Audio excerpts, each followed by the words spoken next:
Hello, everybody. Welcome in, welcome in. Today we're going to be doing some Pathfinder. For those of you that don't know, it has been a couple months because, scheduling conflicts and in real life events and that sort of thing. I host a Pathfinder group. Pathfinder is a different system from Dungeons and Dragons, but they're basically the same thing.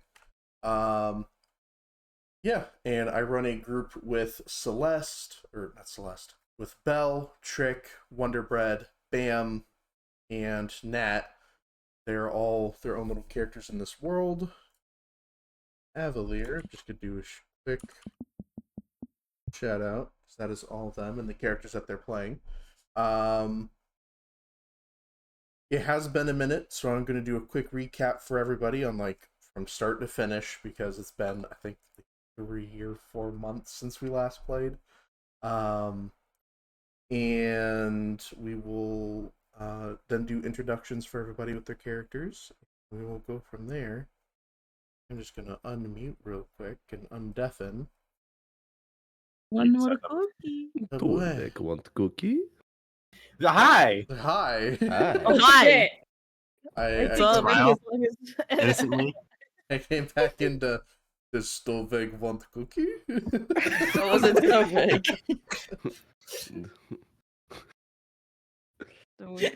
I think all of us are ready as long as Mace doesn't laugh. Stop! I shaved today. Yes. Looks down. Top tier. It's such a great clip. Comedic genius. Wait, Bam. I did shave today. Shut up. Yeah, but you don't look down, you look up. I know, I did look up. Hey! I did look up. Speaking of Paladin, time for me to make you sad. Oh, I gotta switch. I shaved my beard off. No. He only has the soul patch and the mustache, which those are the only things I begged him to keep. And the only reason why is to promote new growth. That's understandable. I almost had to shave my whole beard off for my mask fitting. Hey, you should just shave right where your chin is and the soul patch area, and then you can look like Hulk Hogan. Mm-hmm. Chris, did you hiccup while shaving? No, I would have to see that every day. The Hulk Hogan look.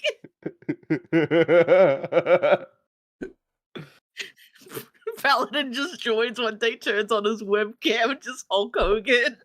Not the Hulk Hogan. The sunglasses. The bandana. Whole 9 yards. Thank you, Lapcat, for blessing the table. Thank you, Aries. Oh, my dice. Fuck, there's my dice. I went different.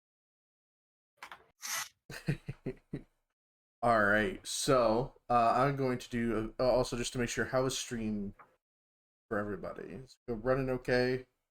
It looks smooth. Yeah, it's running okay. Yeah. It looks okay. Okay, it's just stuttering on my screen, so I wasn't sure if it was having issues. I mean, there's a little bit of lag, but that's kind of expected with the building we live in.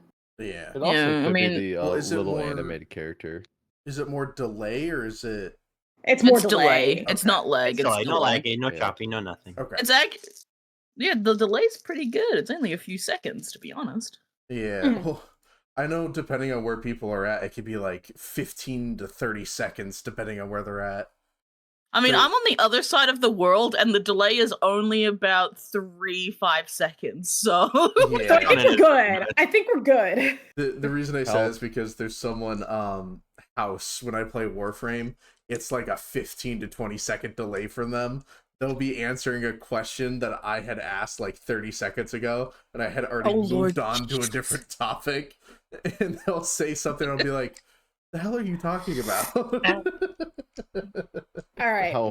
Anyway. Paladin, remember back in the day, my minute-long delay? Oh god, dude. Oh, Jesus. All right. So, we're going to do a bit of a recap for those that are ready for it. All right. So, very first session of Avalir, the group had answered a call from the king to go around and explore what they thought were meteorites or rocks that crashed into different areas around the map. The nearest one that they could go to that they were assigned to was in the Melmire, which is the swamp, Avalir. And upon receiving their quests from the king, they then went to the local guilds to get some supplies and resources and meet a couple individuals. They had met characters such as Eric Felden, who is the king, Visira Klein, who's the advisor high elf to the king. They had met Geralt, who is the leader of the Adventurers Guild. They had met Terra and Firma, who are the blacksmiths and daughters of Paris Uldenwald, who is the enchanter and rune carver of the guild. Terra and Firma are also the blacksmiths. They met Trish Valar, who is the head of magic items and scrolls. They also have a very keen interest in Stovegg, as Stovegg has some magic that she has never seen before. Let's see. They met Dave, the lizard folk, who handles the quests in the mail for all the guild. Let's see. They met Nana Grist, who is the baker of the guild. Very, very famous, very delicious cookies and such. She even gave them little adventure-shaped cookies, since she knew they were coming to visit. Let's see. And after they had kind of gone through and met everyone at the guild and gotten resources and, maybe spent a little bit of money buying some things, they then went to the Helltop Inn, where they met Greg, who is an orc chef, who is the chef of this tavern inn pub area, and they met Stella, who is the bartender, the half-orc bartender. Swifty was doing a fantastic job and arm wrestled a couple different people at the Helltop Inn and actually made some gold from it, which is pretty cool. And then at this same time, Isaac, who was the group artificer, was trying to do a very spicy rib challenge and sadly could not hold his stomach and vomited all over the countertop and became known as the Dragon Drencher all across the city. In my heart, I'm on the wall. A wall of failure. Oh god, no, don't. Fuck you. Alright, Chad, I now have to, for the next 10 minutes, do the Tips Fedora voice. I'm gonna kill Stovegg this session. I won't do that. Oh gosh, I hate the Tips Fedora voice. We'll redeem it. We won't do it right now. Refund him his points and I'll turn it off. Bless! Freedom! To be fair, I never knew what that was. Okay, so yeah, the Tips Fedora, I go, oh, hello, princess, and use that voice for 10 minutes. Can we just make that a voice redeem? It is. Well, I mean, like an audio one. Oh, I mean, I could, yeah. Oh my god, it's a 3-minute sound clip of me talking like that.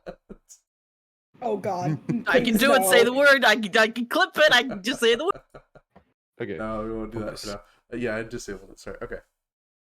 So that was episode 1. Isaac had become known as the Dragon Drencher for his incredible display of hot wings that he had left all over the table after he was done with his challenge. And Swifty got one too. I think I forgot to write it down. I've got you, baby. I don't have the name. I just have what Swifty's prize was. It was a basically a squishmallow in the shape of a tankard, if I'm remembering right. I got a mug plushie. You got a mug plushie, that's right. Yeah, so there's that. And then episode 2, um, they all loaded up onto a ship and began sailing out towards, I gotta pull up my map here. They began sailing towards Vanehelm, in which they were met with a group of goblins who were trying to hijack the boat. And it was the first round of combat for everybody. Everyone was kind of showing off their stuff, and the characters still don't know what Swifty did under that boat, nor shall they ever know. We will never know. They will never know. But in all seriousness, though, combat-wise, the boat was being overrun by a bunch of goblins. Not Swifty. Stoveg got sick with goblin pox, because he got infected. There was a bomb that was set off underneath the boat because Swifty decided to spook a fire mage and have him cast a fire spell near the bombs, which I'm sure you can all imagine how that turned out. After the explosion of the boat and the boat beginning to sink, they were luckily saved by Tevlar, who is the wizard responsible for kind of acting as the coast guard in the area. He is a member of the guild, and he was luckily able to come through and help out everybody and bring the ship back into port in which it could have repairs, and everyone got back safely. After they had arrived in port, they then went to Jesselin's family bakery, in which they had met Rybrin and Deminda. Rybrin is the father of Jesselin, and Deminda is their mother.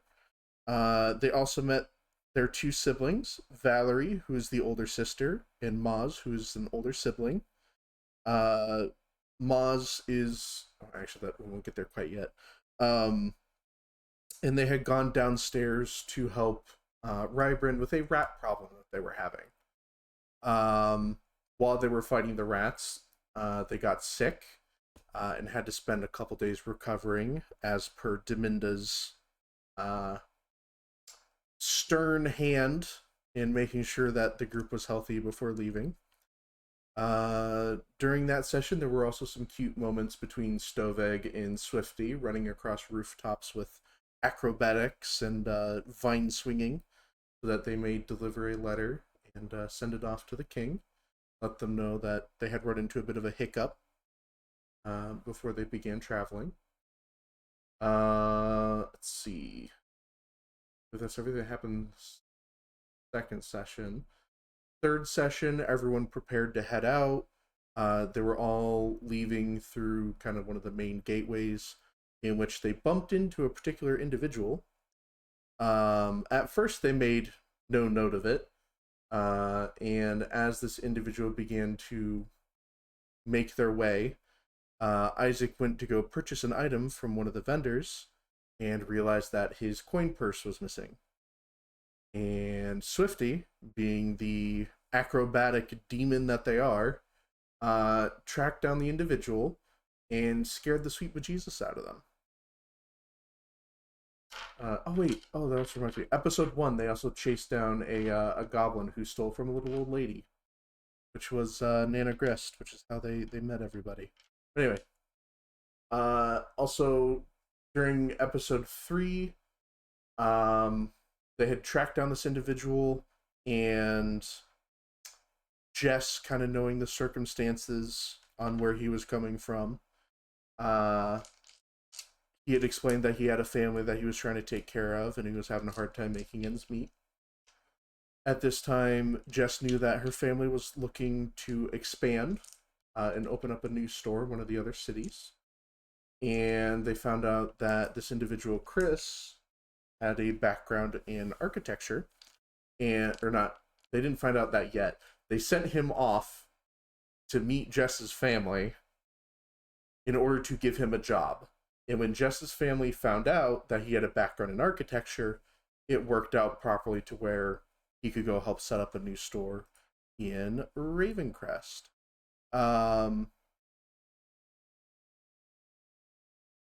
Let's see.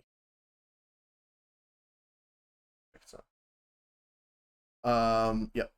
Also, after they had kind of dealt with that, they began making their way towards the Melmire for the first time. Nothing really significant happened on the travel or the way there. They did bump into...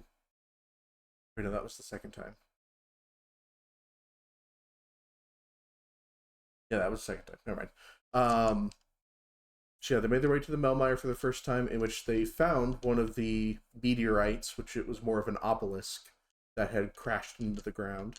And it was messing with the terrain around it, kind of putting a shadowy mist or fog over the area. And that is where they encountered their first creature from the Shadow Plains, or the Shadow Isles. It was a fear You hound. forgot the party gained a tank. I was getting there. Oh, Yeah. you did it. You did it in such a weird way. But that okay. Because we met me first and then the beast. Anyways. Yep. Once they arrived at the obelisk, they met Celeste, who was there per Geralt's request, and was already investigating the stone a little bit while she was waiting for the party. And upon everyone kind of arriving and beginning to investigate the obelisk, combat broke out as a fearhound had begun attacking the party. While this was happening, Stoveg was able to plug up the obelisk that was emitting this weird mist smoke stuff that began to make the creature weaken and begin to kind of decay at an exponential rate. Because had he not done that, that fight would have been very brutal.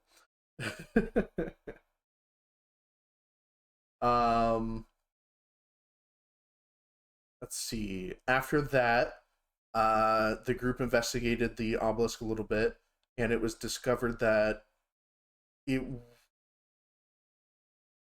once they had interacted with it, it began spinning, and it was mechanical in nature, and there were different runes that were on the device. They kept shifting and changing. Celeste had scribbled down a few of the runes that she saw and what they looked like. And once they were done with that, Isaac knew someone that would be able to help them kind of decipher what this device was. So he had some ties that would kind of help them out. And they then made their way towards Ravencrest. Once they were in Ravencrest, they were shown around the area. They discovered that Chris was there setting up and helping prepare for the new store that was opening for Jess. They went to go visit Atum, who is Isaac's mentor, father figure, teacher, sort of deal. Atum is a bronze dragon who has been around a very, very, very long time. And upon hearing about this strange device that is in the Melmire and what it had engraved on it and how it was functioning, Atum became very interested in whatever this device was and requested to research it. Upon this time, he began having his lovely robot assistant, Dale, begin kind of helping out the group and working as a butler in a sense for them while he prepared various things. Dale is a discarded automaton who was repurposed by Atum to be a tea kettle bot. His whole purpose is boiling water, serving different teas. He was originally designed as a ballerina combat bot for an individual that they do not know yet. And Atum found the discarded Dale and repurposed him to the best of his abilities and Dale is a sweet boy, and the group loves him. And yeah. Upon leaving, after interacting with the Tum, it was discovered that Teague, or his name is Teague Howell. Howell. Teague Howell is not exactly on the greatest terms with Isaac upon first interaction. Wonder Bread, would you like to inform what Teague had called everybody the first meeting? So the first words out of his mouth were, well, if it isn't the misfit of the Howler family. And then, as roleplay continued, proceeded to call Celeste an oversized tin can, Jess a washed-up musician, Stoveg a bunny dragon thing, and Swifty a circus monkey. No one was pleased with this. We do not like Teague. We do not respect Teague in this chat. Continue. And after interacting with the group, Teague began to walk away. And at this time, I believe it was Stoveg had tried to cast a spell on him. Tried to trip him, yes. Yep, tried to use a spell to trip Teague, make him fall down the stairs. And Stoveg was the only one that saw this. There was some sort of marionette creature that was kind of staying in Teague's shadow over his shoulder that had countered the spell that Stoveg tried to cast on him. But Stoveg was the only one able to see the apparition at that time.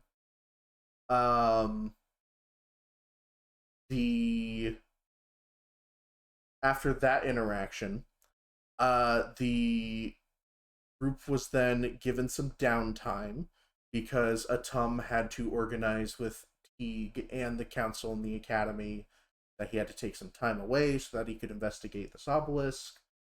Needed, teachers to cover his classes because he wasn't sure how long he would be gone. And it took, I think we did 6 months?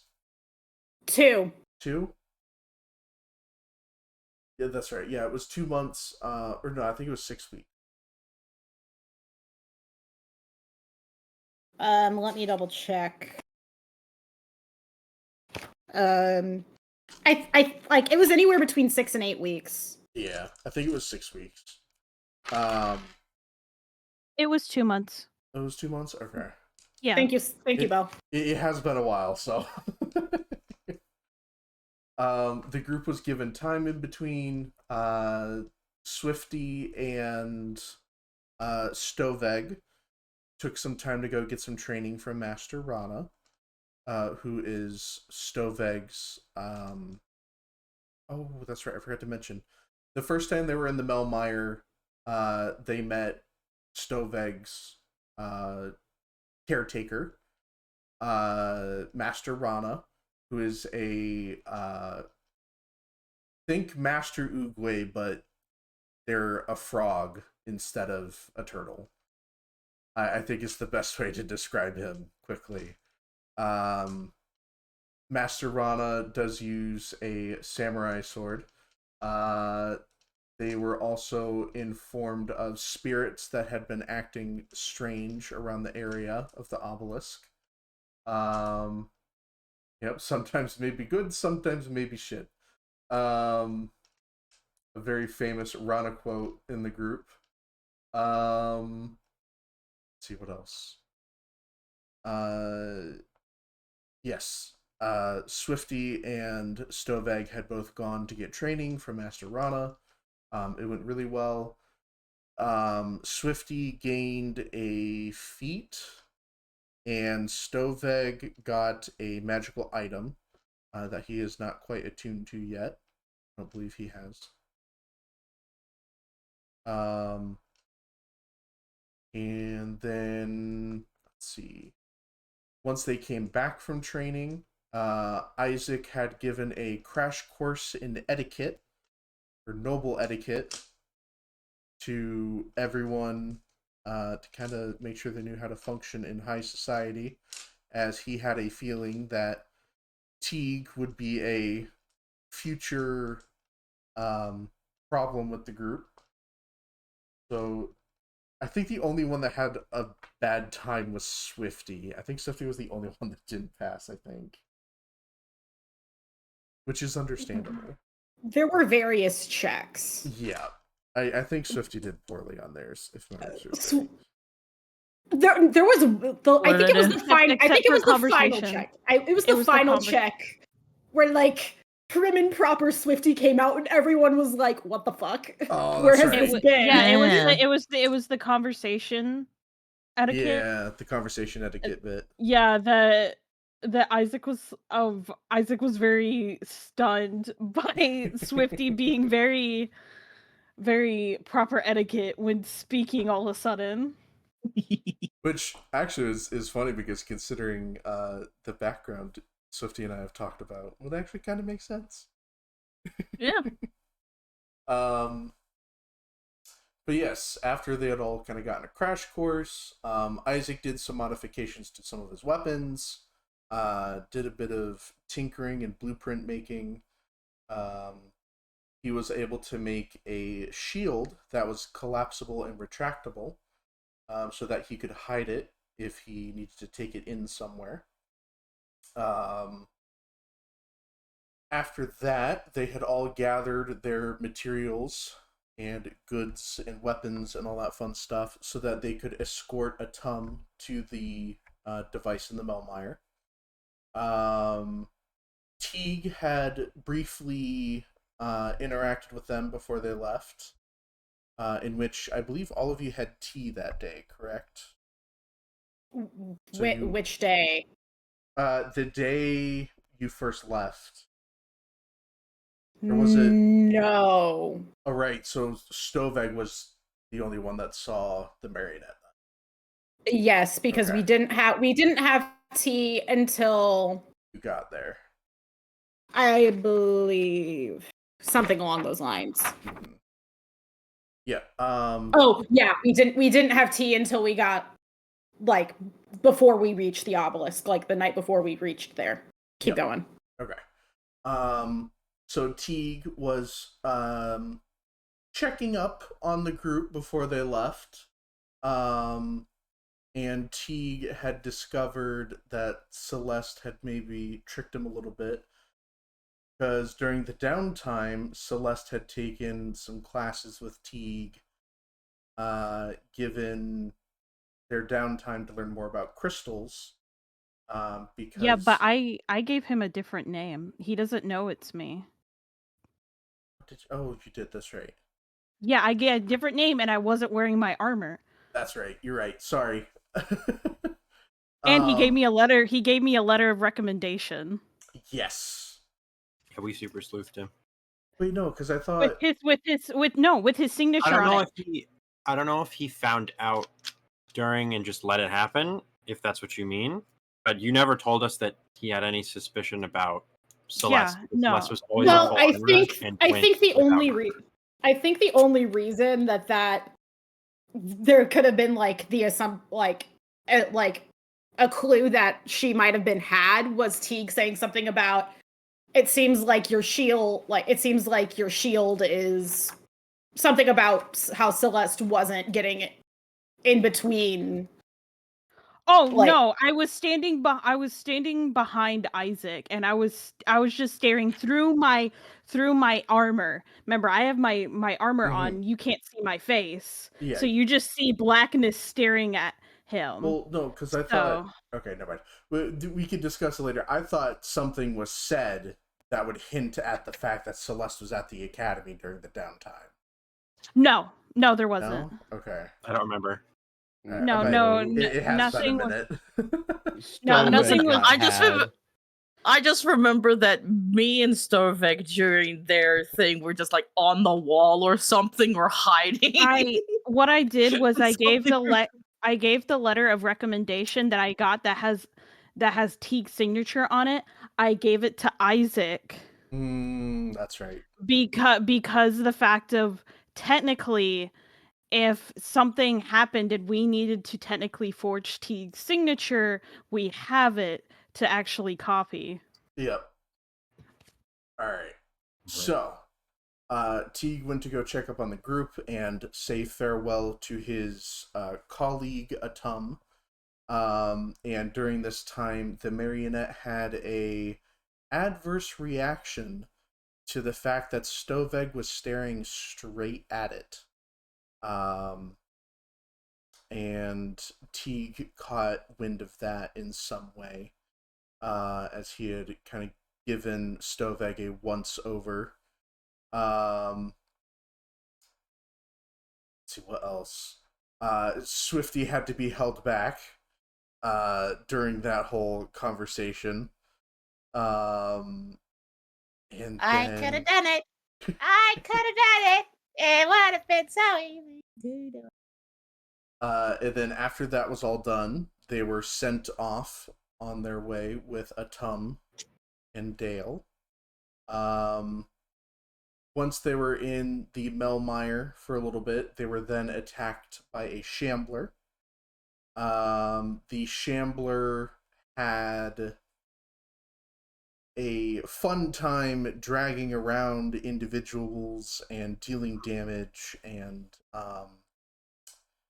at one point gotten a hold of Dale and dragged him through a particular spell that Stoveg had cast and took a lot of damage and went down. And that, I believe, was the first true unconscious character in that campaign so far.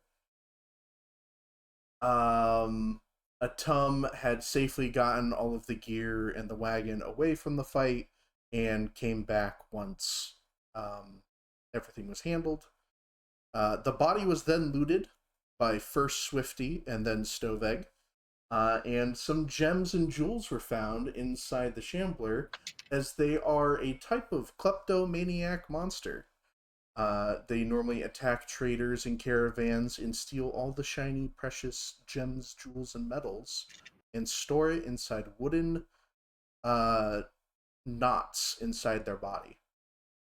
They also really like electricity, and often take items that send a electric current through them.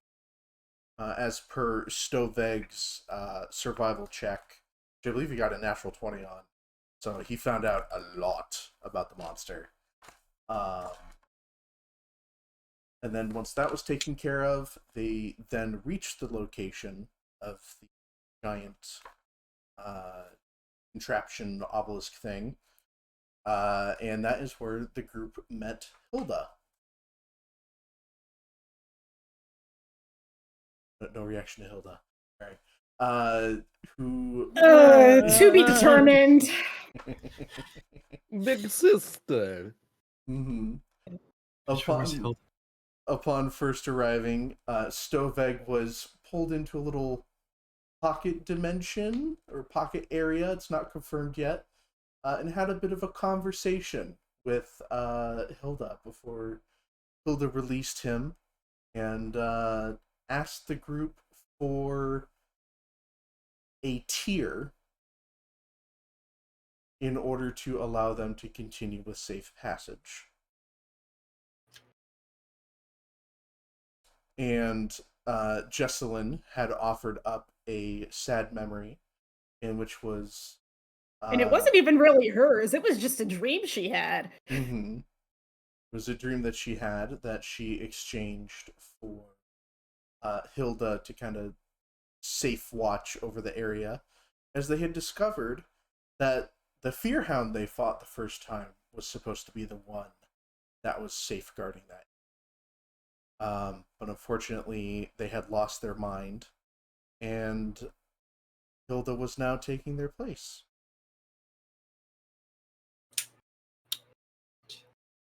And after Hilda was left the area to go do rounds at other locations, Atum began researching the device and accidentally activated it. in which case the group had then begun to drive it. They began floating up into the air as if they were going to be thrown towards the Shadow Isles that had appeared over Avalir. Oh, right, because in episode 1, the Shadow Isles appeared, and these obelisks came down from the sky once these floating islands kind of jumped out from a tear in the sky. That is the premise of why they are doing what they are doing right now. But yes, the device began activating and spinning. Celeste, Isaac, everyone began floating up higher and higher. And luckily the device was shut down in time to where everyone could get out of its blast range, and it exploded big time. During that time, Isaac had hit the deck, and Bam, the wonderful player of Isaac, requested advantage on his save. And I told him that he could, but there would be consequences for it. In which he succeeded and discovered that Dale had jumped in the way to shield him from the blast and took the full brunt of the blast. And was worse for wear after it. Isn't that right, bud? Okay, but to be fair, I said that if I could use the last pieces of my broken shield to minimize the damage, and you said yes, and then did the Dale bullshit, and make it sound like I sacrificed a robot that we all love and adore on purpose. No, it wasn't on purpose. I think what it was is that I think because your shield was broken, I think it said I will give you advantage, but it's not going to be from your shield, I think is what I said.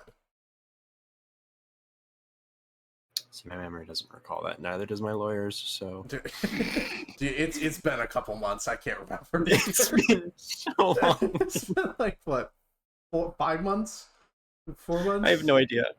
I think we last played, what, February? March. March? Yeah, it's been over 2 months. Right after Trick's birthday. That's right. This is why I date my notes. Yep. But yes. March 8th.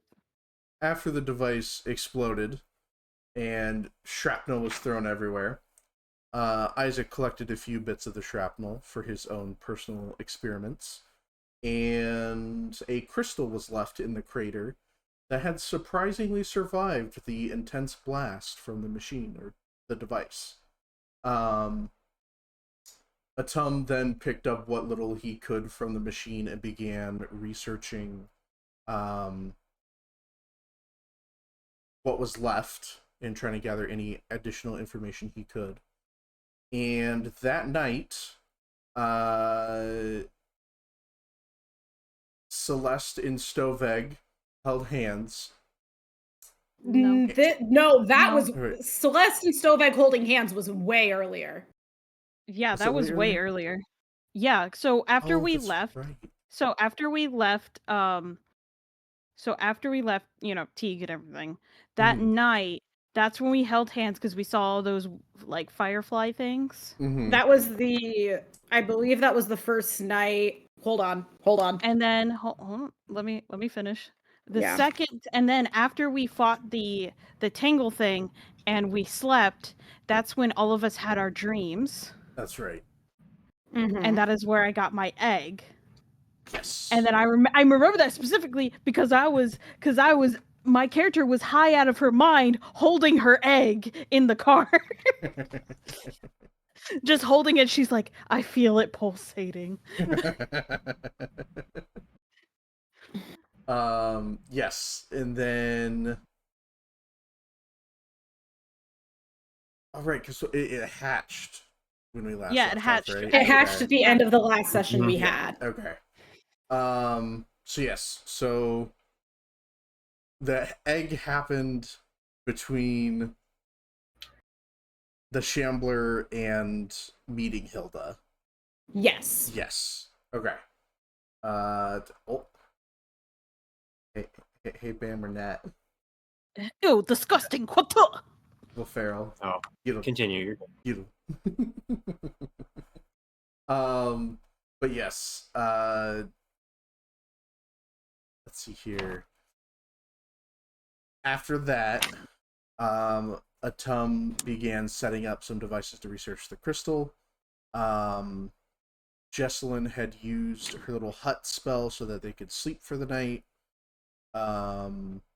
Cozy cabin for the win. Yep, cozy cabin for the win. And everyone had a sleep. I don't think anything happened that night. I don't think there were any dream sequences or anything.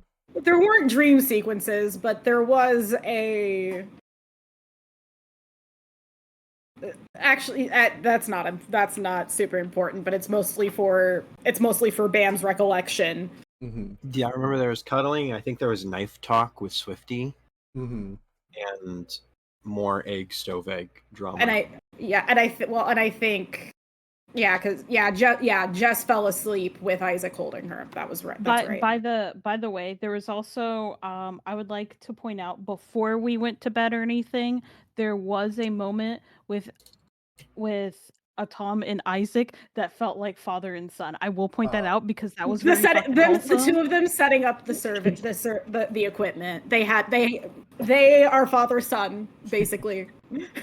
It was so funny. I loved it. It was wholesome. Jinx. But yes. Now we return to the cozy cabin. Everyone is waking up for the first day. Atum is already up and probably making breakfast for everybody, as he probably rose up pretty early just to, make sure everyone was well fed for the day ahead. And what? Give Jess a break? Mm-hmm.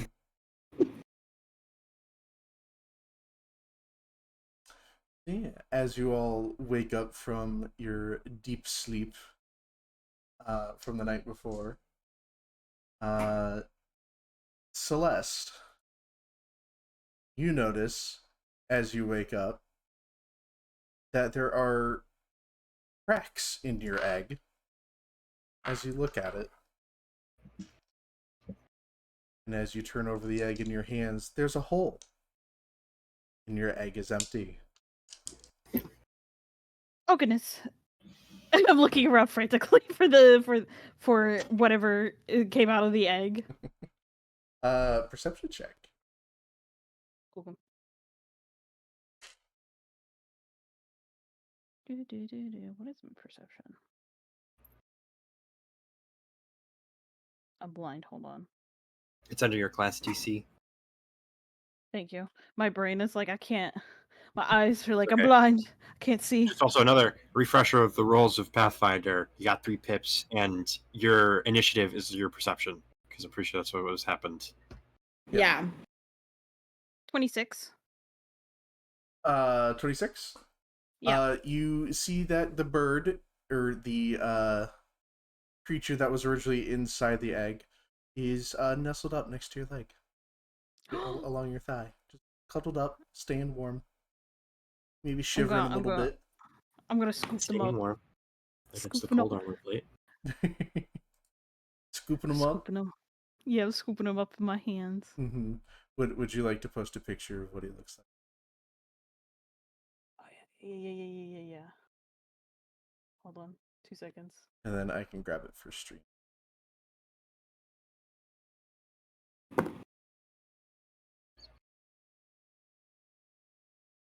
When my computer lets me. Yeah. There we go. Open. New source. Where do you want me to put it? You could put it in the group chat or wherever, just for everyone to see. Yeah, play a discussion. Where'd you go?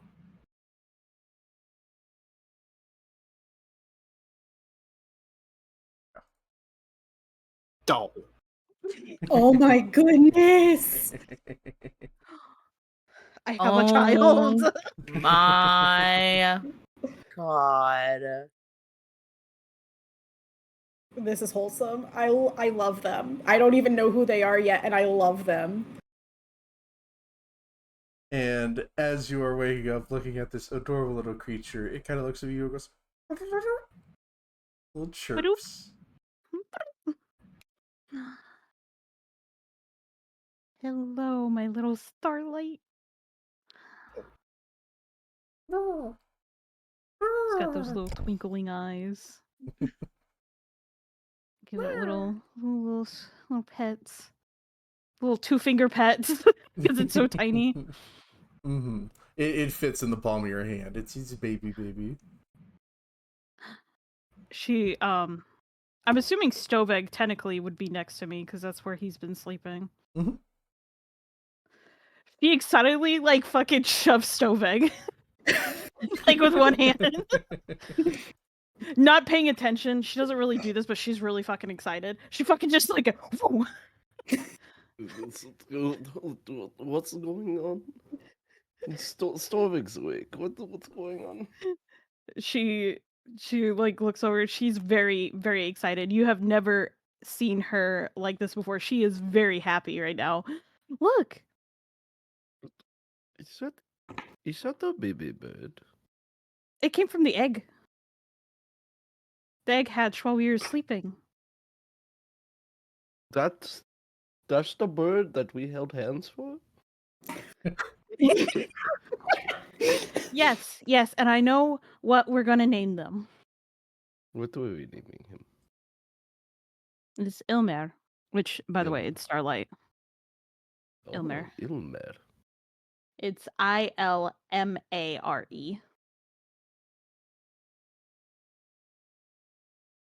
Ilmer. Writing it down. Hold on.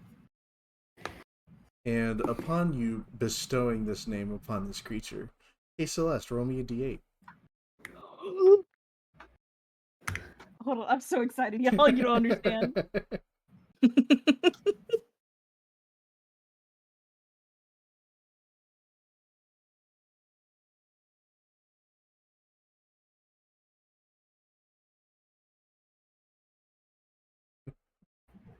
I'm reading which one it is because I'm excited. Which one did you? What did you roll? It's a 6. A 6. Oh, okay.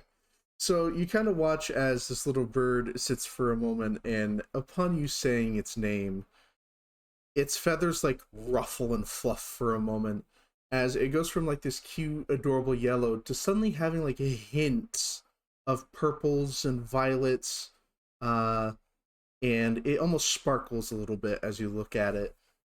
Its true coat isn't coming in, but it's definitely, it looks different from when it originally did upon it first hatching.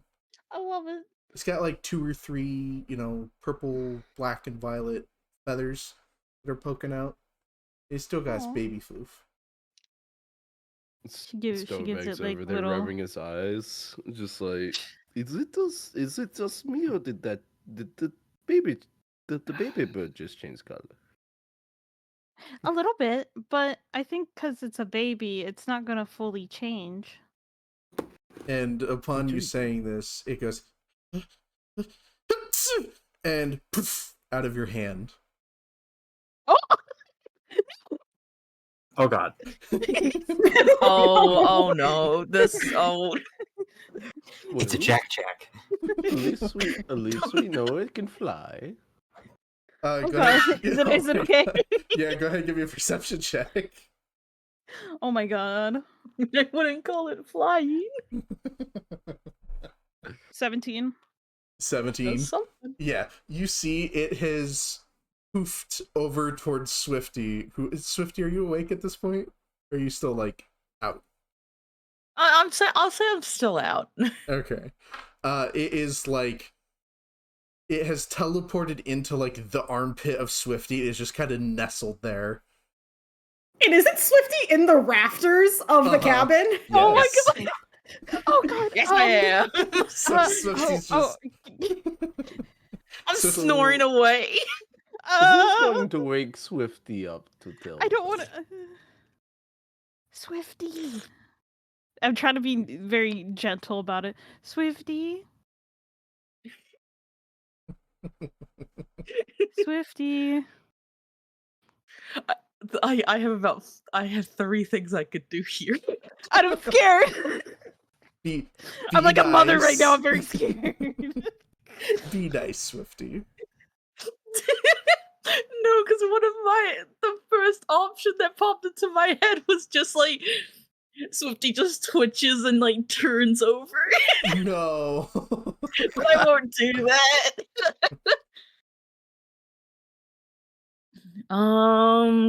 You start hearing little coos and you feel something pecking at your arm. And little nibbles. Swifty. I It's feel trying like- to like- steal Swifty's fur. It probably thinks that Swifty's fur is really warm. Probably. I feel like if it's like pecking at me, like Swifty would like go to like scratch wherever the pecking's coming from, and then freeze, feeling like a different texture. You just see Swifty just freeze for a second, and it's like slowly like open her eyes and look down to just see a little poof tucked Well- into her arm. A yellow poof with a couple, purple feathers. It kind of tilts his head. It looks at you and goes, "Huh?" I tilt my head back. Like it's like 2 dogs like tilting their heads at each other. Swifty, can I have Ilmer back, please? What? Who? My egg hatched. Egg. Her Oh, I child. got the egg! With that because Swifty like knowing that the egg hatch like kind of like jumps a little bit. Do I say I lose balance? No. No, I won't. You wouldn't. You're very well, I mean, I guess it depends on how excited you are. Would I be able to like? Oh no, I won't. Actually, I will. I would like to point out I rolled a die to see who it would teleport to. This is what the dice decided. Oh God. Drax. Like in my excitement, can I like wrap my tail around the rafter and kind of like do like a Spider-Man hang and like holding only like in my hands going, "Oh, you're Eggy." And while you're kind of holding it there, while you're like upside down playing with it, it's like nestling in, and it's shivering a little bit. It's a little cold. Oh, hi, little Eggy. Just cradling him. And while you kind of tuck it in closer, it goes, poof. Oh God, where's it now? That wasn't me. As I'm holding, like, I'm so upside down, like I'm holding my hands up to my head, like, That Oh, wasn't no. me. I didn't do it. Where did they go now? Give me a perception check.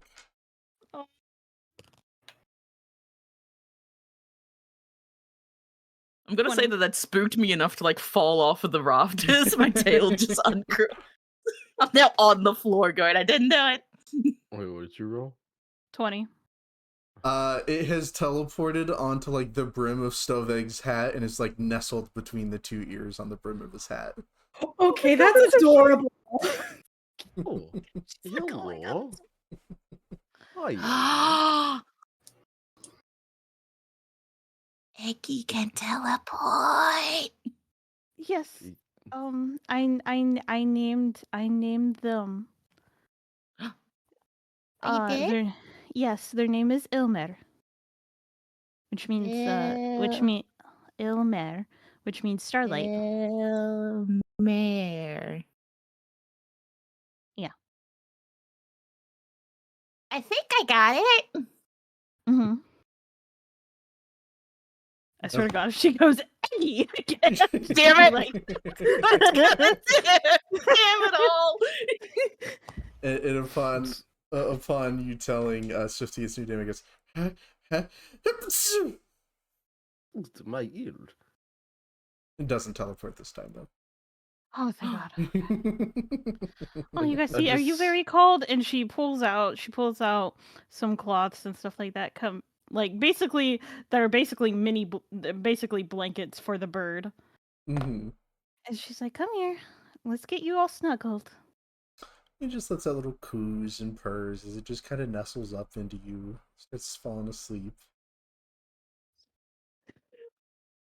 I'm dying of happiness right now. Inside, Celeste's dying of happiness. You two have never seen her happy. Usually, she does have a little smile sometimes, but you have never actually seen her fully smile until now. She's So. giddy, from what I'm understanding. Yeah, she is very happy. She's like, I've never had my very own animal before. This is very exciting. Well, Storvik is very excited for you, and we love to see that wonderful smile on your face. Where's Isaac and Jesselyn? It's a very good question. I'm just looking at it. Would you guys have been up at this point helping a Tom? Would you have been... I don't know. I was messaging being like, I think I At sent the you. I sent you. question- I said. Well, I also sent you a question. Did you want Jess waking up first? well, that depends I was on how about to say. they're going to have- react to what I'm about to say. I think at the question of where's Isaac and Jesselyn, they'll look around the entire because it's just a one room. It's Mhm. it's just a one room cozy cabin. And Yeah. No, you The know what? corners. Storvik doing perception check. You know what? Let's do 15. perception check, shall we? Perception check. Uh-huh. 15. Mm-hmm. 23. Mm-hmm. Oh my god. Oh yeah, wait. What do we add? I to also it? got a 23. It's below it's below your hero points by your And- class yeah. DC and stuff. Yes. Oh, so wait. Are so, but you see where they're at. Where did you guys? It was Isaac Oh, I also took got a 23. Isaac took a was by the Let's go. fireplace, if I'm remembering correctly from last session, right? Mm-hmm. Mhm. Yeah. So yeah, look over by the fireplace. The two are cuddled up next to the fireplace Isaac with an leaning on egg in something. front of them. No, I'm just kidding. Please, God, Oh, no. no. That would have been so fucking funny. I would have wheezed. Oh, they got to be careful. They might spawn an egg. I don't. Armor Alright, so- cloak I think uses that's a not. makeshift blanket. Wait, you're doing what as a makeshift blanket?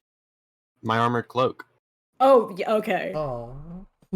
Aw, so you got armor on while you're sleeping? Damn it. I was wearing my armor. I was Um, about to alright, say he's using protection. Swifty about to wake give you guys I a saw what rough hand holding awakening. did. I'm not ready for anything else.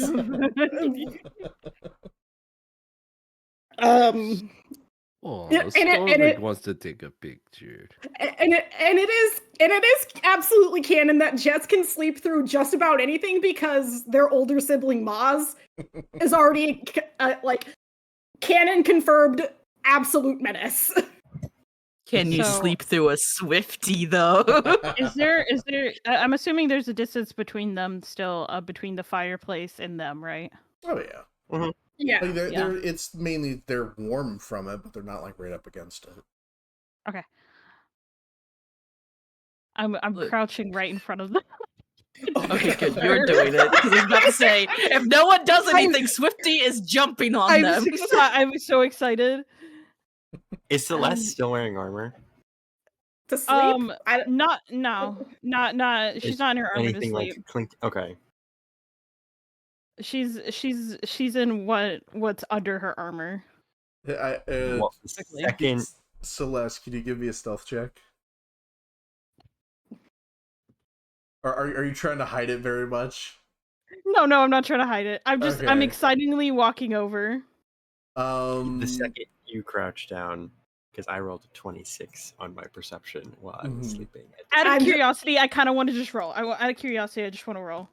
That would be a 14. Yeah. 14. You guys are so lucky. Honestly, I'm not rolling solely for the canon confirmed Jess sleeps through just about anything. So, Isaac, while you're cozied up, you're cuddling with Jess, the warmth of the fire, you're having a blissful morning. You're kind of coming to, but not quite. And you just sense that there's something in front of you. You can tell that you have eyes on you. Yeah, the second Celeste crouches, Isaac's eyes shoot open and stares directly at them. You just see this you see a Celeste, but not Celeste. You know what I'm saying? Like, she is very bright-eyed, very happy. You see that she's holding something.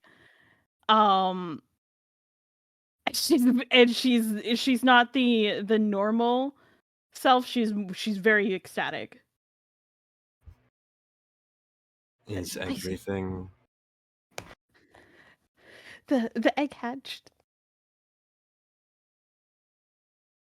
It hatched? Yes. Yes, she's so excited. And you just kind of see she's holding this bundle of like blankets around this little adorable bird, and just starts very low coo. I gently start moving to sit up straighter while also tapping Jesselyn on the back to try and get them to wake up a little bit. Let me roll to see.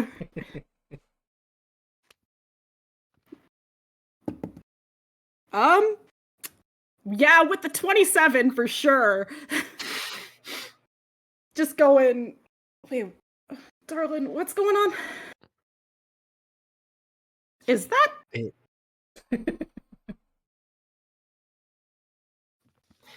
Oh my goodness, this is so precious. Now. You go to pet it. You want pet? Isaac does it. I was saying, oh my goodness, it's so precious. Yeah, I'm like, but like I'm holding them up to Isaac. I was like, you want a little pet, Isaac? Okay, well, given the offer, yeah, sure. I already named them.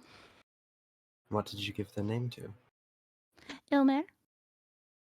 Ilmir. Very, very good. That is a very pretty name. Mm-hmm. Hey, Scritches. would anyone like to make any sort of checks? Yes, as he's touching it, in fact. Honestly, with it being in Isaac's hands, yeah. Hey, Isaac, since you're touching it, I'm also going to need a nature check from you. Cool.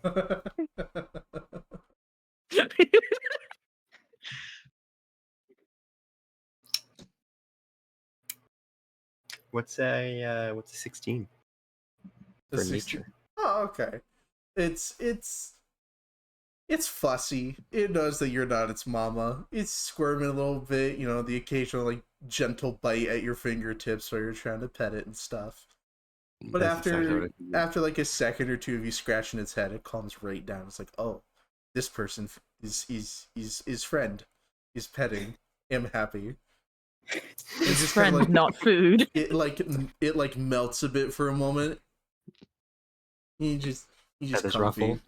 Feathers ruffle. It poofs out a little bit before it like squirms its butt down into your hand and just lets you pet it. Can I make anything to see on what this could possibly be as species?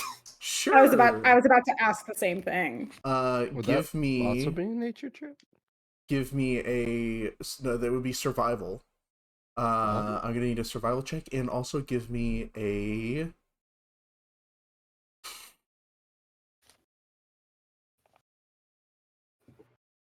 I'll let you decide: arcane or occultism. Occultism, please. Okay. My survival is an unnatural 20, Okay. and my occultism is 21. Mm-hmm. So, what you can gather based off of your survival check, the DC was a little higher for this. It does not look like, at first glance, it looks like any other baby bird. The baby feathers, the ruffles, the tiny feet, the roundish nature of it. It doesn't have any defining factors at this time that would allow you to specifically know what this is or where it's from. Mm-hmm. But with your occultism was what? 21. 21? Okay. Um, But you do notice the purplish feathers, even though there's only a couple of them. I will say you do know of creatures that have magical properties to them. In seeing the feathers and its golden shimmer hints towards that for you. It's very, very faint undertone of purple, golden, green as he looks at and as he pets Emir.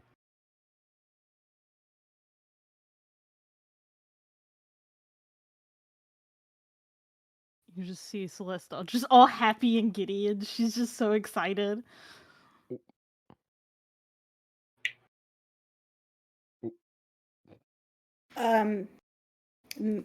May I? Just kind Oh, of cupping. Oh my goodness! Hello. Just doing like little scritches, kind of like how Isaac was, and just kind of looking at it because this is adorable. Mm-hmm. I'm gonna need a nature check from you. Oh God. Okay. The little eggy. Let's see. And I will say the DC is probably getting a little higher because it is being passed around so much. I also got a 16. Okay, yeah. It's starting to get fidgety and antsy, and it starts squawking and calling out in nibbles your finger. I'm sorry.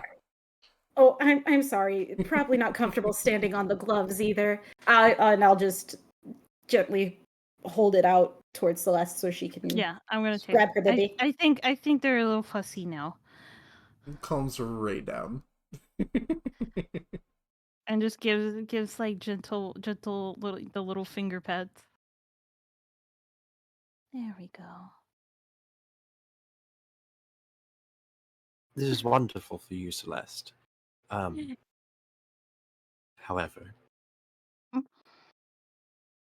now what? What What is are you it eat? supposed to do to feed, care, and protect Emir? Well, feed stuff that birds want to eat. I mean, it is a baby right now. It's It's not a gonna baby eat right a whole now. lot. It's not, it's just, they're not going to eat a whole lot because they're just a baby. They're probably going to sleep more than anything.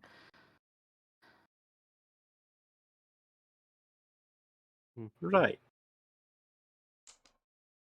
Isaac's brain is just being like, okay, how do I make a baby character? How do I make like a carriage for the child? How do I make like an automatic feeding system for this thing? Because nobody's going to chew up worm food and then spit it in them.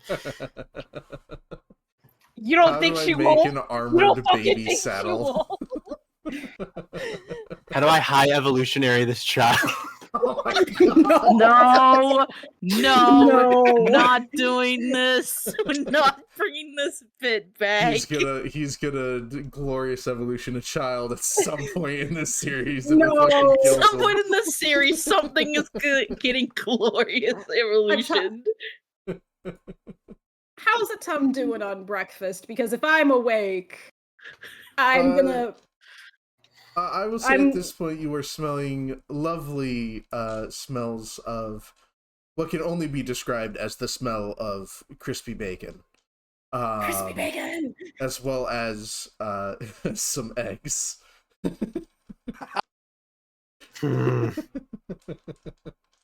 I was gonna start, if you rolled too low on your first perception check, I was just gonna be like, oh yeah, you see a Tum cooking eggs. I mean, that's not bad because chickens eat eggs, so like that's not. Little itty bitty cannibals. But yes, Tum is finishing up and he goes, well, that is certainly a way to start the morning. Bacon, anybody? Oh yes. Don't please. mind if I do. And he will begin kind of loading up plates and handing it to Dale, who then walks it over to you guys. And he goes, would you like tea with that? Yes. Very much so. I would appreciate it. Thank you, Dale. What kind of tea? It is a brand of tea known as Avalir breakfast. Instead of English breakfast, it's Avalir breakfast. Okay. Also, can I just have some water, please? Wonderful. And he begins to pour each of you little cups of tea, and even has like a little like it's like a pastry dish, but it's more like a bowl, and fills it with water for your little bird friend. For my baby. For Don't your say baby. friend, it's my child. For your What do you baby. mean? You got any biscuits?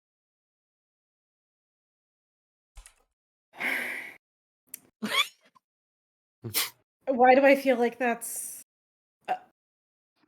Do we have supplies for biscuits?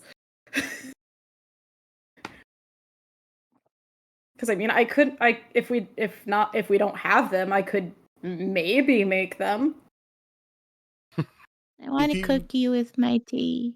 If you request biscuits, I can provide some. My compartments store many.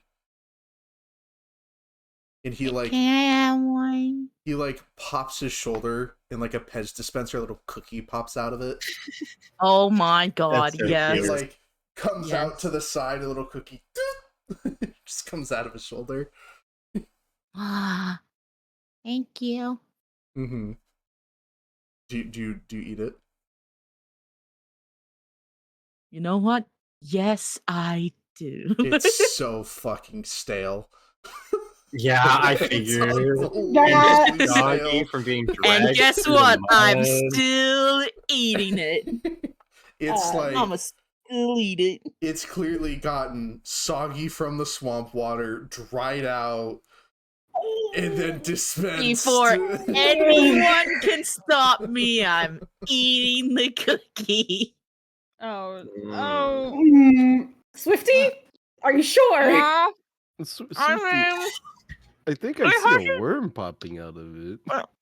Give me the worm. It's just extra protein. No, give me the I worm. still- I mean, I still have half of it. You can have the other half if you want. Yeah, give me half of the worm. Hey, Okay, go. hey, Swifty, Yeah. give me a fortitude save.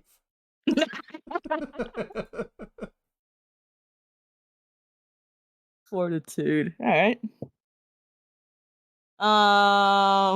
That is math. 28. Oh, okay, yeah. You chew through it. And, I like, have a stomach of steel. yeah, you do. At one point, you like bite into it, and it pops in the middle of this, and it's like leftover decayed vines from the shambling one. So it's dead plant, and yeah, it's gross. A normal human being would have lost their lunch or breakfast at that point, but considering your background and your character, you've had much worse. You guys want to try some? It's actually really nice. No, thank No, you. I just want the I'm worm there. for Ilmer. Alright, if you say so, you're missing out. And Atum at that point is like, oh god, here, let's You know what, Dale? Just take him out of the box from now on. And just hands him like a fresh, unopened box of like biscuits. Well, while we're out, don't worry about keeping them in your storage. Just take them out of the box, please. Understood. And he like turns back to Celeste. Would you like a fresh biscuit? The one from the box that Tom just opened? Mm-hmm. Yes. And he takes his hand and like rather than like open up the top of the box, he just punches his hand into the box, makes his own hole, and pulls out a couple of biscuits and hands you like a stack of 4 of them. Oh, well, thank you. Wonderful. Would anyone else like a biscuit? Yes, please. Sure. And he will hand everyone 2 or 3 biscuits from the box. And then when he gets back to Swifty, he pops his shoulder open. He begins to dispense one. Thank you. Oh. Are you actually eating it? Yeah, I mean, I like the last one. Come on, plus 11. Plus 11 is on my side right now. A much higher DC. Crunchy outside, gooey innards, baby. Stovig has lost his appetite. 26. You notice that Celeste has her back turned to Swifty. Is sitting her back, she's just like, as she's like having little tiny bits of biscuit, she's like crumpled it up and like in her hand, and she has Ilmer in the other, and see if Ilmer wants a little bit of biscuit because it's green. It'll be fine. A nature check with advantage. Let's go. The chaos yes. gremlin's back, motherfuckers. Feeding bread to a duck. What could possibly go wrong? Oh, no. Actually, I know. growing up, Bread is like pretty bad for 25. I was about to say. Yeah, I mean, it looks at it, it sniffs it for a moment, and like takes 1 or 2 nibbles, kind of tastes it, and then it's like, oh, this is food, and just starts chowing. At one point, it gets so excited eating, it kind of like it gets top heavy, so like it rolls into your other hand, and it's like feet are kicking up in the air while it's still like trying to eat the breadcrumbs. Yeah. It's like top heavy now. It's top heavy. Yeah, it's so cute. His center of balance is off just a little bit. He's a newborn. It's still learning.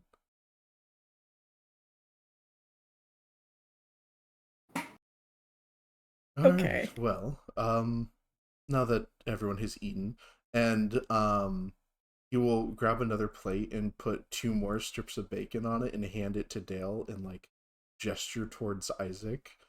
And Dale will walk over and put down another plate with like 2 extra bacon strips on it for Isaac.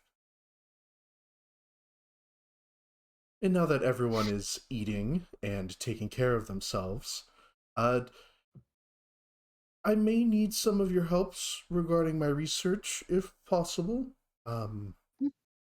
But other than that, you are all welcome to use your time as you please.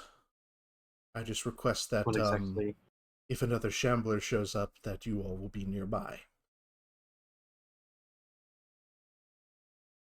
Oh yes. I don't think we'd be going too far from where we are, but Stovig just needs a bath. Yeah.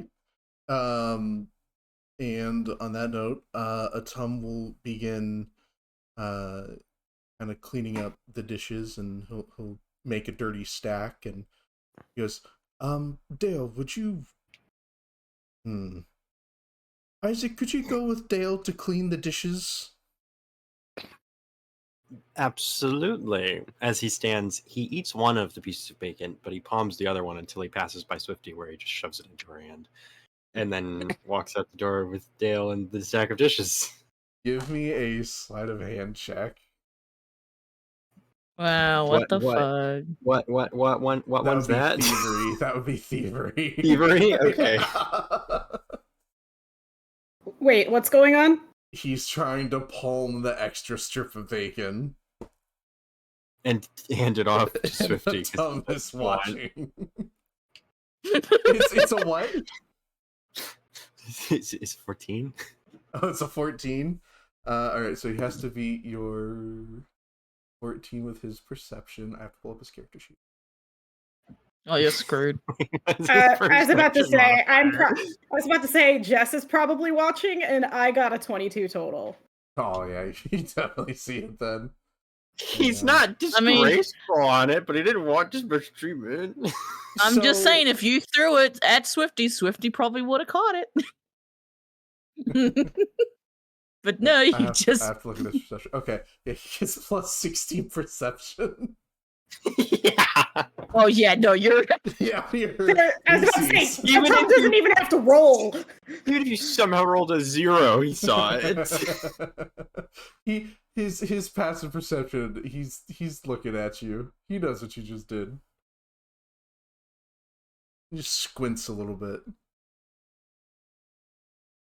I'm just walking past him with the stack full of dishes, the robot at my side. Oh, bacon. And as you all travel, or as Isaac and Dale travel to a nearby water source to kind of clean and scrub out the pans, what all is everyone else doing for the time being? I guess my only question is how much time is left for the hut or the cabin, because once I leave, it's gone, and it'll only last for 12 hours. Yeah, I'll say probably the next hour or two it's gonna disappear. So if Okay. you wanted to keep it up until people like set up temporary tents or something, you can do that. Or, Whatever works. Yeah. I just know that if I leave too early, it's gone. Did anyone want to set up some temporary shelters? Yeah. You know what I'm making? You know, like, so I have my armor on, but I have this like little pocket, basically where my tits are, okay? And that's where I'm putting Elmer is right in there. It's warm, it's snug, there's cloth in there. So like behind your frontal breastplate is you're keeping him in there. Yeah. Okay. Where's the gift that I have? For right now. And while you walk around, you just occasionally see this little bird. He just like pokes his head out. He looks around, looks at his environment. He little chirps and looks up at you and goes, "Beep," and then goes back down. That's adorable. Yeah, pretty much. What Isaac posted. Yeah. Yeah. Yep. But yeah, so Look at the little guy. he's looking around while you work. We'd whistle while we work. We would. Do-do-do-do-do-do. We thought of the same fucking thing. Love that. I mean, if there's a little like around an hour left of the cabin, I think Jess is gonna spend at least half of that going through where is my gear? My music notebook. Mm-hmm. Just as part of prepping for the day, I guess. Okay. Did you want to switch out spells? Let me double check. Okay.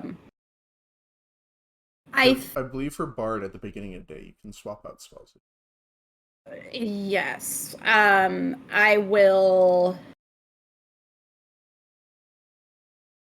I will. Yeah, I will. I will swap. I just gotta find what I will swap for. Okay. Take it down. Yep. Yeah.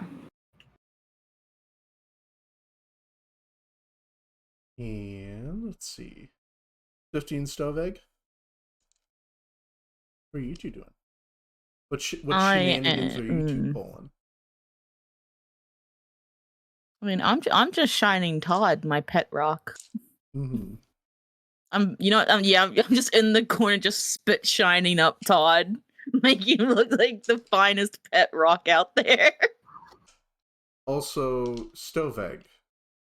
Hmm. You said you were going to go take a bath, correct? Yeah. Okay. I will send you a message. Hang on.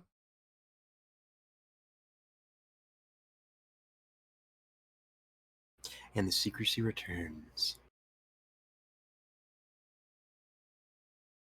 And The fun part is then where he's putting it. Isaac, I Yes. need you to roll a survival check for me. Oh, I'm so happy so many survival checks are happening today. It's my best skill. That's a natural 20. It is my best skill today. Okay. For a total of 22. Mm-hmm.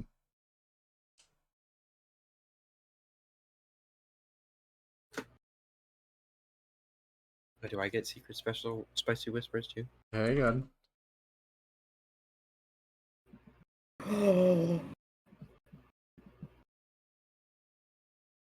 Oh.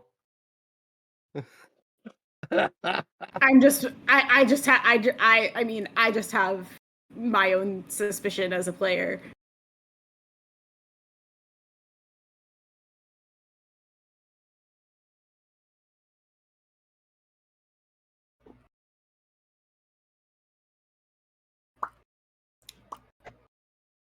Do you get what I'm putting down, stove egg? Yeah. Okay. It's a potential. I will say that Mhm. is potential. That's why I was asking. Yeah, no. It's a slight plot. It's a slight plot. Mm-hmm. Of murder. Well, let me type it in the chat. Okay.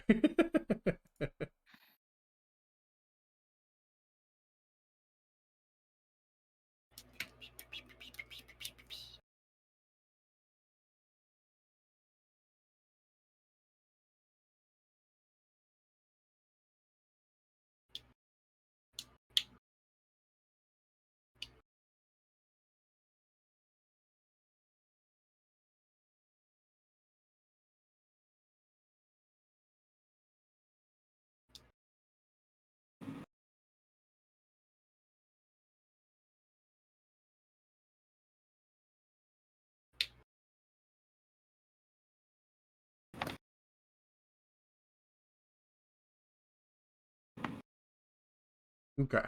So, and then I need one more. Sorry, Secret DM whispers. Whisper, whisper, whisper. Pity pat, pity pat, pity pat, pity pat. It just sounds like duck feet. Just.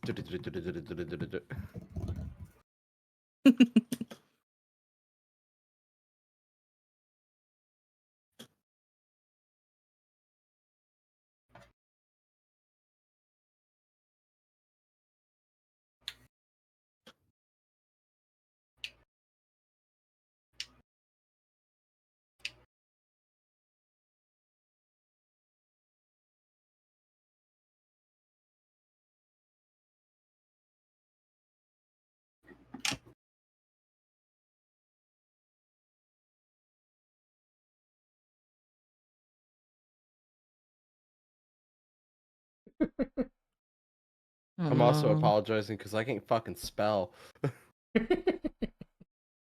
I'm being a bit of a shithead DM right now.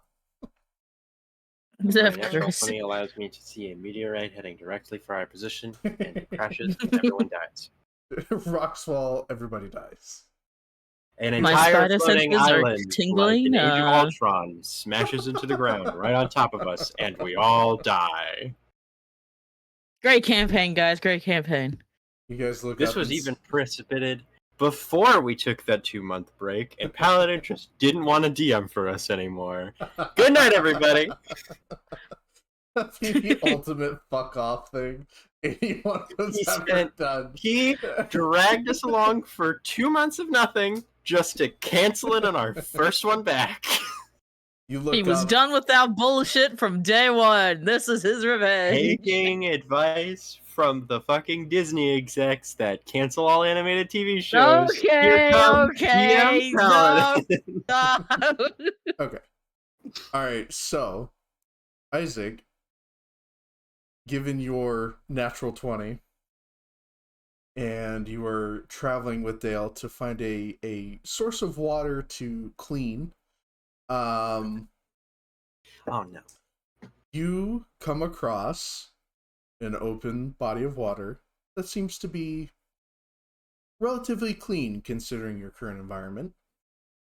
And you see a figure out in the middle of the water bathing. Stovegg, would you like to describe what he sees? Appropriately, might I add.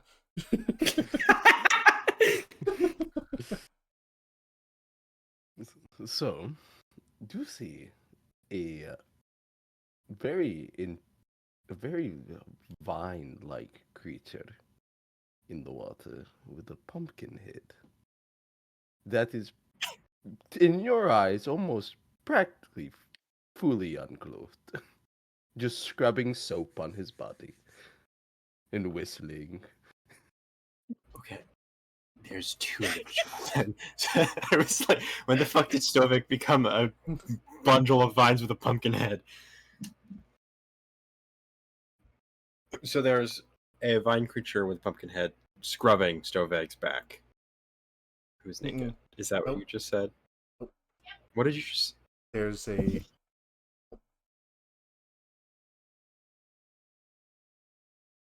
Take it. It may have... Not yet. Oh, okay.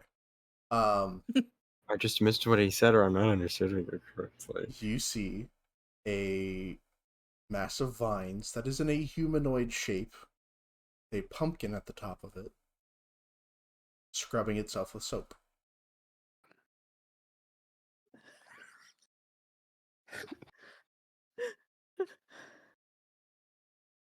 Uh-huh.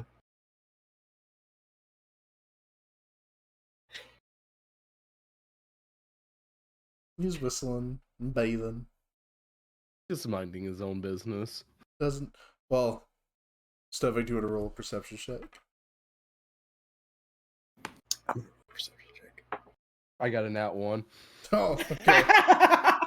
This creature that you were seeing, zero Well, clue technically that that would be a 9, technically, but it was still a nat 1. Yeah, it's still on that one. Okay. Yeah. You, of course, to your own detriment, you look down. Ooh, fishes. Stovik's just now washing the legs. You see the one leg go up. Doo, doo, doo, doo, doo. I think Isaac is just kind of like leaning over to Dale, being like, maybe we should find a different pool of water. I don't know. I mean, it hasn't, whatever that thing is, hasn't noticed us yet. And upon Dale hearing your recommendation, he goes, "No, it's fine. We could use this water. We just need to boil it beforehand."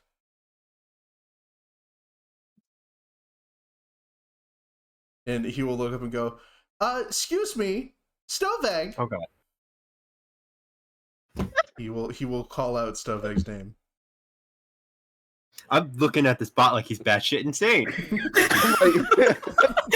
I'm like sitting here, it's like, wait, Dale doesn't know. Dale sees differently. Oh yeah, I'm Dale sees like I'm how I like see. leaning over, looking at this bot like this bitch is nuts. This bitch crazy. Do I do roll another perception check to see if I hear Dale? Yeah, you can. I'll even give you advantage. Okay, thank you. 'Cause He's I not almost being got- I almost quiet got about another it. nat one. I was about to say this. If this man gets more, like 2 net ones, I'm done. I got a 15, so I Okay. heard him. Yeah, you heard him. That just fucking whip my head around. It's like, oh. And And just you cover see- myself up. I'm like, oh! Do you sink down Yeah, into you're the just like water? Yeah, So you're just a floating pumpkin head. yeah. It's just a floating pumpkin. Because I can't get my head wet. You see a pumpkin that is now floating on top of the water that responded to Dale calling him Stoveg.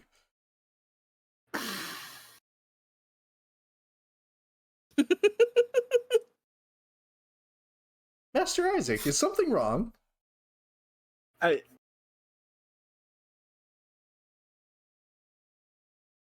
Is your circuitry fried? No, that is clearly Stoveg. I can tell by his magic.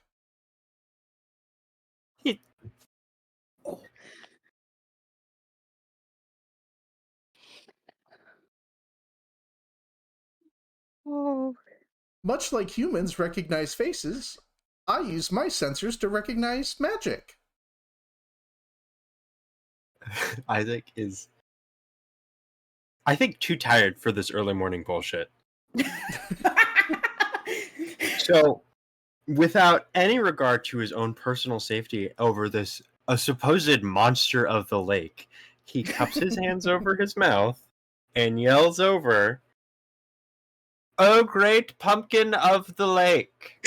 Are you actually my friend Stoveg?" You just see Stoveg just putting his arm out and doing the Terminator thumbs up and slowly sinking it back in.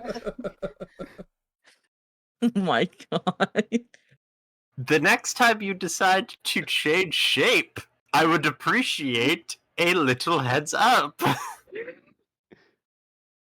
Just the same motion again, but with the left hand. I shall leave you to your bathing. Maybe wave goodbye. Go a little bit downstream to clean the ponds. Okay. Wait, you're going downstream? Yeah, Just I a little out of the So way. you're going I'm towards going Well, so downstream. while you're cleaning these pots and pans, bits of vines every once in a while are gonna end up in the wash. If you're going downstream. I'll go up. I'll go up. upstream. I was trying to be respectful to my friend. Yeah. Yeah, no, I'm downstream. I didn't know he was. Okay. Could you imagine just the awkward passing like ships in the night? Try not to make eye contact.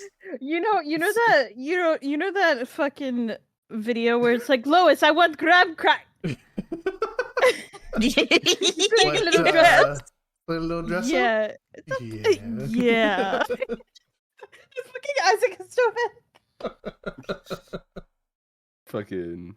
So So yeah. the whole time one of our party Also, members may have an egg, and now they're whatever the fuck that is in the ocean. That. I'm also like imagining though if he had gone downstream from me, just like I'm scared to pick up what part this might have been of him. Oh my god. Oh. But anyway, Carry on.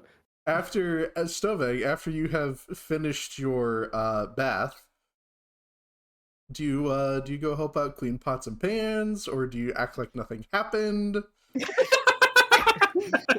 What route You we like going it, with let's this, brother? go walk out to the I'm just now gonna wash my clothes. Okay. You wash your clothes. Okay. Like on like directly across from where they're washing the face. It's the power play. Oh my god. Well, the body's clean. Now the clothes need to be clean. No point of putting on dirty clothes if body clean. Mhm. Man, So speaking so fat. you clean your clothes and hang them out to dry for a bit, and Yep. yeah. And I just infuse myself with a tree for a minute, just hiding in the branches. Mm-hmm. All right.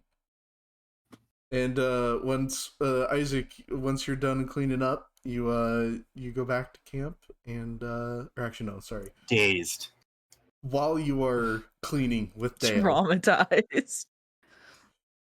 Dale will look at you and go, "Are you okay, Master Isaac?" No. Is something the matter? Perhaps I can assist. Quite a few things are the matter. It appears this party cannot have a normal functioning morning. I gotta mean, go pee. I'm laughing so much.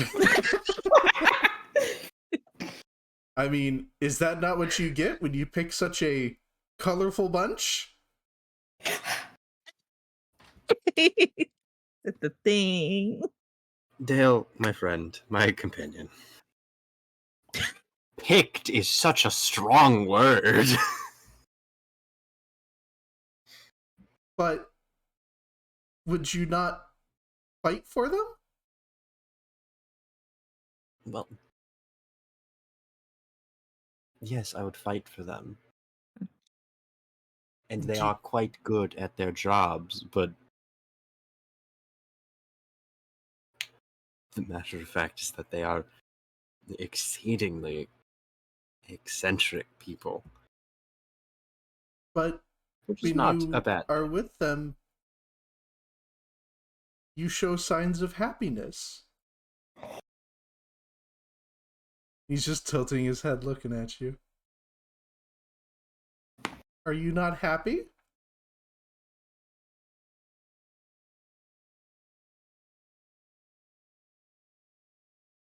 I am.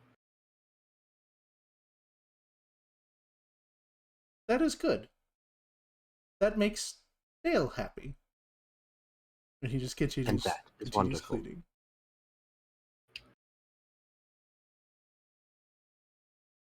Hey, Bam. Yes. Give me a perception check. Wait, correction? Oh yeah, perception first. First, great. 24. By far. Okay, then give me a crafting check.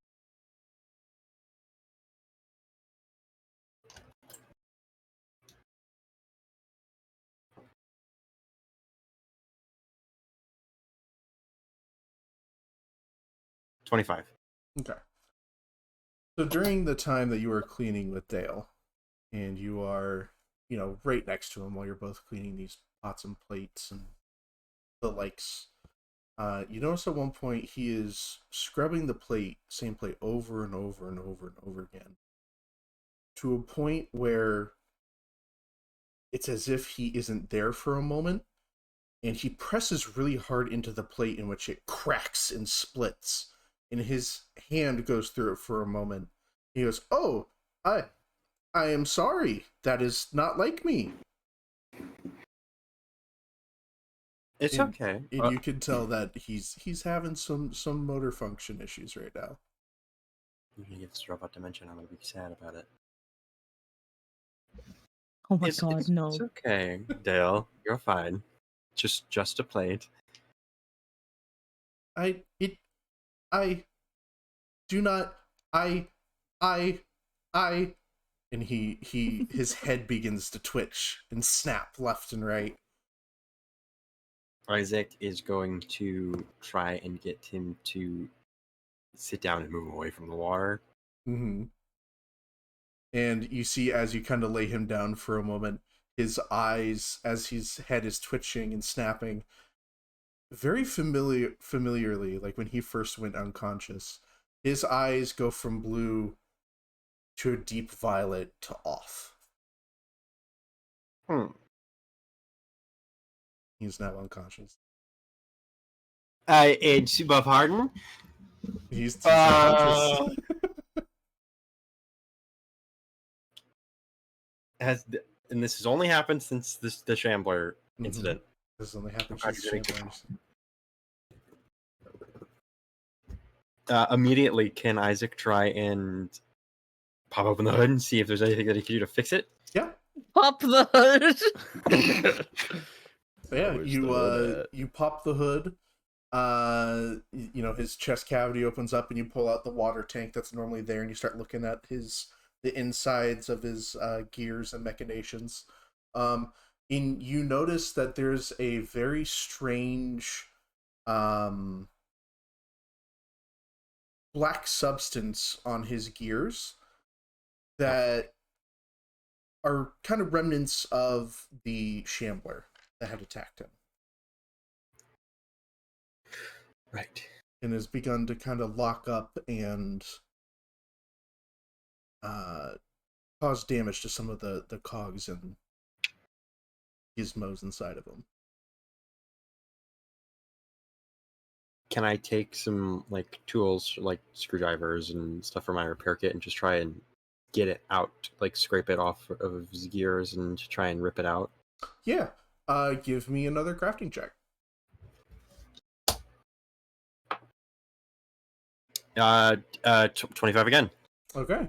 Yeah, as you kind of clean up these gears and scrape out this black residue out of them, and his gears are all spick and span again, and you kind of close up the hood and then put the tank on, and it should be working with the job you did. He should be good to go. And you sit there. You wait. You wait.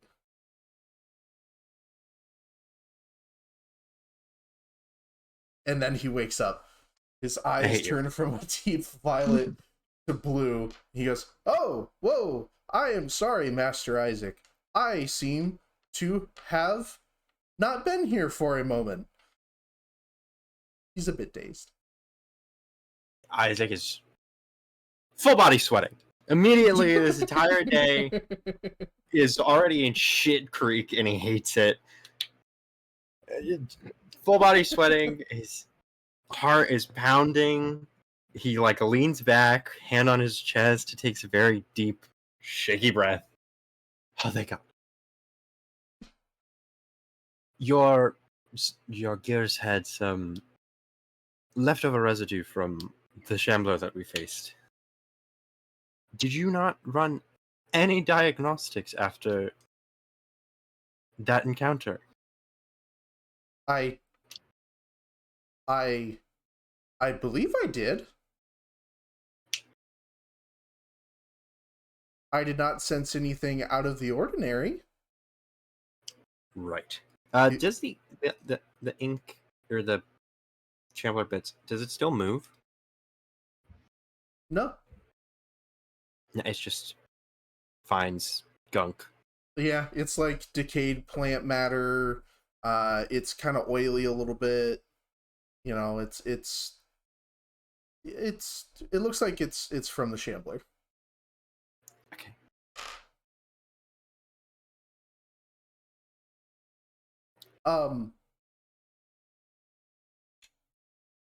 I apologize. I did not intend to cause you additional discomfort. Nothing you have to apologize for, Dale. It clearly was not, to your knowledge, happening. Mm-hmm. You could tell that, like, Dale is... If a robot could have an expression of deep thought, he is currently in it right now. Hey, I did a natural 20 on perception. Is there anything else that's wrong with him?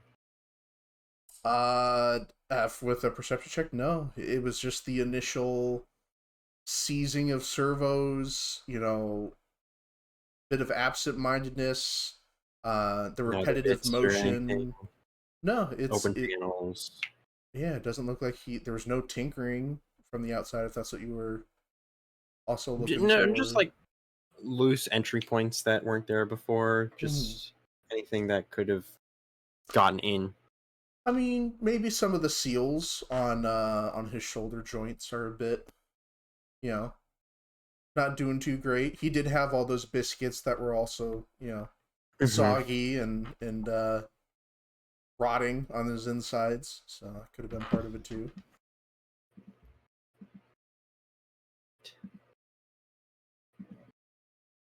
Well, now that dishes are done, would you like to go back? I think that would be wise. Wonderful. The next time Go ahead. we get into an altercation, I would appreciate you coming to me or Atum for a proper diagnosis and checkup of anything that may have gotten in. But I think after the Shambler, Atum, and he's deep in thought right now again. I seem to be having issues with my memory banks. I apologize.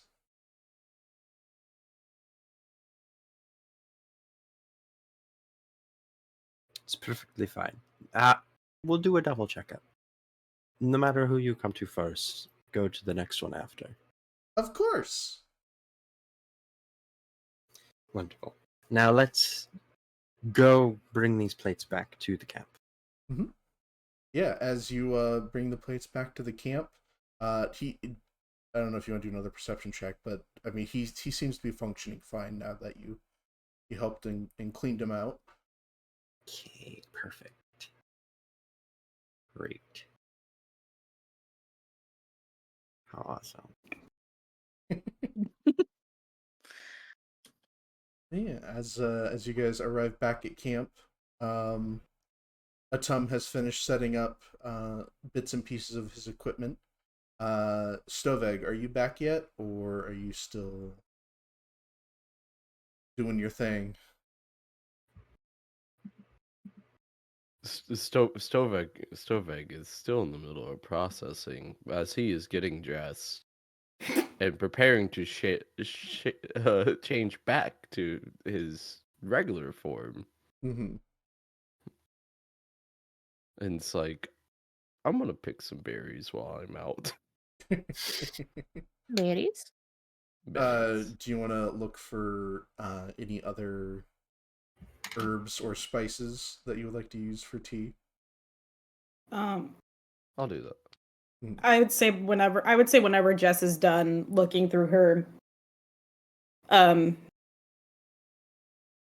her notebook, which is basically her repertoire, Mm-hmm. or just, she would like tell everybody who is still in the cabin, I'm gonna walk out, so that way nothing clatters to the floor of the mire once she leaves. Mm-hmm. Yeah, as you step out of your little hut that you've made, just as quickly as it appeared, it vanishes as well, leaving an imprint in the marshy grass where the building once was. Mm-hmm. And I mean, whatever bags and other items were left in there are now folded and kind of just sitting on the ground at this point. But you probably would have done your due diligence and laid them out on a tarp or something before you stepped out. That was why she would have given a heads up to the remainder of the group. Yeah.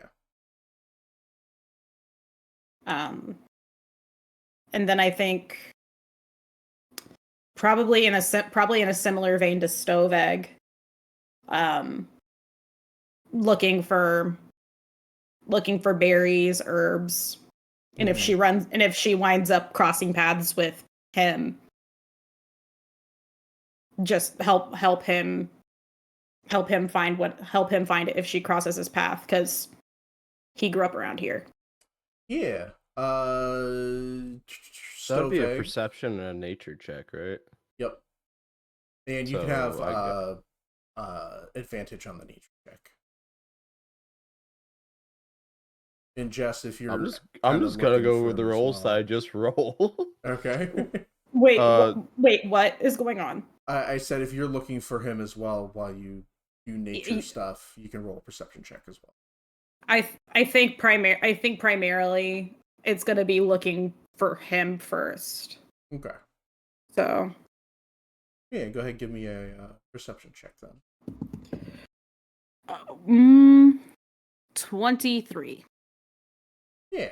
I mean, you look around, you kind of know that he had made a comment about bathing. So you kind of head out towards that way, and you do eventually see him picking through some grasses and mushrooms and berries. And so, Stoveg, you have I have my rolls. It's 21 for perception and 23 for nature. okay. Yeah, you see Stoveg is picking some very familiar mushrooms around the area. Okay. Just kind of while walking towards him, would you like some help? Well, I wouldn't mind some help. That would be very wonderful.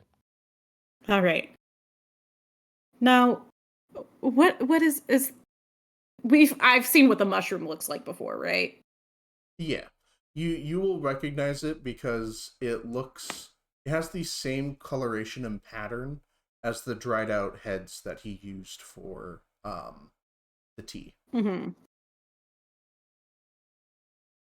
All right. This just looks like a hydrated version of what he uses to brew. Okay. Is there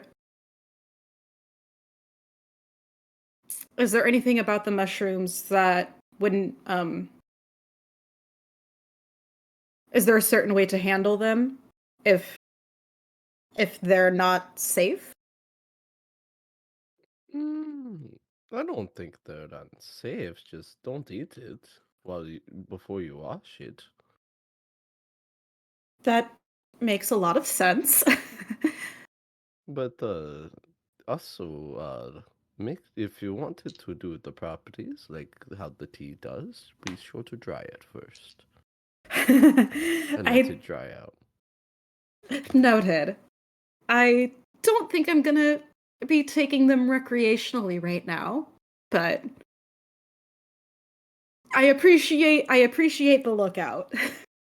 Dude, I would more recommend microdosing them. That way you only see the sprites and don't see other things. Hey, Jess, Huh?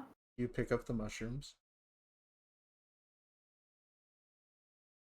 I think because is he on the ground? Like, is he kneeling on the ground picking these? Yeah. I think she would kneel next to him, but isn't picking one up yet. Okay. Oh, wait. Stovek forgot. You're not like Stovek. Please put on some gloves. Just holding up her hands because fingerless gloves. This is not. I'm assuming this isn't. You would need some type of gardening glove. I don't think I would have any, but It's okay. I keep them in my back pocket. Here you go. Jess is just holding these gloves in her hand, staring at the gloves like they owe her money. And is looking at Stoveg for a second before just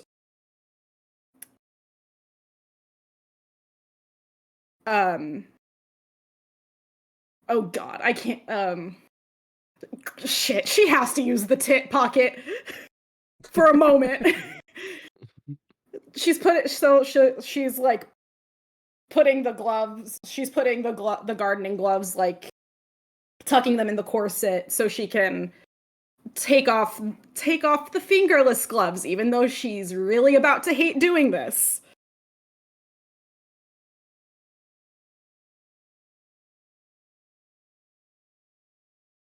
Would you like to describe what Stoveg sees for gloves?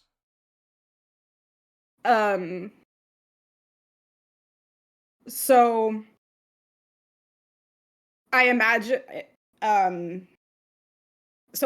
it's the back, like as she's taking off the gloves, it's the backs of her hands facing you. And as she takes off the left, thin scars along the back, and near the end of the left, closer to the thumb, is a slightly bigger scar. And then when taking off the right, there are also thin scars, and a similar bigger scar that if she were to put the backs of her hands together, the big one looks like it fits together like a puzzle. You just see Stoveg's eyes soften. It's okay, you don't have to worry. We all have stories, we all have scars. And soon, one day, we can share those stories. But I am not going to fret over these, and you don't have to be worried that I see them. There, your secret is safe. You're not the first one I've told, but I appreciate your confidence. It's okay. I know you and Isaac been getting along very well. I could say the same. That little baby bird of Celeste's. Well, actually, I actually no. She was not awake for that. What? I was about to say something about like the bird popping onto Stoveg's hat. Jess and Isaac weren't awake for that. Yeah. But I mean, the same could be said about you and our shield.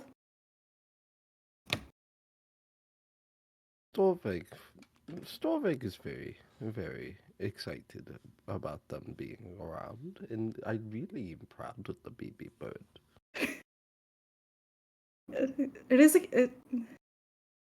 They're a cute little fluff ball. I don't know if y'all are awake yet, but it teleports. It teleports. It sneezes and it poofed to Swifty, and it sneezed again and then poofed to my hat. Okay, now that is an adorable image I would have loved to have been woken up to see. We also didn't know if we could disturb y'all. Wait, how do you mean? Storvek has tried to wake up Master Anna one night and got a swift kick to the jaw. Oh. No, the only person I would wake up that violently for is Maz. That was your sibling, right? Yes. Oh, that wonderful sibling rivalry. Not Storvek wishes he necessarily. had that. Not necessarily a sibling rivalry. I think the best way to put it, from growing up with them, they are an absolute menace to society. Is that why they enjoyed watching Stoveg dance to Pink Pony Club? Why else would they dare you to do it? Here, you got your money. It did. Yes. I hate the fact that Big Pony Club is fucking canon in my Pink campaign. Pony Club. I love it. Actually, That tune was composed by a friend of mine. I actually helped. I helped them. I'm not going by names, but Oh my god. It's just Moz had their reasons for choosing that particular song, and it was to make sure I lived with the secondhand embarrassment or just straight up embarrassment that I had a hand in that song. I do feel like we need to change the name of it for copyright reasons. Which is true. Pink Stallion Stable. There you go. Yes, that works. Pink Stallion Bar. Pink Stallion Bar, I like that. Pink Stallion Bar, yeah, there we go. Oh, I hate it here.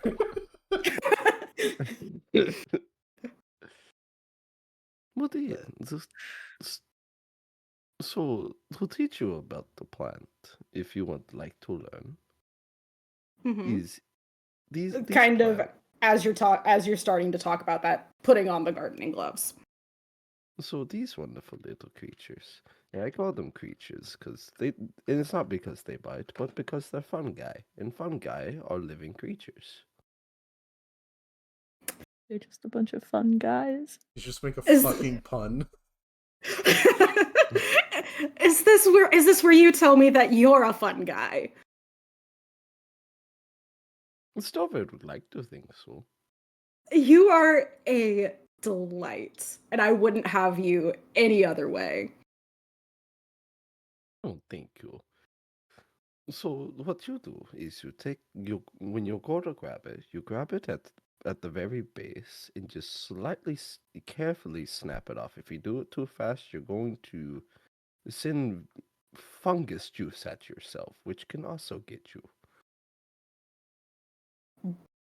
Okay. And don't ever do what Stovek's doing right now. I'm touching it with my bare hands. And how is it that you're able to do that? Is that because of your magic? Stovek has no clue. I've been able to do it since I'm born. I may have been born with the mushrooms. Who knows? With the mushrooms. But when you go, make sure you just plop it in the bag, and then just seal it every time. Do not breathe in the bag. Okay. Until you are ready to go to dry racket. Okay. And then we can grab some herbs and then some berries, and we can probably get some really good ones for the baby bird. Yes. It's a wonderful, beautiful place out here. When you first look at the Melmire, you think it's just nothing but swamp and dead trees and all that. But once you actually get into it, you find that it has a subtle beauty to it. I think Jess is just kind of taking a look around as he's giving that explanation. Or at least that little open window into Stoveg's like way of thinking. And One moment. Oh no. Continue. Oh no. I'm a little bit scared. And just like kind of nodding along and goes, that can be said about a lot of places in the world and a lot of different circumstances too. And as you say that, you see that a lot of the trees around you have vines sprawling up them. No different at first glance from normal vines, but you notice that as you're kind of talking and taking everything in, that little buds begin to form on these vines and pop open into beautiful reds and whites and blues, violets, as all these petals on these flowers shimmer very slightly and almost reflect the light that is bouncing onto them. And it makes a kaleidoscope of color around you. Wow. I didn't really get to see a whole lot of this when I was in the Howler house. Oh, Oh, um, yes, when I was younger, I had a wardship, I guess you could call it, with, Isaac's father. a, a, a wardship? Sorry, Stovek's stupid. What is a wardship? Let's put it this way.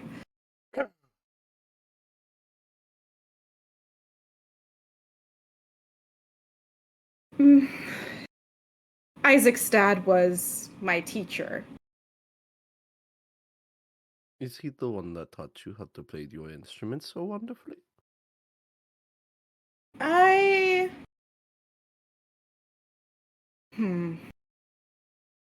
I had already known how to play by the time he walked into my parents' bakery. And I guess he saw me playing in a tavern one night and asked if I would want to be tutored. My family's circumstances then weren't as great as they are now. So, in exchange for me to, or to allow me to go with Master Howler to Feldar,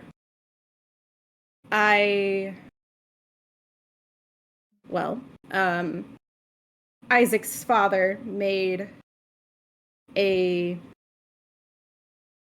proposition to my parents.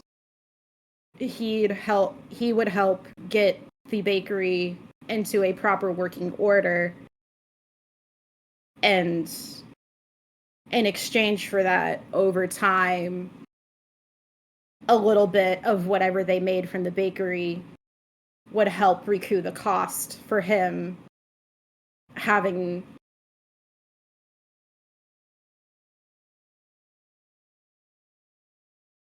with that act of generosity. Oh, so like when people pay royalties. In a manner of speaking. Don't ask how Stovek knows what royalties are, because he doesn't know. It's just still in his brain. I mean, you used it in the right context wherever you picked it up. I think it came from Master Rana when he tried to sell his trinkets. Yes. Well, So I will throw this out there. Both of you earned a hero point. ooh. Hey, look at that, Stoveg! Hey, look at that trick! You've got 2 now! let's go! Oh my god, yes. I did not add them. If you guys want to add it yourself. I added just mine. added mine. Okay. Cool. You know what's interesting? This is the second time these flowers have done this. And I think they react to any time I talk about them because they like the fact that I talk about them. Well, if there is magic in the Melmire, perhaps it has the sense of knowing when it is being talked about in a good light, in a positive manner. No, there's, as Stovek has always seen it, there's always been magic here. Whether or not how old the magic is, I have no clue. But But yeah, so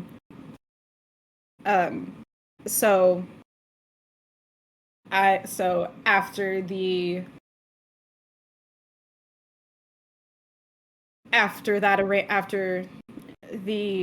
terms of the arrangement or contract had been made, I was under Gene Howell's tutelage. How he taught. so that's why y'all are so close to each other, even though I think y'all have mentioned that y'all have never actually seen each other before. So Isaac was very young when he first was brought to the estate. It was actually, and I DM, correct me if I'm off course. Mm-hmm. It was about a couple of years into my studies with his father. Mm-hmm. And and I'm very well aware of this already. The way elves age is bonkers. And I'm saying that as an elf.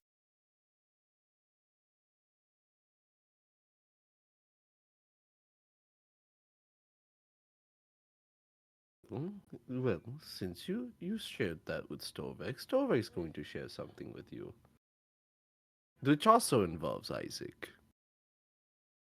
Isaac accidentally saw Stovek naked in the river. Sorry. Damn. Just putting it out there, huh? Stovek, the homewrecker. I think he was carrying dishes. Okay. Also, welcome back, Bam. What a way to join back.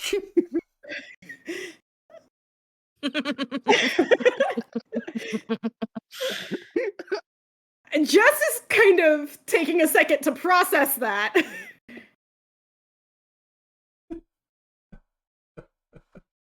I mean, Stovek said he was going to go take a bath. So I remember this. I remember this. He just keeps going into more and more detail. Thank you for this. Thank you for this. I figured I'd give you a funny.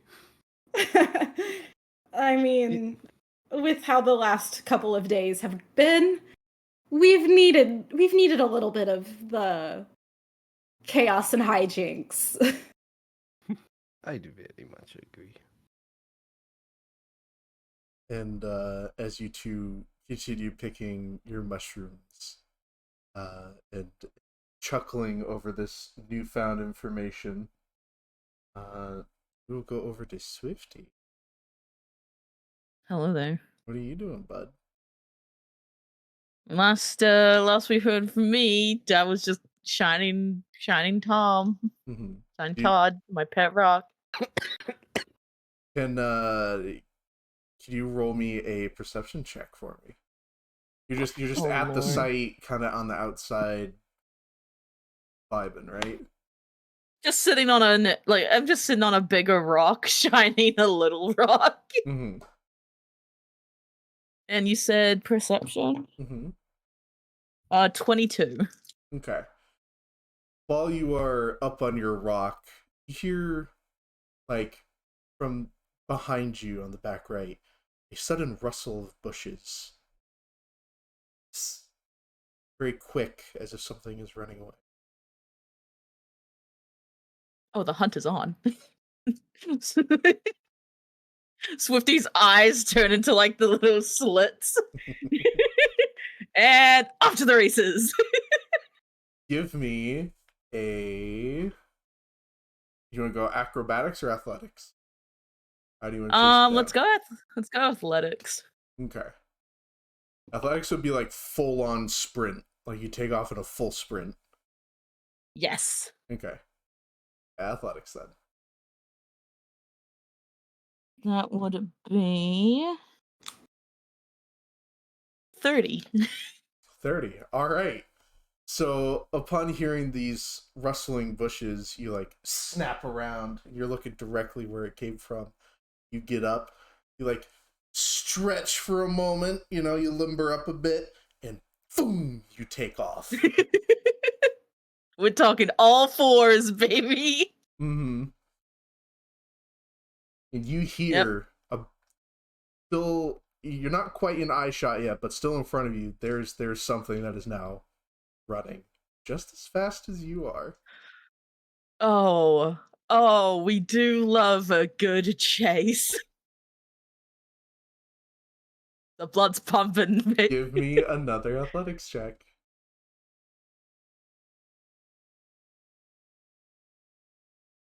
28. Okay. So as you are chasing, the distance is still becoming the same. Then roll me a reflex save. As while you are running through these tree lines and everything, a branch suddenly comes snapping back towards you.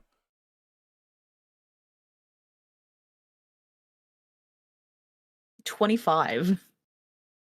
Okay. Yeah. I have a plus 13 to both athletics and reflex. I know, but that was a DC 25 check. I'm upset. Okay. So as you were running, it sounds like they have gotten a little bit ahead because, you know, you just met the DC, but they are still within, you know, earshot. You can hear them rustling around, cracking branches. And they seem to be they're hustling. They've done this sort of thing before, whatever they are. I'm not gonna fucking give up on it. I want this motherfucker. You wanna do it again? Yes. Dude, Swifty is in their element right now. They just they want this so bad. That is another 28. Okay.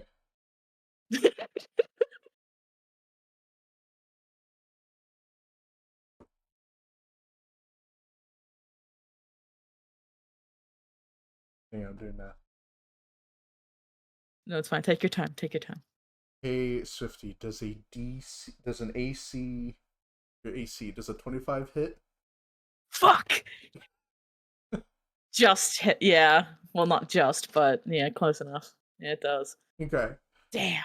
I need you to roll me. Actually, no, that just hits. I need to get out of it. Okay. Yeah. As you are chasing towards whatever this thing is in front of you, you are suddenly hit with a mass of woven vine and rocks as you are tied up by a bolus. You slam into the ground, unable to move. Look, it turned for the worst. You roll me a perception check. 21. Okay. And you see just out of like the corner of your eye, there's a lizard folk that is leaning up against a tree. He's got like red paint across his face. He's got a scar just down his neck. He's looking down at you and he just smirks. Just, ugh, and bolts off away from you, leaving you there. Can I try to wiggle out? Like, is it still like wrapped around? It's still wrapped around you. Can I like try to wiggle my way out of it? So you could do either acrobatics or athletics. You know, we'll go I know it's athletics is higher, but we'll go acrobatics this time. Mm-hmm. Change it up a bit. That is 27. Okay. I mean, yeah, it takes you, full 6 seconds to wiggle out, shake it off. You do get it off. Oh. You Yeah, give me- Swifty's mad at this fucking lizard. you wanna give me a perception Swifty check? wants the lizards. Yeah, I want to do a perception check. Where did this fucking lizard go? 16. You hear nothing. Rustling, no footsteps, no cracking of branches. They're gone.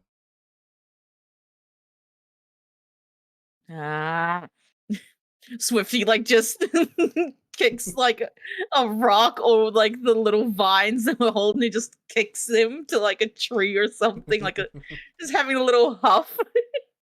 I will say this was a lizard folk that seemed to be kitted out with tribal leather wear. I will say.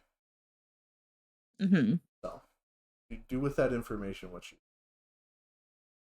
I will. You fucking little. You tie me in the Grumble all the way cheater. back to the camp. Cheated than you goddamn man. Not fair. You're bullshit. So, as you begin making your way back to the campsite, we will cut over to Atum, who is requesting the assistance of Isaac as he returns the tale. That was just the cutaway. I love that. Everyone's having these really close talks with other people. Then there's me just chasing a lizard. Hey Nat, it's because you're learning things. I am. That is a bit of I'm learning. important tidbit of information. You guys are being fucking watched. And boy, do I fucking know. Swifty takes this personally. Swifty will remember this. Oh, I specifically made this character to go against you. Oh, fantastic! So you made a lizard folk that is basically the anti-Swifty? Swifty is getting their King Kong versus Godzilla fight. Yes! Yes, please! I need this! Nat, I'm telling you right now as a player, you absolutely have Jess's back and she will enlarge you for that whenever the time comes. All right, so as Atum is modifying his contraptions and researching the crystal, he begins having trouble setting up one of his devices. And Isaac, could you lend me a hand here? I need an extra set. They're a bit more dexterous than my claws.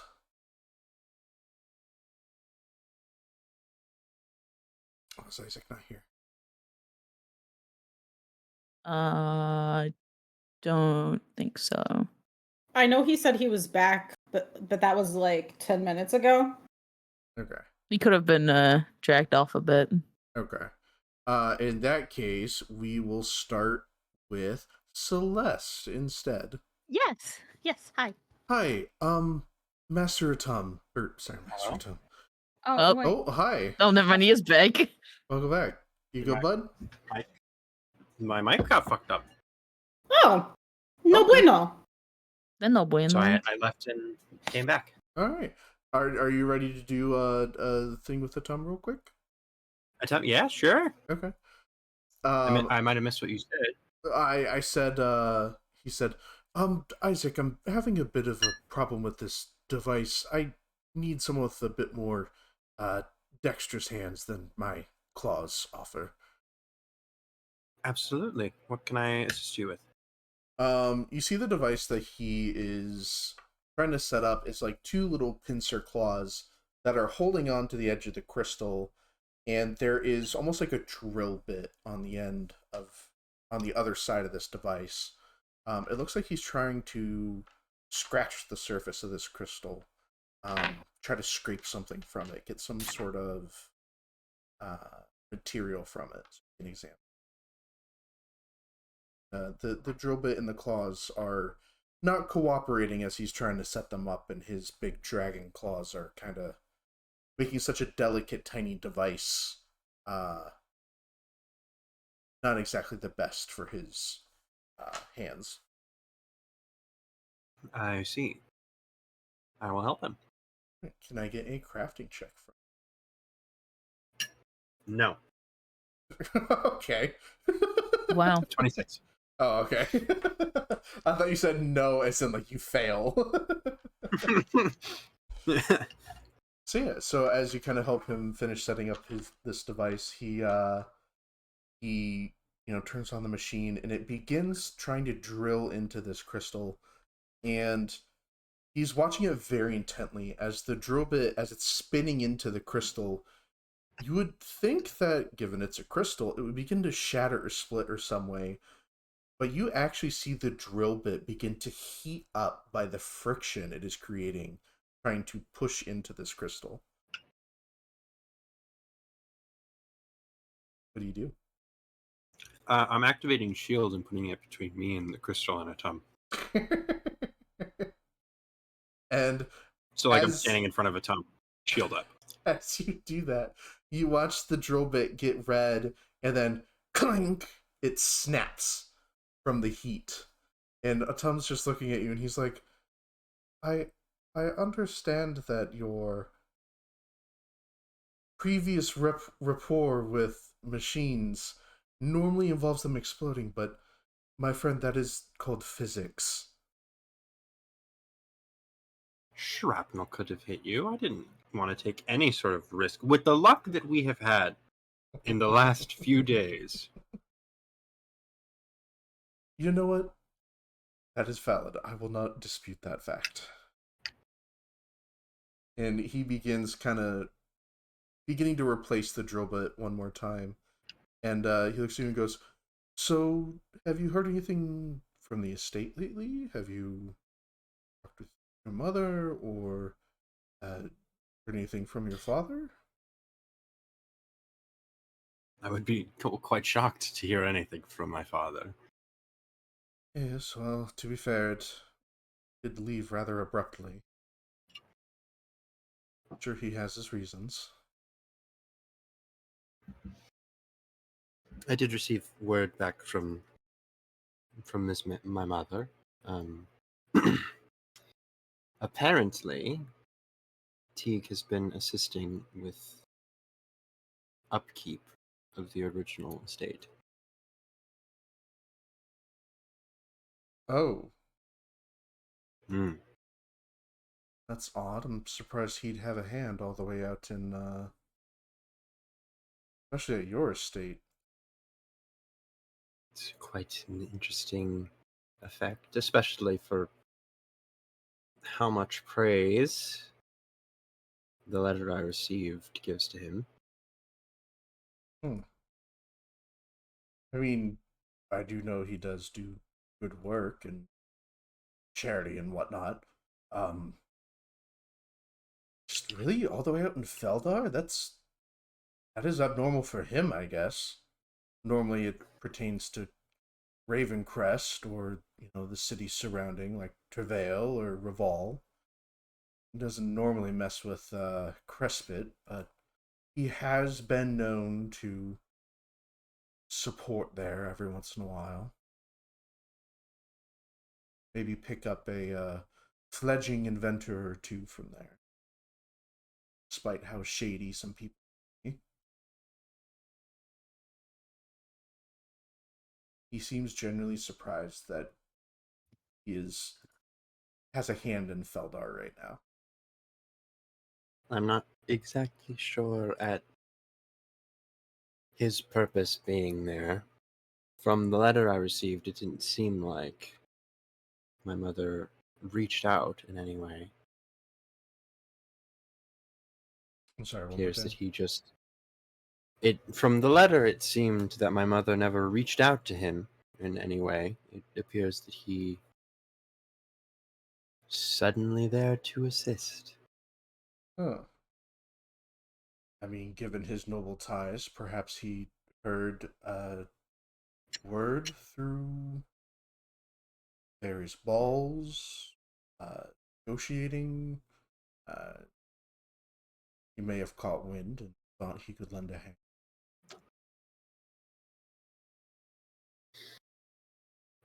Yes, the royal gossip circle. Now I know it well. Believe me, if I could lock myself away in my study and tinker away for the rest of my life, I would. Lord knows those fundraisers can be a drag. Oh, I do not miss them in any way. He chuckles to himself and he'll go, "Do you know the last time I was at one, I caused so much trouble that they took me off the list, and it was all thanks to..." What? How could you blame me? Oh no, I'm not blaming you. You simply inspired me, my boy. Oh no, which one did you do? Let's just say a bowl of fruit punch, a well-timed pocket full of a particular chemical, and a lot of foam was created. Mr. Orts, I could never have imagined. I mean, if it wasn't for the spiked punch, it would have never happened, but I digress.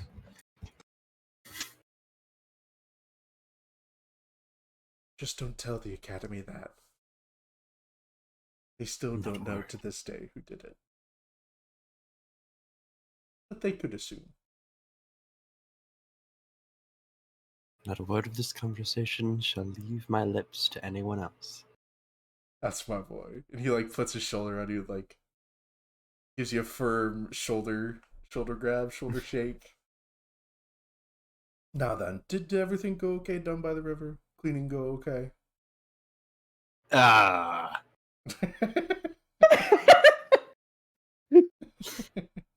PTSD soldier face.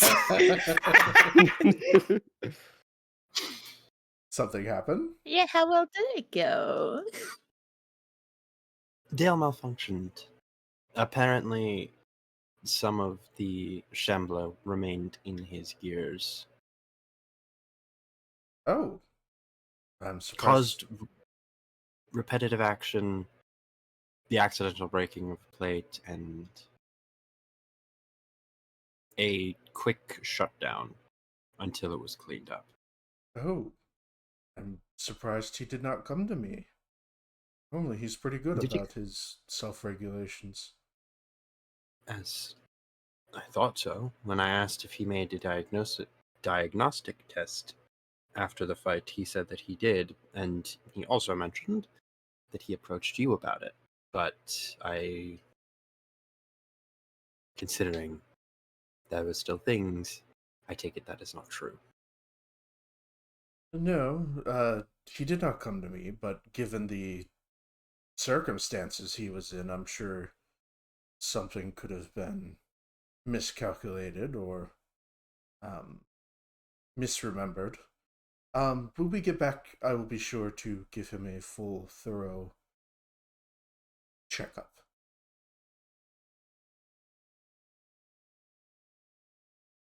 Wonderful. He does mean a lot to me, just as much as you. In fact, one day if I am ever gone, I do hope that he will continue to be in your service.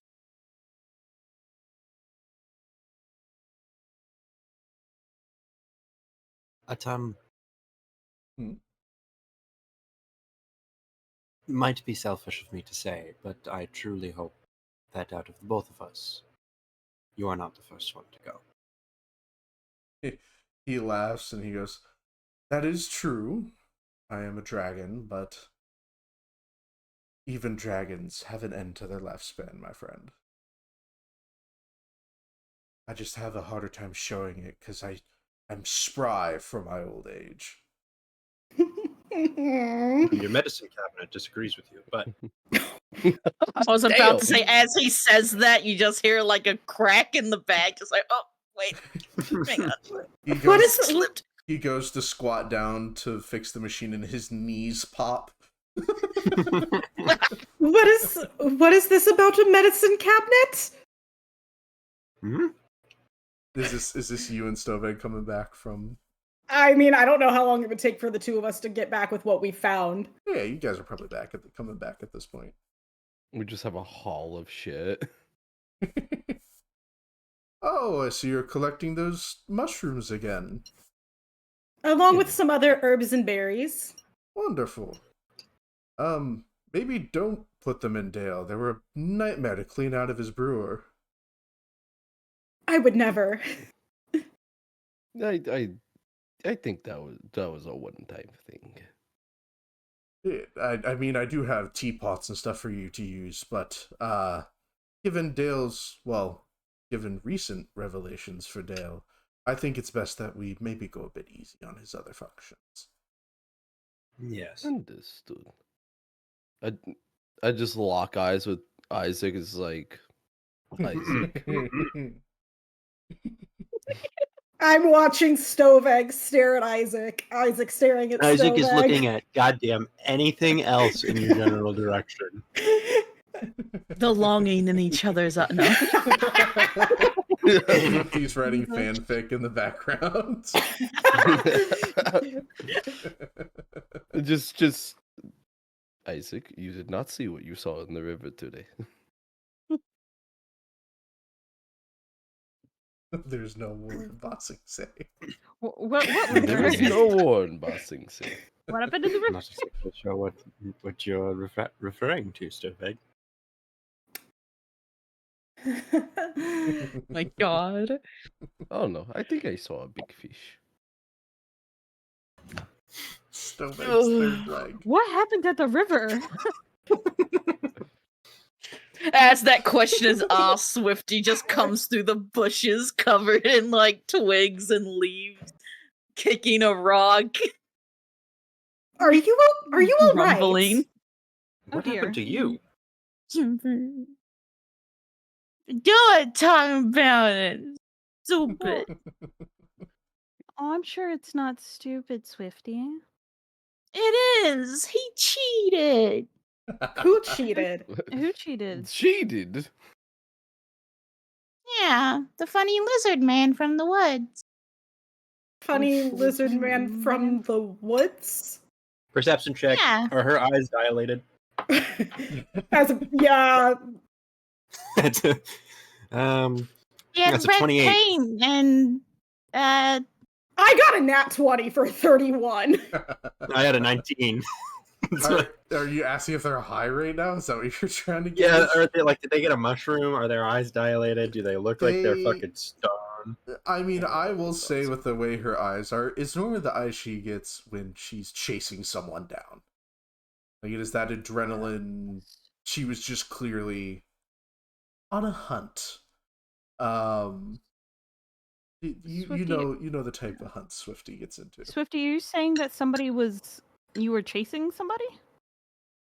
well, yeah, they were in the bushes. I was just polishing Todd. He was in the bushes, and yeah, I ran after him, but then he cheated. He used Wait. vines what- and what- tracked me. And What did he Wait. look like? Oh, like it's like a giant like lizard guy. Wait. Well, Are not you giant, like a lizard but on Wait. 2 legs. Are you saying that you chased a lizard man, got caught in a trap? I mean, yeah, and he had the audacity to just To be grin rude. at me and walk away. He cheated. Okay. I would have got on him if he didn't use Okay. his vine trick. With that piece of information, Jess is just like, Yeah, I'm looking at tree lines now. are we being Hey, everyone roll me are we perception being checks. watched? All right.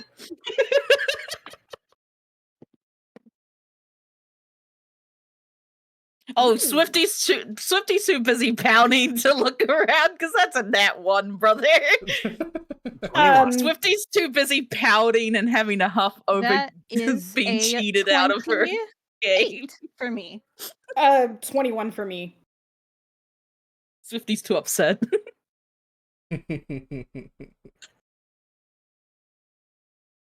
So, looking along the tree line, nothing immediately jumps out. But you do kind of realize that there are some spots you could be being watched. And about this time, over Dude, towards not the really. direction of the tree, you know, the big tree where the knot is, you know, that sort of tree. Yeah, we're with where we are, we're not near that, correct? Correct, but you can see it in the distance. Okay. But, You but okay, see- so you're saying in that direction. Gotcha. Yes. Yeah. You can see these deep, dark, black clouds begin to form over top of the sky, and they're the most potent near the tree. As a bolt of black lightning streaks down and slams into the side of the tree where the knot is. Oh my god. And you hear as it echoes across the mire. And then after the first one, there's a second and a third. Oh, I'm guessing that's not good. No, I don't think that's good. And about this time, you hear rustling behind you. Laid out. You what? Isaac immediately has a sword in his hands. Just Swifty's not ready for attacking, round just 2. in stance. Yeah. He's ready for that's- round 2. And you Facing see, the rustling. as the bushes rustle, you see a lizard folk dragging himself on the ground, bloodied, scarred, obviously attacked. Mm-mm. Like him, like that guy. And Is that the guy- guy has a red blotch across his eye and a scar at the top of the nape of his neck. It's the guy who cheated. Hold on. I don't think he looks that good. Okay, Well, he upon still has to explain why he cheated in our run. wait, hold on. Swifty is dead set on this. Based off of this lizard man crawling on the ground, bloodied in one eye and a scar on the back of the neck.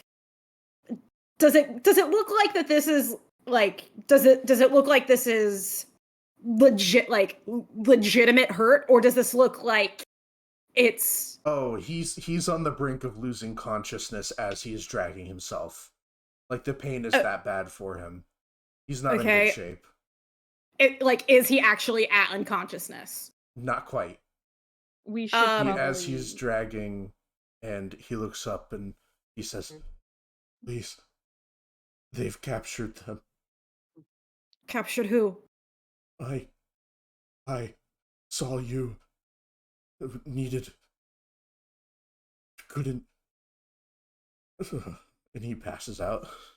I Is stab the sword right next to his face and do searing restoration on him. I was gonna stabilize, but that's fine. Mm-hmm. Yeah. Stabilize would have just left him unconscious and at 0. Yeah. So you stabilize him. He comes to 0. He is still unconscious. Searing restoration him, give him a couple extra hit points. He is still unconscious. He is exhausted. Really? Do we need the mod? He is. Do we need Do we mud? need mud?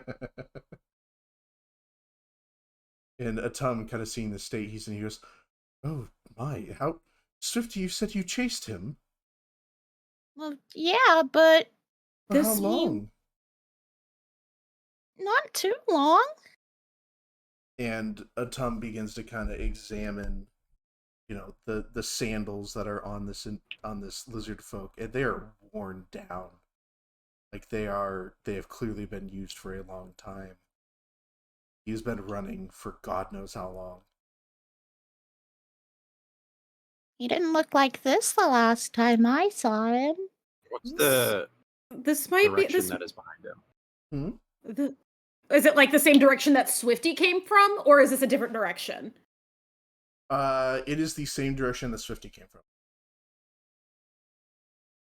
from. I didn't do it. This is not your handiwork. She looks at him. This is not your handiwork.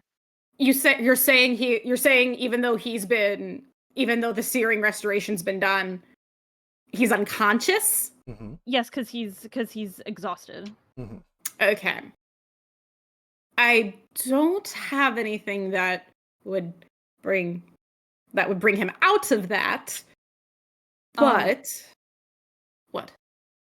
So he said, what did he specifically say? Because I got distracted a little bit from the dogs. They took them. They took They them. took That's all he them. said. He Okay. said they took them, couldn't trust, and then he passed out. Saw you. Took them. Couldn't trust. Stovek, do you know of any villages or settlements that are in that direction that he ran from? Which way did he come from? I'm just pointing at like behind him, between the bushes that him and Swifty crawled out of. Stovek, give me In whatever cardinal direction that is. a travel, or do I want it to be lore?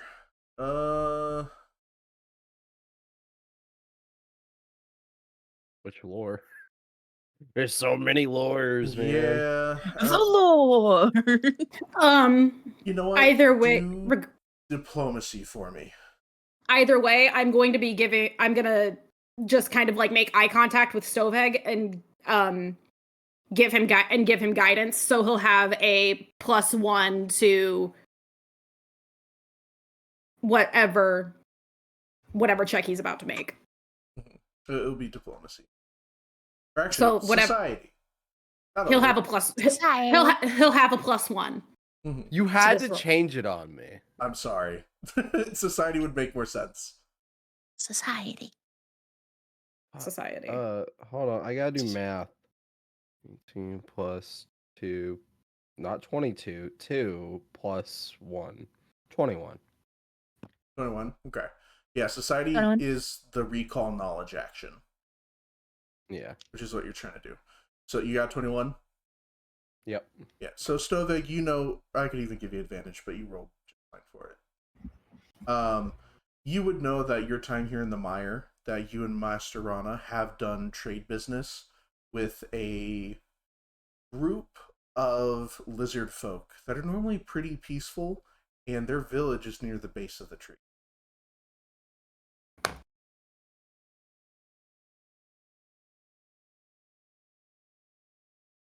I'm just gonna say I relayed what you just said to me because my brain just blanked of how to talk.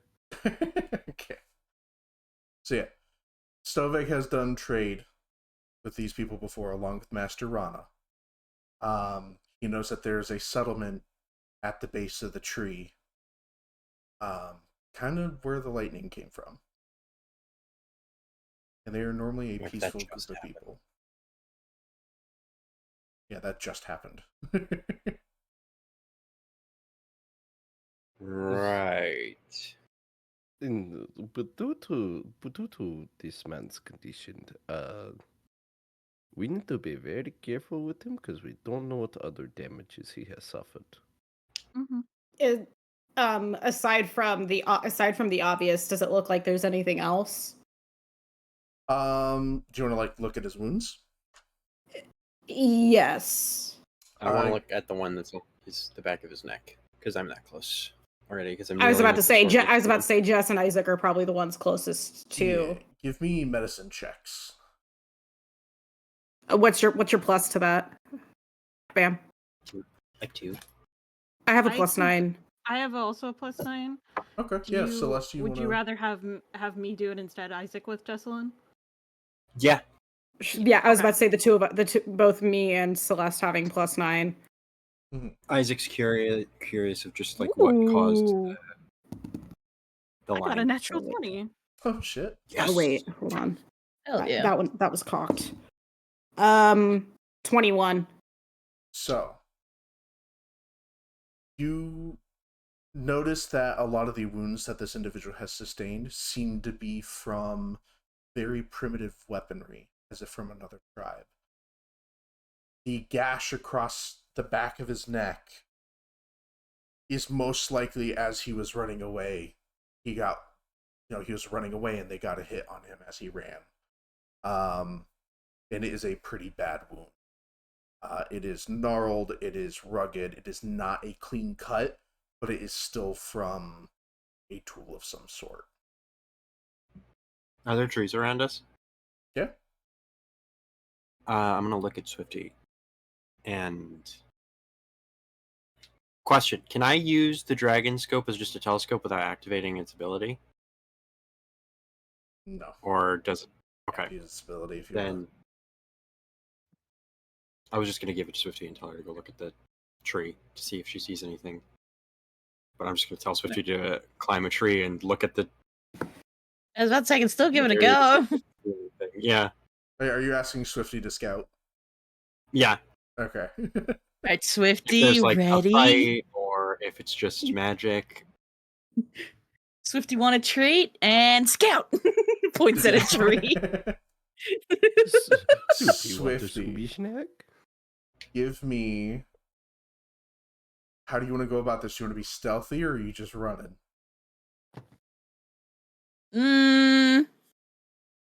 Because you can either give me a flat athletics if you just want to run and look around, or give me acrobatics and then stealth.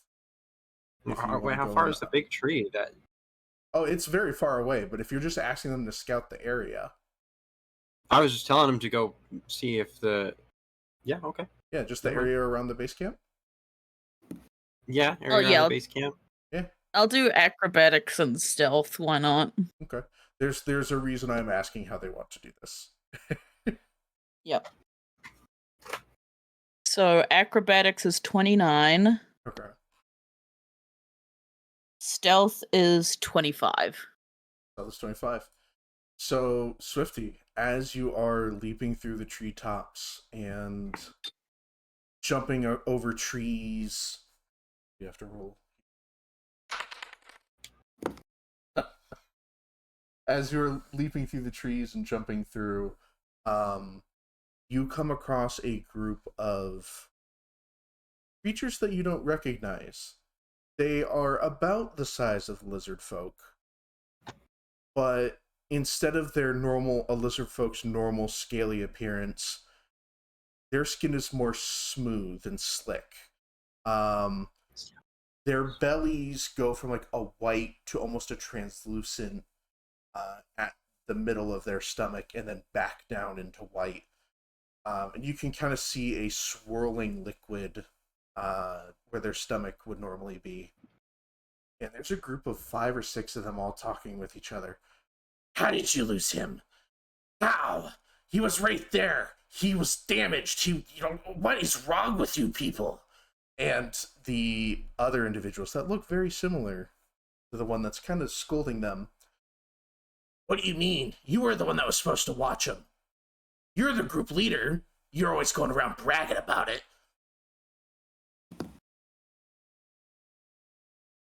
Then the third one chimes up. I know, if we don't find him, we have to bring him back. We must convert him. Interesting. Catholics. As someone who grew up Catholic, not 100% wrong, but this is more about it'd be more the Protestant ones that are that pushy. Damn, dude. And That was an intrusive thought. That one. it's okay. And the sixth one, maybe the more quiet and timid of the bunch, just goes, I just don't want to upset the master again. Giving me goddamn salad finger vibes. The fuck? He's timid. He's afraid to talk. Does he like rusty spoons too? The fuck? Oh my god. I like rusty spoons. And Benedict Mm. Cumberbatch. Swifty, while you are overhearing them, one of them goes, "Wait!" He gets sniffing the air. There's one here.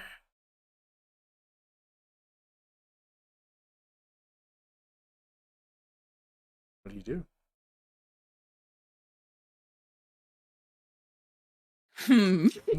Intrusive thought or be smart. Intrusive thought. There are 6 Be of them. smart.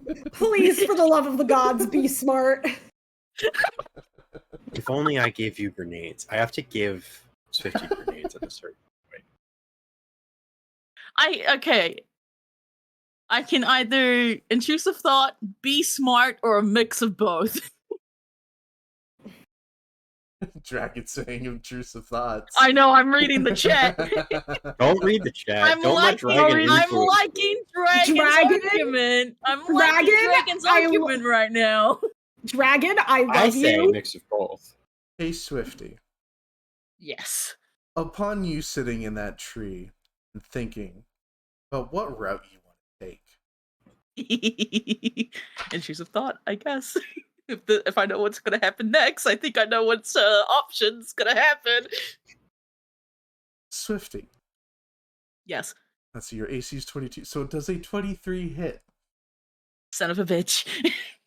As you're Should've sitting done there intrusive thinking thought. up in the tree holding, there's a sudden thump into your shoulder as a spear has run through your shoulder. You What is have it with Swifty and getting injured in the shoulder? Wait, is it First the one was same her shoulder fault. that the bullet? Is it the same shoulder that the bullet went through, or the other one? No, this is the other one. Oh, come on! There. Can I Get down. Can I retaliate by shooting at least one of them? I would go into initiative if this is what you want to do. Oh god. Hmm. Oh god. And here we thought it was just gonna be a straight RP session. How fucking dare, Paladin. So how far into the tree line am I? I mean, you are pretty high up in the tree. Like, they would have to climb. It would probably take them a round to climb up to you. But they would. Yeah, but how far away from the others am I as well? From the others, I would say. Yeah. Maybe about like 3 football fields away, so 300 yards away. Oh god. That's a lot of rounds to get to you. That's gonna be a lot of time. Yeah. What do I have? What do I have? What do I have?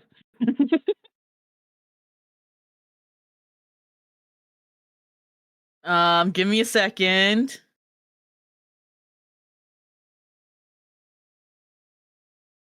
Oh, dang it. How far up the tree? Like at the very top, or You're towards the top. It is a 35 foot tree. It's a pretty big tree.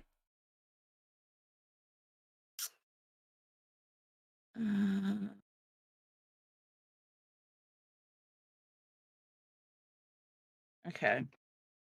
Well, I hope you guys are quick enough. From 900 feet no. away? This is how she dies. Hey, if it's to be, Hey, Swifty's going out in a blaze of glory. Swifty. Yeah, what's up? You feel a very familiar thrum. In your back Yep, I was pocket, about to say. and a whisper caresses your ear. Run. Well, Swifty's about to turn into Tarzan. George of the Jungle and Tarzan this shit. You run? Yeah, I'm tree hopping. Yeah, give me an athletics check. I'm keeping the spear. Oh, Are you running God. with the spear in your shoulder still? It's mine now. Well, from a survival standpoint, taking out an implement, like taking an implement like that out of a wound, better to keep the blood in than to have it spurting out. That is fair. I would say that, like, I probably, to, like, make sure it's not too much in the way, probably would have broken off, like, a bit of it. Mm-hmm. Yeah, just to make sure it's not too much in the way.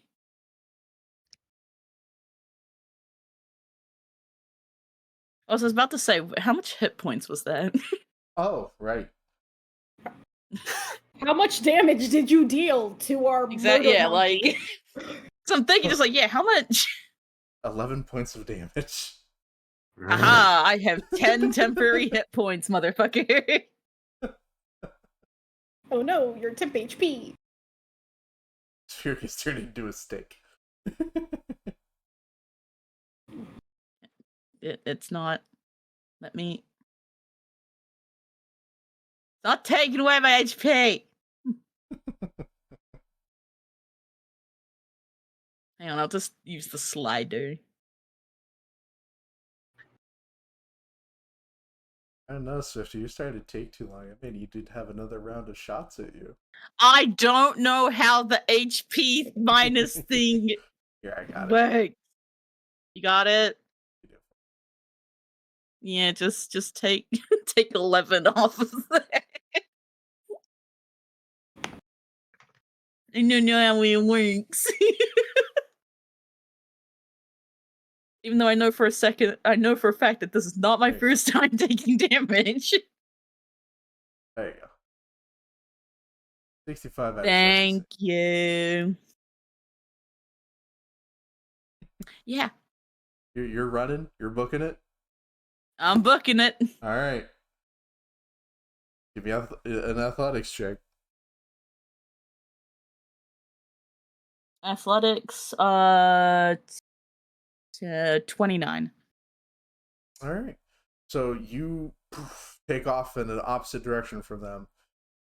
How are you going straight back to them, or are you running back to the group, or are you going a different direction? I did this.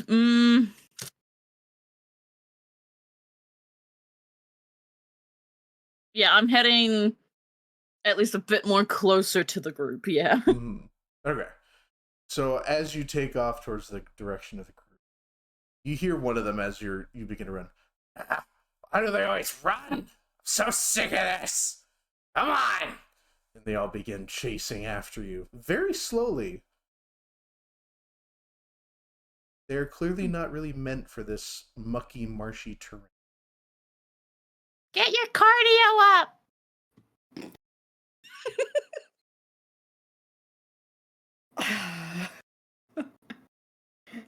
And let's see, how many feet of movement do you have? 30. Okay. You're gonna take. You should really work on your physical fitness. Oh my god. Oh yeah? We'll see how good your physical fitness gets you after this. Oh fuck. Oh god. Hey Swifty, Yes. Oh, you didn't. I just crit you. Fantastic. How much damage am I going to take? You And will how take- much are you going to take off my sheet? You will take 2 points of damage. What? You take 2 points of damage. Hmm. And I also I think there's need something on there. fortitude Yeah. save. Fair enough. Oh, hang on. Oh god. Give me a second. EC 7. What save? Fortitude. Fortitude. Fortitude. Natural 20. Natural 20. Okay. Yes. So you get hit by this dart, and it like you feel it prick the side of your neck for a second. It was a spot on shot. They knew where they were aiming.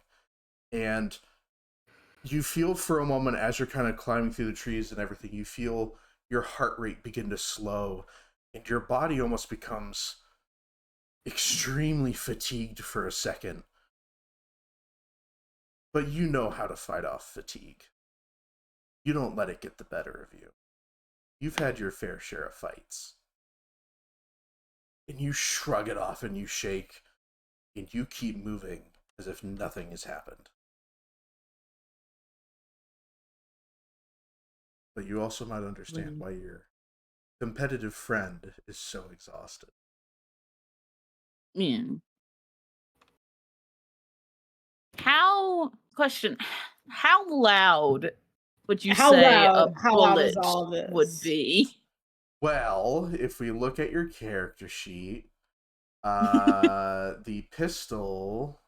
Alert believe- everything. It is a concussive weapon. It is. Yeah. It is loud.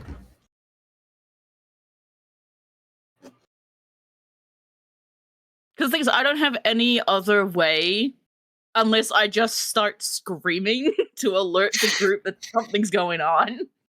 Take a pop shot. I will say you are gaining distance on them.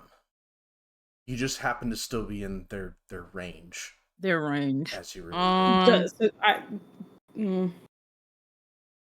Oof. I'll just... I mean, if I'm gaining distance... Yeah, I'll just... You know what? I think I can keep going. Okay. Yeah. If you go another set, you have enough movement on them to where they're soon gone out of your vision by the time you get to the... Okay. You come into the clearing with a partial spear stuck out of your shoulder. Oh god. They're people really not as fit. They really should work on that. Just stomachs, liquid. Okay. How many? How many? One talking about us, one shy, one... And she's like, going off of like what she can see, like a 6, 5-sided numbers. Yeah. So agreed. You know, I did also forget to describe the heads of the figures. You just said that they looked They have kind of like lizard folk, kind but of like not. lizard folk, but not quite. So the slick body rather than the scales, the translucent stomach, but as it comes up to its head, it almost becomes, rather than like the pointed kind of gator-like appearance, it is a rounded front. And a part of each sides of its head are 3 additional appendages that stick out slightly. Oh, you mother. I'm actually confused right now. They look like axolotls. Yeah, and axolotls. This was have Dragon's ridiculous doing. natural healing. They have natural. God damn it! No. They look. They got finny things on their heads. This is the fair warning. Co-DM brought this into reality. I knew it. Thank you. An axolotl. Model at of the this front door. I love this. And they something. Yeah. I got hit with things. About this time, now that you're Is done it- is- running, Swifty, give me is the- another is- fortitude. Is the dart still in Swifty? That's what I was gonna say. She never said she removed it, so. And I did it. Give That me is another correct. I fortitude. did not. I did not remove it. 22. 22. You suddenly become extremely exhausted. Where's the dart on Swifty? Internet. I don't. Can It's just we get something's itchy, right? can we get it out? Yeah. It's just a dart with a little bit of like a needle and feathers on the end of it. I get it. It's itchy, right there, like pointing at the back of her neck. I take out the dart from wherever Swifty's pointing. Mm-hmm. Ugh. Hang on, Damn, give me whatever. one moment while I go into Swifty's. Whatever they use, it's not as strong as what I'm used to. Yeah, they need to up their game. Oh, is anyone else tired? There you go, Swifty. Anyone else tired, or is it just me? I'm not. Ooh. Friend Swift, you were the only one running. I mean, yeah, but I'm not usually this tired. Isaac's moving Ugh. the lizard person and Swifty to be more central of the group as he at this point stands guard in front of them in the direction that Swifty returned to. Now, You tell them turning that his weapon to his gun. I'm keeping their spear. Hold on, I need to fix one. I'm gonna have. Hey. Yeah. Right. Rest for the moment. I'm gonna have him hanging out by the rock and the lizard, dude. Ah.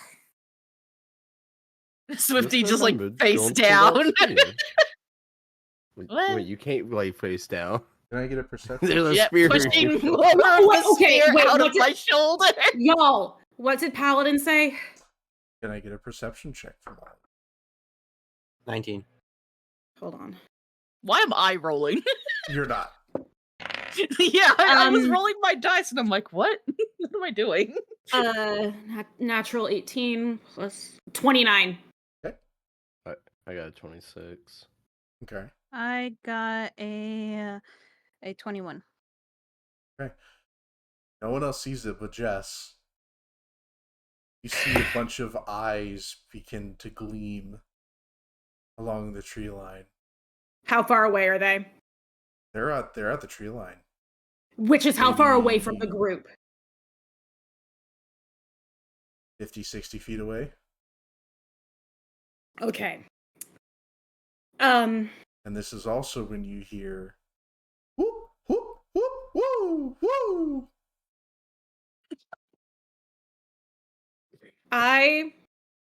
Once they're within 30 feet. Oh, they're not approaching. They're staying in the tree line. Does it look Howard?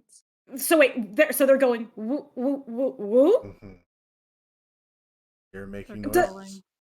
it look like they're looking does it look like they're looking a certain direction? They're just looking at you. At us? Mm-hmm. Or are they looking at something specific? Looking at you guys. They're I can't say. Are they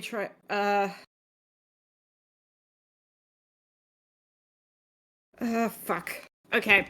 I just kind of just gesture in the direction of the glowing eyes.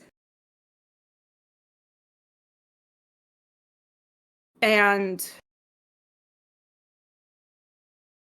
damn it, that thing's touch, and if I get in range of them, I'm fucking toast.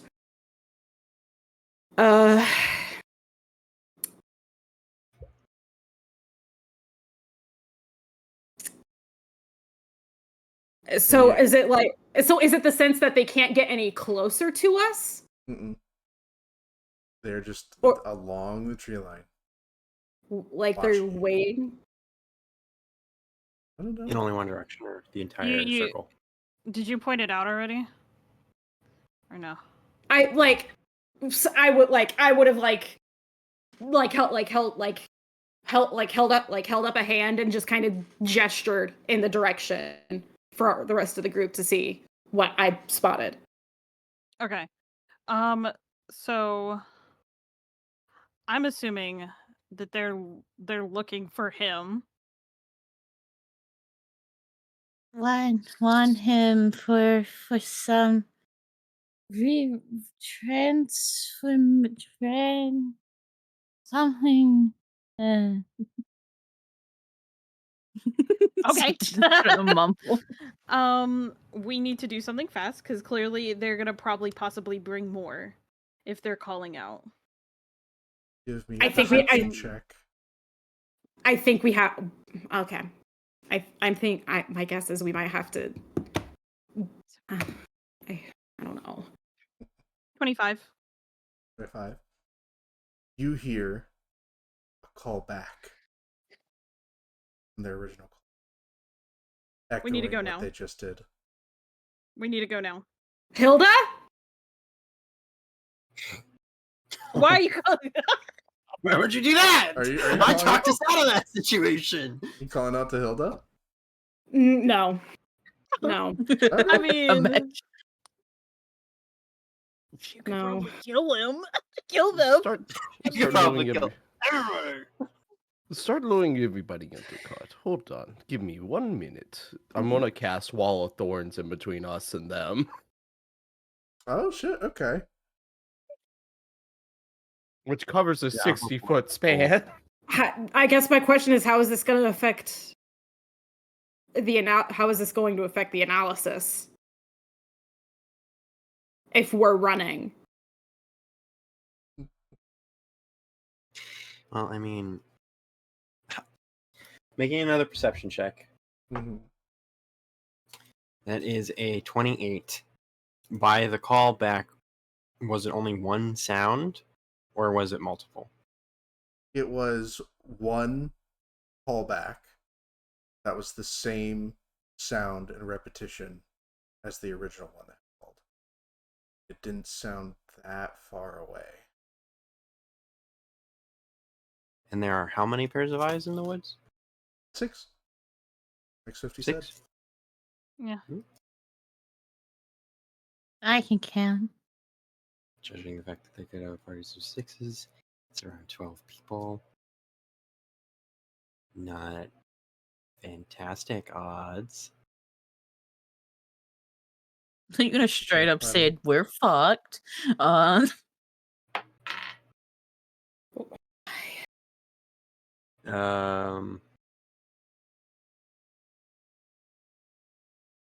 22. There's a third call from back behind Okay. you guys. Then we need to Same sort of go. call. They're beginning to encircle you. As I said, we need to leave. Yeah. I'm already at this point. I'm fucking. Also, I'll load the lizard into the cart. I'm trying to load the lizard into the cart. Gotta run. Wait. Run. Yeah, Oh, away. I've been helping. I'm slinging. I'm go into the cart. I'm slinging Swifty's arm around my shoulders and helping her into the cart.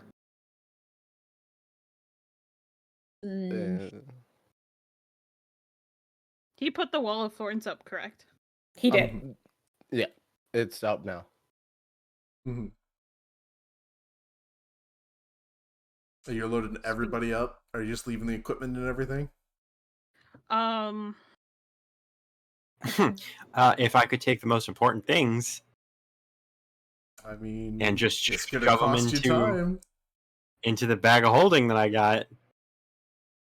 I mean, might be Just open one the or bag two of holding and things. suck it in.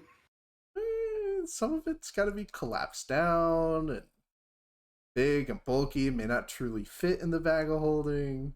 It's only a medium. Okay, well, everything can fit in the bag of holding. It doesn't matter. It's just gotta be way It back. can only be big enough for the opening. The opening is too small, then you can't put the item inside. Oh God. Why am I now just imagining you trying to like put the bag of holding like onto Dale's head, going? Okay. Like. Okay. All right, so I'm assuming at this point we have loaded the lizard. Like folk, what we what have are loaded what are Atum and Swifty. Dale doing? They're just kind of sitting around you guys waiting to see what you do. We're I'm already just- loading up. So I was about to say, any I was about to initiative? say, as like while helping get Swifty in the car, I'm looking at Tom and Dale and saying, grab what you can. We need to go. Okay.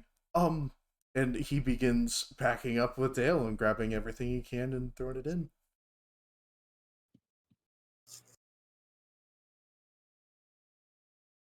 Yeah, They're loading So- up. They're throwing it on the carriage. I was about to say, Turn up. yeah, like once they've grabbed what they can and that they're in the cart, I'm assuming Stoveg's at the reins.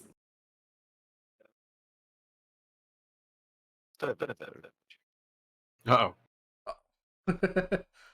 Oh, Stoveg is robot Stoveg. Honey. Papers, uh, please. Papers, please. oh my! Shut up, fam. Glory to Ostrowska. Oh, honey, you're a No. crazy. Oh, honey. Hold on, let me leave and come back. Oh, now it's fine. I like that was clarified. That was Blah, clarity. blah, blah. Hello. Wow. Blah, blah, blah, blah.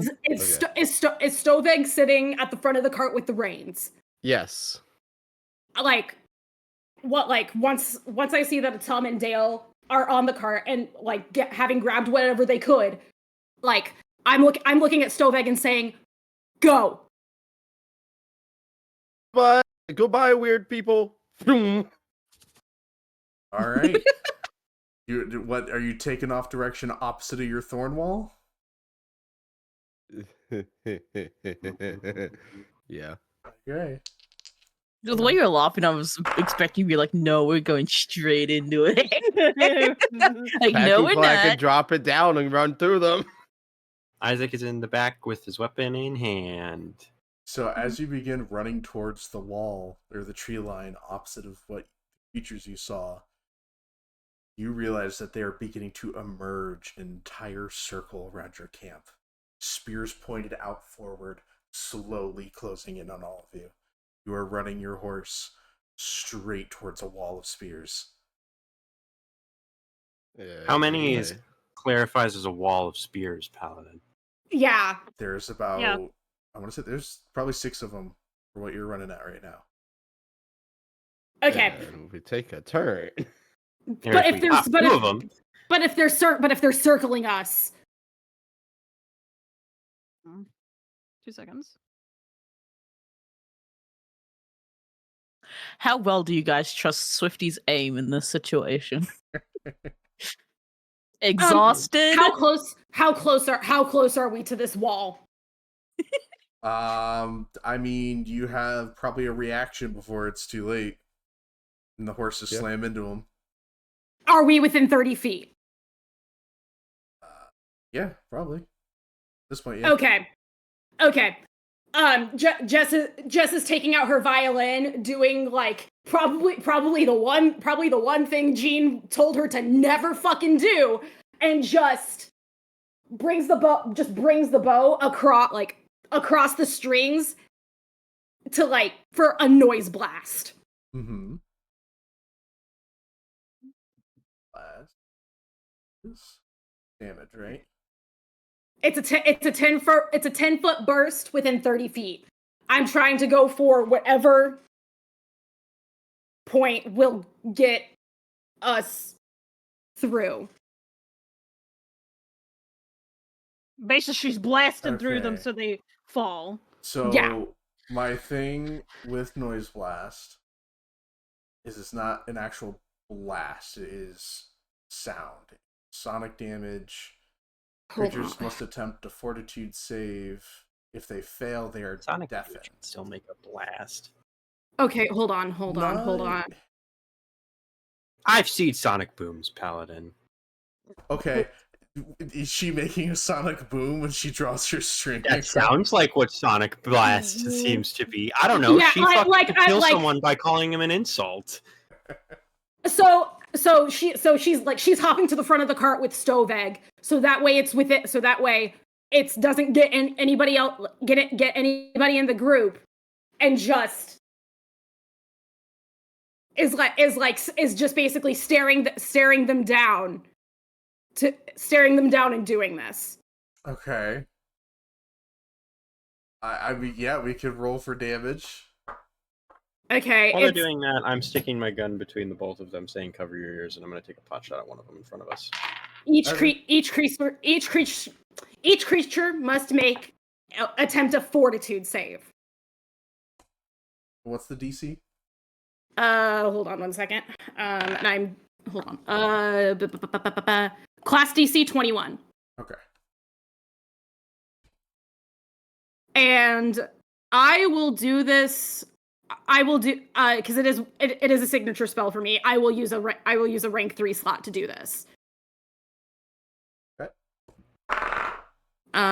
Because that'll be 3d10.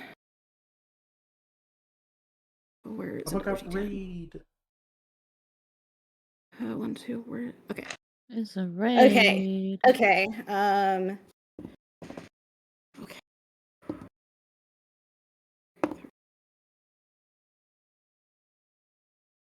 15.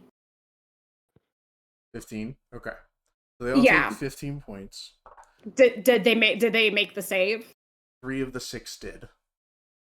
Okay, so if it's a success.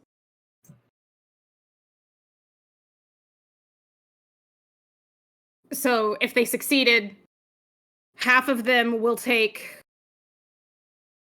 7, and the 3 that failed will take 15. So the 3 that failed take full damage and are deafened for a round. The ones that succeeded just take half the damage. Mm-hmm. And it's more in a sense of like trying to get them to part, like getting them to part, to like spread apart enough for us to get through them, or at the bare minimum, get the spear, do something to the spear so that way they're not pointed, so that way we don't get skewered. You're saying for them to drop the spears. Pretty much. That is the primary goal. I mean, I guess I will say. Hang on, let me do checks. I'll do for the ones that failed. I will see if they drop their weapon.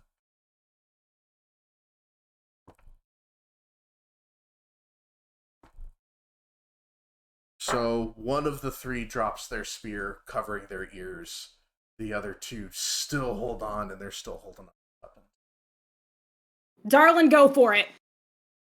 Yeah, I'm going to take a shot at one of the ones that are still holding spears to their face. Hey, Paladin. Yeah. So, what does a natural 20 that makes it a 38 hit? God damn. It crits. Oh, yeah. Go ahead. Fuck. Go ahead, roll me damage. This is in this gun form, right? Yeah. Okay. So it's only. I didn't even overdrive. Oh, I should have overdrive. I forgot I could do that. But with this being so fast, there probably wouldn't have been time.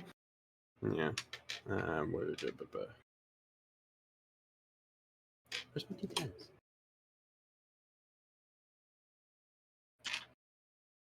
Do you need a D10?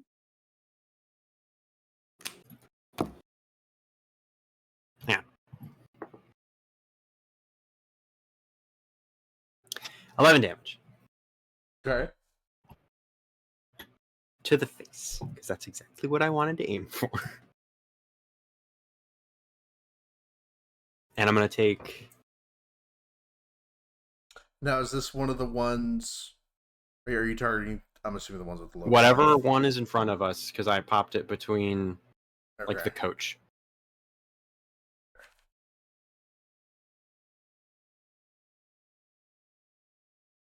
And I'm going to pop it in overdrive and do another shot. Does overdrive give you I have another... 3 pips. Oh, yeah, okay. Well, because this one gives you disadvantage. Right, because it's the second one. Yeah. How much is the disadvantage to the attack? -5. To my normal modifier. Okay, so it's just a plus Yeah, 13. so so yeah, it needs- yeah, to your to hit. Gotcha.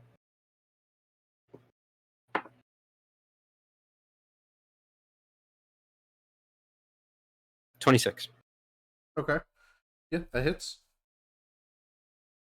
Go ahead, roll me some damage. 7, 1.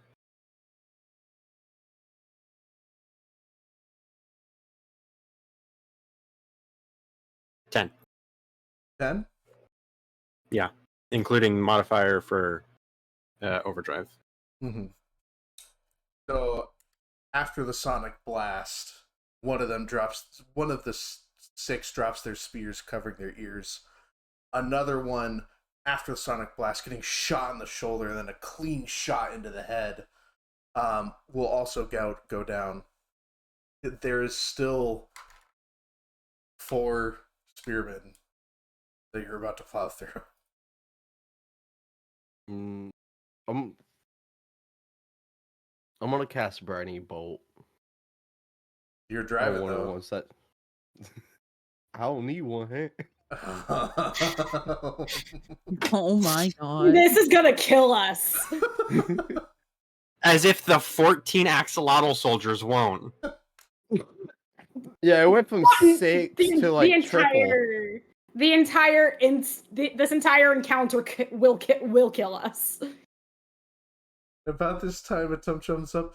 We were promised protection, were we? And we're doing our best. Honey, you're muted. Hmm? Bell's I heard her muted. We are yelling. trying our best, okay? For God's sakes. All right. I am just gonna throw this out. Is How long anyone... is how long is Dale's arms? Why?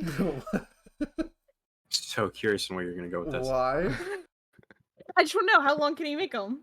I mean, he has a rocket punch. Can I ask him to rocket punch one of these fuckers out of the way? Yeah. Yeah, I'm you can. trying to dwindle it down as much as we can. But he... Okay, here's the problem. He heals with his rocket punch. He heals. Oh, Yeah, He because does the healing cloud effect with his rocket punch. Yeah, it's healing restoration. Oh, I hate Okay. it here. So he rocket punches, he gets one up if that's what you're planning on. No, I didn't know it did that. Yeah, the one time I'm he's trying used to. it is... You know what my purpose is. Okay. Mhm. I mean, I like if he has long arms, he literally could just go flip and trip him. But we're kind of moving in a direction, so I don't think that's gonna work. I'm trying options here. Your bird is your bird is getting really scared and like tucking deeper into your chest plate, letting out little chirps and peeps. It's scared. No. Hey, so important gameplay question. Mm-hmm. Does Celeste get a mom buff? Okay. Like, are we talking like Protective you know how mama like bird parents buff? have like that superhuman strength at certain points when their child are in danger? Does Celeste get that? I feel like Celeste should have that. This is a I don't have any new magic mom. spells. That's why I'm a little like out of my element because I don't actually have any spells. Yeah, so with champions in Pathfinder, you do get like smites and stuff, but you have to you can do it with ranged attacks. Like if you have a slingshot or a javelin or something, you can technically smite with that. How good are you with a pistol? Hang on. You could also I have javelins. I forgot about them. you have you have javelins. You also have Sunblade. Yeah, but I don't think I can throw that. It's a range of 60 feet. Is it? You fire a Where is ray it? of burning sunlight from your weapon. You must be wielding a sword or a spear to cast Sunblade. You can perform the spell's somatic component with the weapon. Make a spell attack roll. The ray deals 2d4 damage. Fire damage. If the target is evil, the ray deals an additional 2d4. If the target is undead, the ray deals another 2d4. You can cook the axolotls. Oh god. Like, spear it through and it can be like a rotisserie chicken. Oh my god. Okay. Ah, it's good to be back. Okay. Ugh.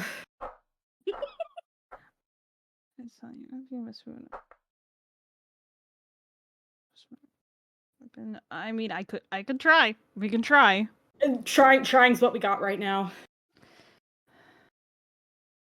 Hey, sweet.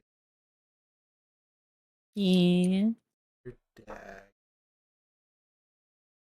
Ooh, what exciting news am I going to get now? I love it when my dagger talks to me. Wait, are we hearing that? Are we hearing Swifty No. say that? Okay. I'm not saying this in character. This is just me. It's the It's look. it's It's the Gremlin it's difficult boys. for me. It's difficult for me specifically to distinguish between Gremlin and Swifty. Gremlin and Swifty. Yeah, it's That's why I had to ask. it's a fine line, like a tiny bit different. So I don't blame you. I just want to be clear. No one's calling for Hilda. Fuck it, I'm doing it. Shit ain't. Fuck it, I'm doing God. it. Bait. That's bait. He's baiting. He's baiting. What is my dagger saying? What is your? It's just thrumming.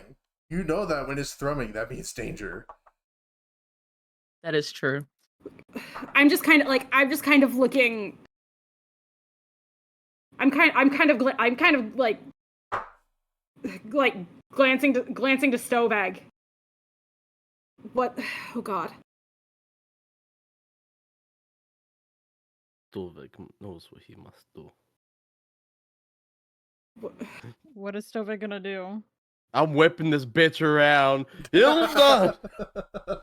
Thank God. Did you say Hilda? Did you He actually did. call for Hilda? You He say did. call for Hilda, and you're whipping the Yeah. cart the other direction. Because we're about to plow right into 4 fucking spears. We have no choice. We have no choice. And Hilda said if we needed help to call out for her. Mm-hmm. So as you, at the last makes the most second, sense turn for this Stovek to do carriage the other direction and call out for Hilda, Stovek, you notice for a split second there's a sudden glare upon the area around you. And kind of towards the middle of this clearing, you see a very familiar set of claws pierce into the space around you and rip open as Hilda comes through her normal portal and swells with anger. I Her dropped the back wall. begins to crack and her eyes and face splits open, showing additional appendages and eyeballs. And she lets out a massive, shrilling shriek that just echoes through the forest. You all are safe. But all of the axolotls, seeing her appearance, drop their spears and flee in fear on what they have just seen. No, I dropped I see here. No! And they all begin to run. Old Hilda, it's meal time.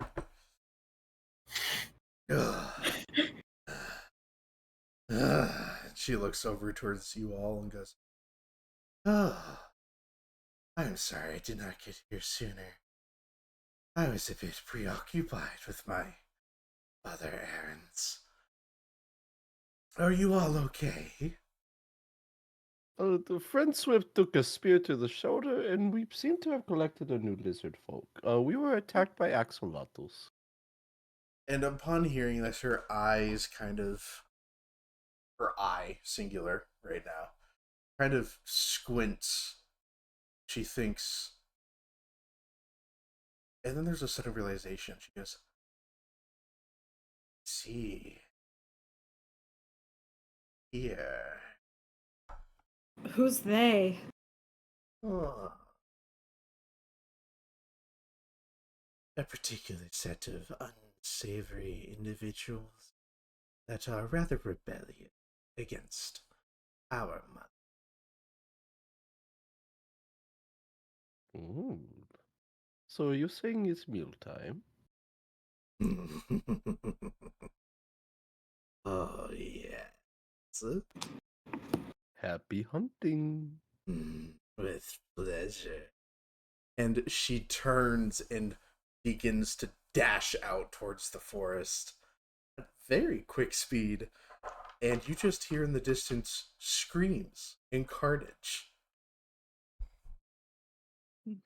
While that's being handled, let's get the spear out of Swift. Yeah. Where's my spear? Mine. You Fucking- can I- keep it. We need to get it out of your shoulder. Yeah. No, No, no, yes, that's a good idea. no arguing while you're incoherent. I'm. What's Swifty? incoherent? You're slurring. Yeah, it's because I'm tired. This is when I wish I had the sleep powder. I'm not tired. Is it nap time? Are you napping? Let's get this spear out of her, patch her up, and figure out what we're gonna do. Okay. I just hold Swifty down. Now, Swifty, we're going to count to 3. Celeste, How you count to 3? Yeah. can you help get the spear out and I can take care of Yeah. the wound? Yeah. Give You yoink- Celeste, you give me yoink a spear medicine and we check. heal. For pulling out a spear? Yeah, because she's combat medicining, essentially. She can actually heal. Mm-hmm. I'll help her. 22. Is it too late to say I'll help? I mean, But yeah, I- you can. I'm helping Celeste. Okay. So go ahead and roll with advantage. I'll just roll again. 22. So 22. Okay. So the other one was a 5. the other was what? A 5. I was like, Damn. Let's I'm dead. see. Not if I have anything to say about it. Double checking here. You get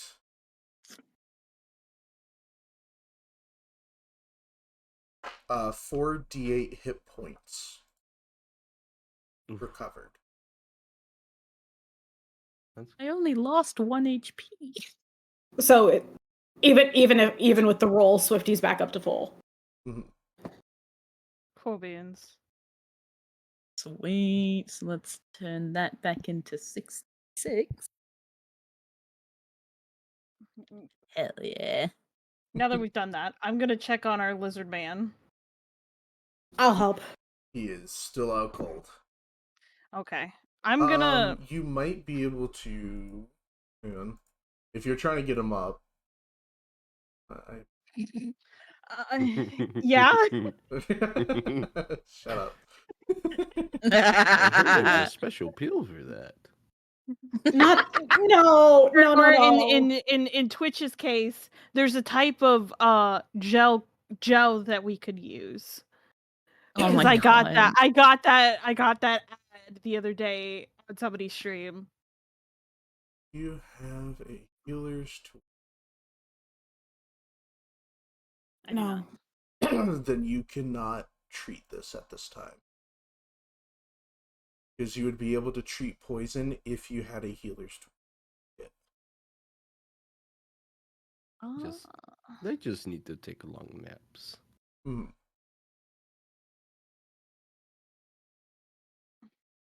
Okay. Yeah, once we get everything settled back, because I'm assuming everything will be fine where it will be settled back down, kind of. Mm-hmm. Oh yeah, you can if I you want to can- do a perception check to see what else is around you. Yeah. I'll do the same. 26. Yeah, there's nothing anymore in the tree lines. Okay. So I'm gonna They all saw Hilda and said, "Fuck this shit, I'm out." Nope. I'm gonna take my cloths and my clean cloths and ask Dale for some water. Would you like it boiling? No, not boiling, but just a nice warm temperature would be good. Understood. You just pour some warm water onto the cloth. Thank you. And I'm gonna start like kind of wiping the blood off this lizard folke's face and stuff. Just clean him up a little bit because it's really bothering Celeste how dirty he is. Damn. Remember, Celeste really likes cleanliness. Yeah, sure. Okay. And about Go ahead. oh, go ahead. You go ahead because I don't know what I don't quite know what I'm doing yet. Okay. So about this time, Hilda will come back from her hunt, and she is still like picking at her claws, like the little meat chunks that are still on it. She goes, "I see he's already begun his little cult following." He? Hmm.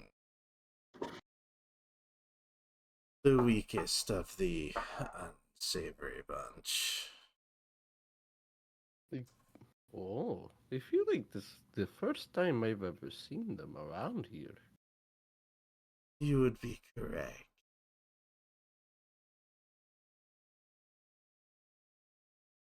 See, So, this particular individual needs lizard folk to create his little following.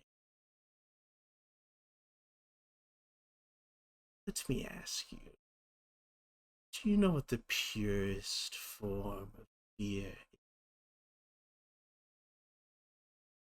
A particular topic?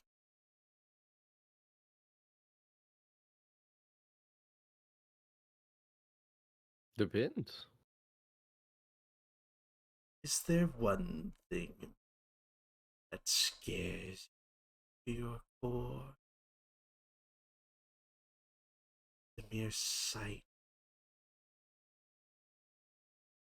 of fear begins to take over.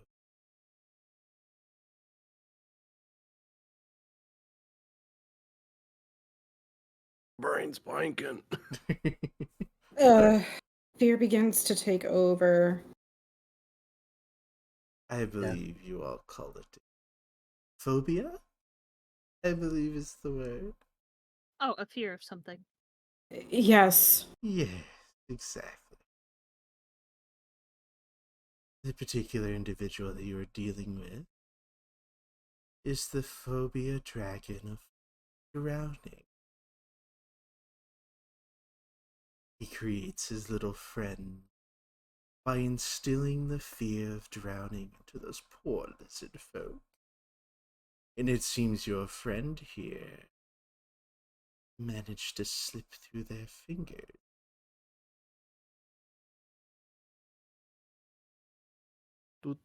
Does this man have lightning abilities? Because we did see lightning strike. Given his follower strength, he could.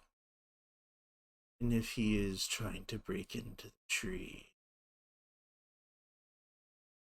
that may become problematic. Are there others like him? Of course. Lots like. And if he's already here, the others probably are as well.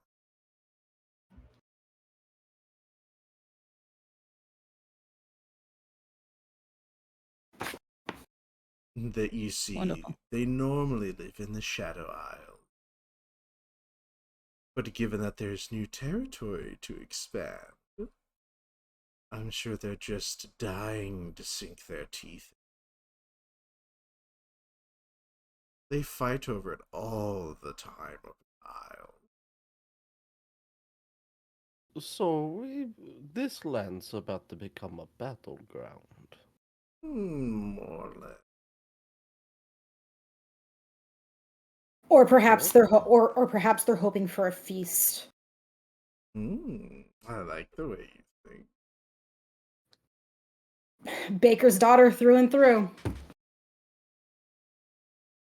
You see, these dragons, they feed off of the Pacific. The fear of drowning gives power. The fear of failure fuels others. Given the strength of this particular individual, he tends to need a bit of a cult following to get the power. The others, though, are just fine on their own. So it's like worshipping a god, but instead of worship, you fear them. Worship is not quite. It's a form of It's a strong arming Oh no. fear tactic. It's a harvest, my dear. Harvest? So they feed off of it. Exactly. See, I knew you were my sibling. It takes me a while. I still need to finish reading this book called The Dictionary. Oh my god. Oh my the book of words. I know that.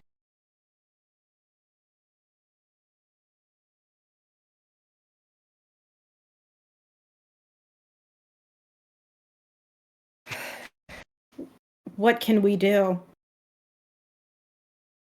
I mean, for now, you go take care of him. If you think you can. You may need a bit of a larger group to help you. We may need to get in contact with this land's king. The guilds? Well, they need to know too. Perhaps scouting is in order. Very true.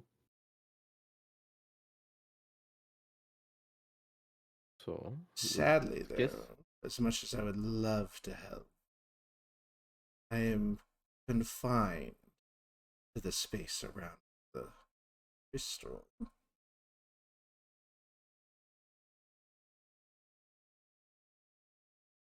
that makes sense. And given recent activity, it seems as the effect on the area is dwindling. I may not be around. How do we reestablish this for you? You need another machine. So Able we to need to terraform find. the area.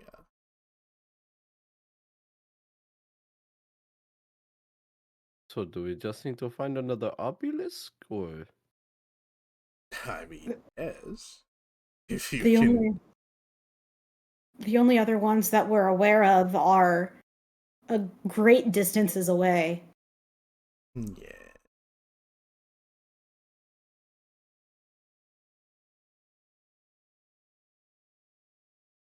Hmm.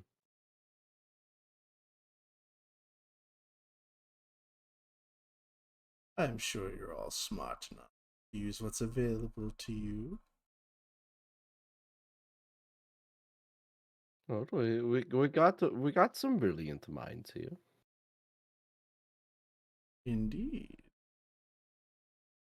We just need to figure out how to use the material that we have at hand.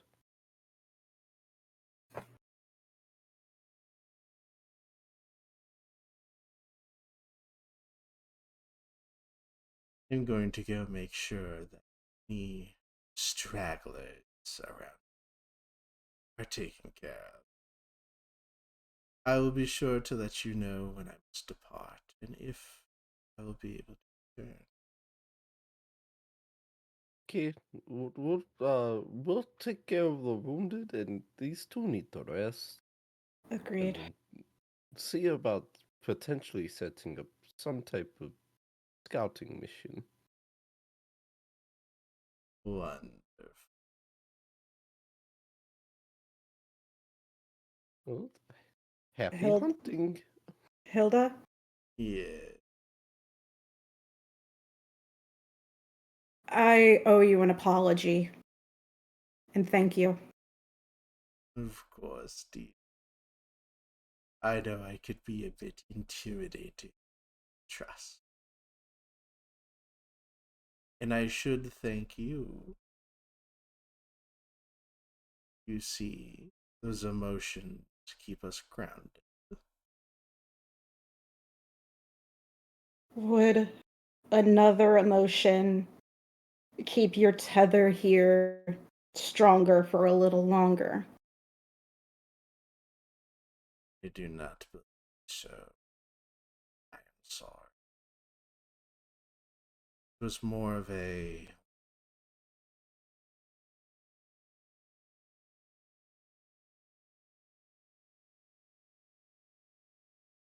I understand. But maybe in the future we can meet again. And I'm sure your friends here, given some additional time, be able to create something that allows us to communicate.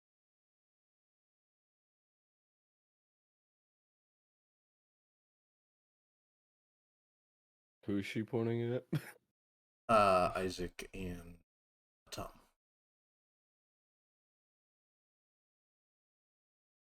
Great. And after all, worst case scenario, siblings can always talk with one another in dreams. Oh, so starving is the dream walk? Sure, dear. I think I got dropped on my head. I don't know. I'm sure your little musician friend here would be more than happy to teach you the spell required to communicate with.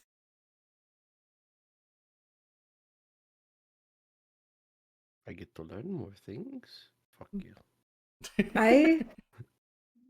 I think I could do that. Now then, I shall go continue to clean up. They should not be bothering you for a while, for they know that when I'm here, they're in some shit.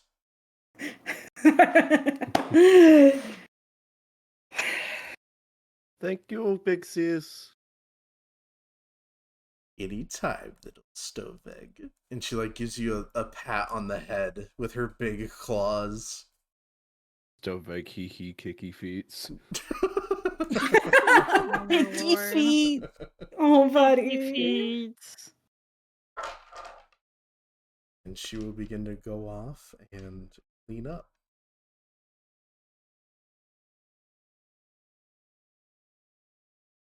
What time of day is it? It's starting to get towards night. We didn't get very far. We didn't get very far. I am assuming.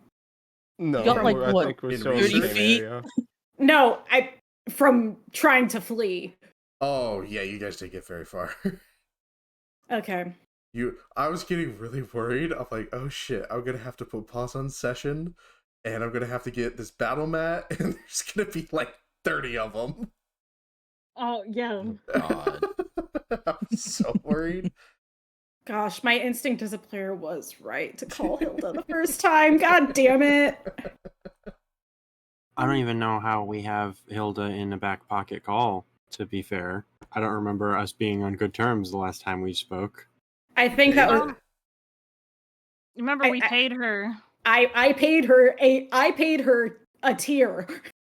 A You single paid her tier. a tier, but I didn't think Yeah, that the was for trauma. like a free whatever call you want. Hook me up, babe. I'm here. She promised protection within the area. And In the exchange and for the the tier. prize. That was the price was Mhm. a tier for her protection. No, protection bit. I mean, I think it's because the last time we saw her, she was kind of pissed because of the. I was about to say it was mostly because Jess like how she came to us. I kept questioning her. That and it so there's reasons that she was pissed. It wasn't you guys directly. It was A combination of a things. combination of different things. Yeah. I know that one of the things is when we talked about that color spark that we saw in the machine, she flinched when we mentioned it. Mm-hmm. And she seemed really fucking pissed and was like, I gotta go talk to somebody. And I'm like, oh, okay. Mm-hmm. And I was like, I think she might know something or figured out something Mm-hmm. about that. Which I was like, I don't dare to ask because she looks pissed as fuck. Mm-hmm. Okay. Let's try to get things set up as best. Let's try to get things set up as best we can. Mm-hmm. And process everything that happened. If we can. Because too much has happened in the last 3 days.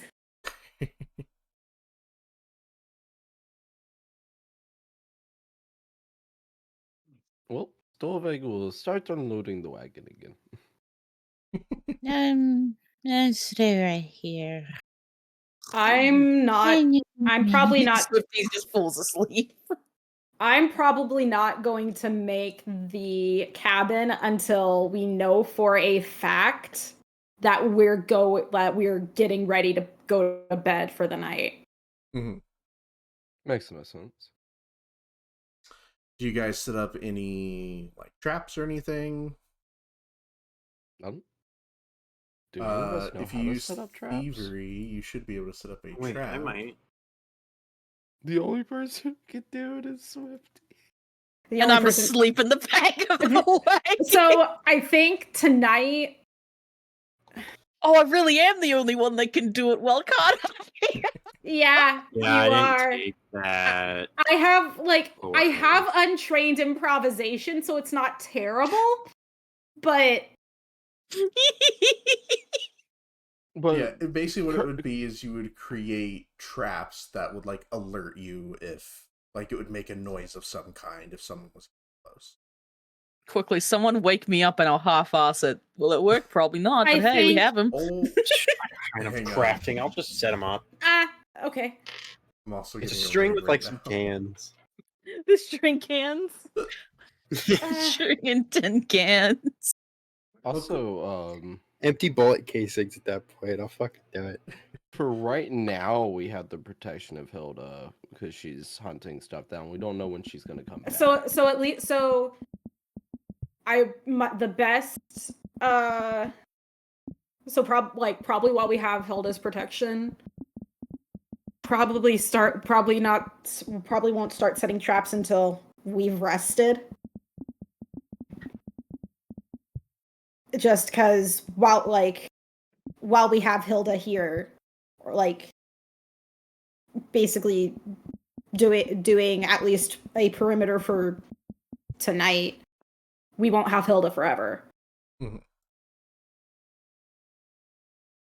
How long are we supposed to be here researching the rock again? Couple days. Couple days.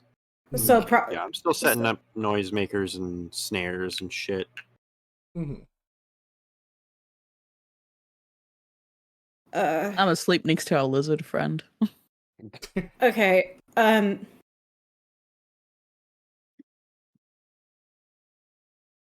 suggest we start doing watches again. Even with the cabin, I agree.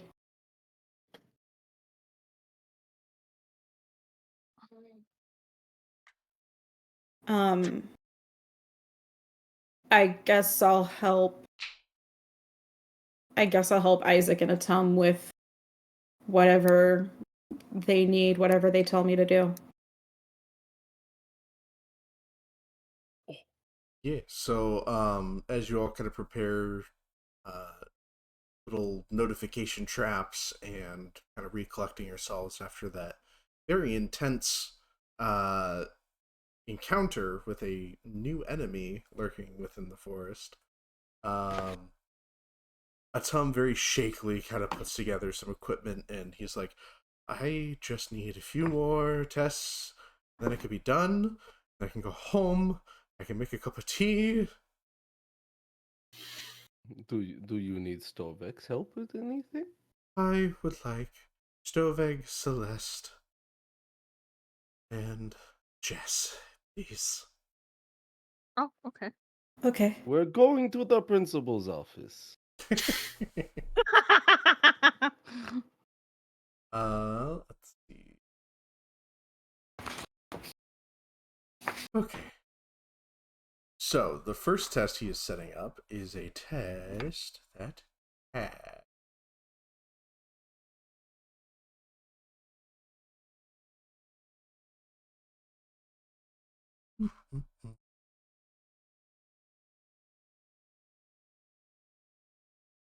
Okay.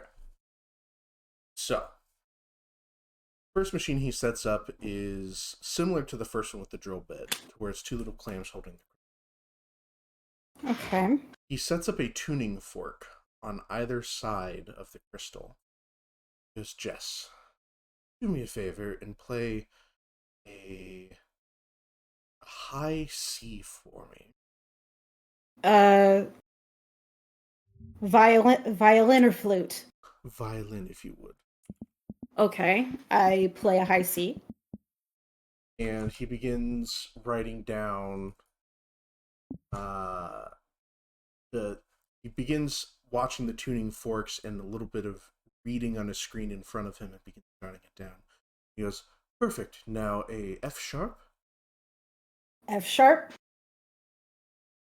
Fantastic. All right. And now a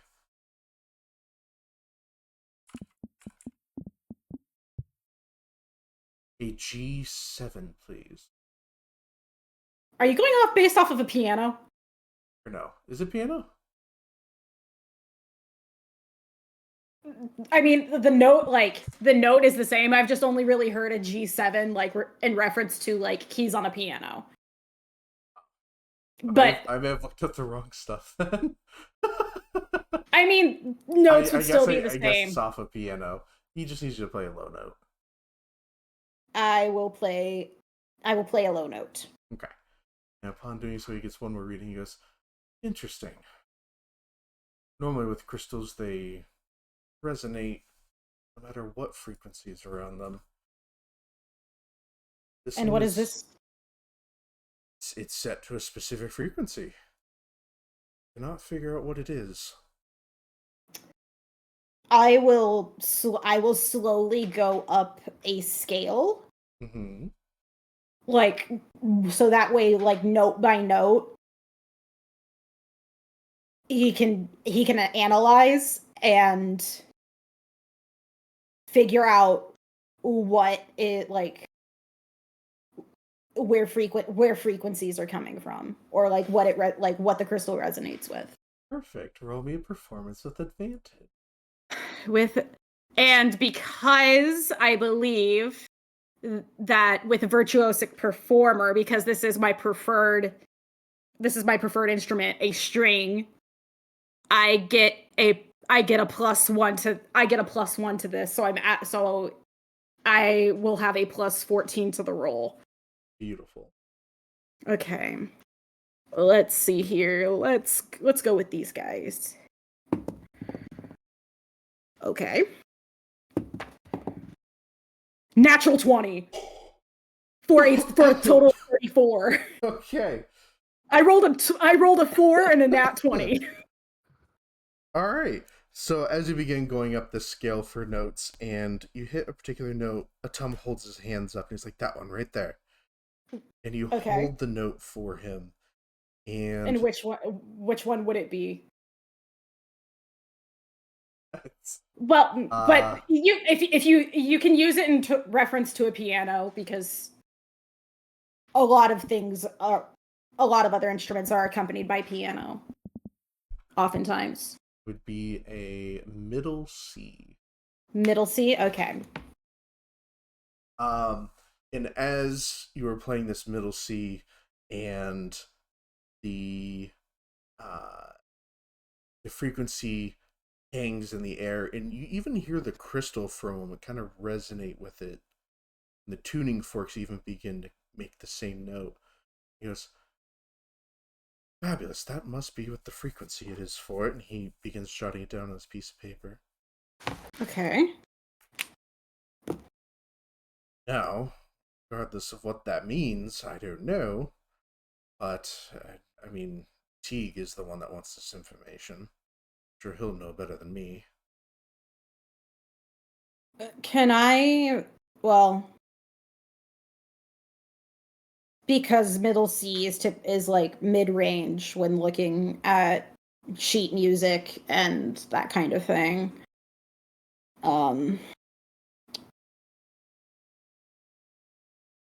It's kind of middle of the road. Mm-hmm. What are you asking? I think I'm trying to see if there would be any specific reason why a note that is typically like in the middle in terms of sound range, why something would resonate to something like this when sounds can... I guess I'm trying to see how it I guess why it's resonating with this particular note. Or trying to reason. Yeah. That is information you won't be able to gather. Okay. That's fine. That's fine.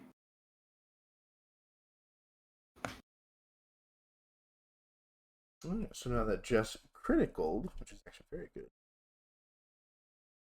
Next up, I need Celeste. Yes. Celeste, for this next test that I have to do, could you try to hold together these two instruments for me as tight as possible, as hard as you can squeeze? Oh, okay. And he hands you what is essentially what looks to be a grip strength trainer, but in the middle is the crystal, and you are going to be pressing it on either side. Okay. All right. Let's go, I guess. Are you committing full strength? If he, I mean, are you? I'm looking at him. I was like, "Are you sure you want me to commit full strength?" Yeah, he is asking for full strength. Okay. So go ahead, give me a strength check. Your roll +4. 22. 22. Okay. So as you begin to grip onto this crystal, there's a little monitor that's there on the side, and he's writing down, the numbers that are showing up. And as you begin to crush harder and harder, the crystal is still fine. But how hard you're squeezing, it should be cracking, it should be splitting, especially given the magical nature of the crystal. And you are just like, your hands are straining, your tendons are popping out, You are putting everything you have into this, and it is just nothing's happening to it. And Thomas like, now that is absolutely fascinating. It is actually It's because it should not be able to withhold this strength. It should be cracking by now. correct. It's this is a unprecedented durability we don't normally see in these types of crystals. This is actually really cool. Um, so there's never ever been a crystal like this, correct? And no, normally crystals that are magic in nature are extremely fragile.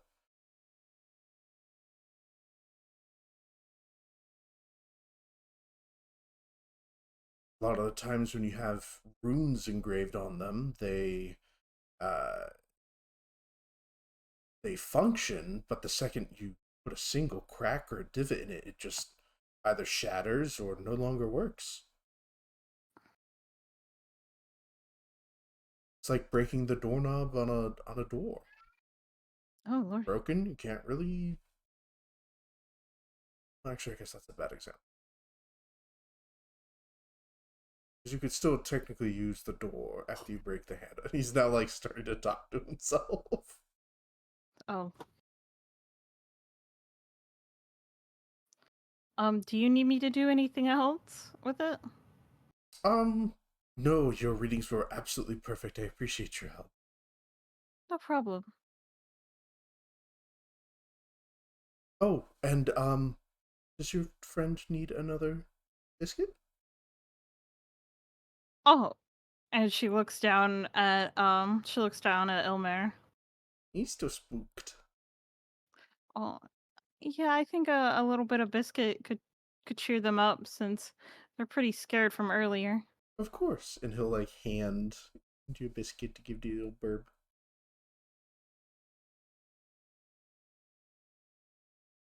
Here you go. Here, and she crumples up a little bit of biscuit in her hand. Here you go. Here's some more biscuit.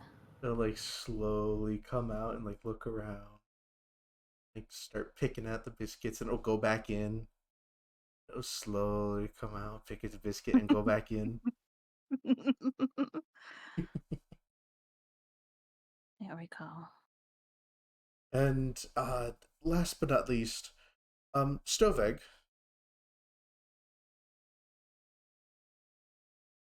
Honey? Hello. Oh, hello. Hello? It's sometimes not picking me up. That's okay. Stoveg, my friend. I need your help with this next spell, if you will. Oh, what do you need?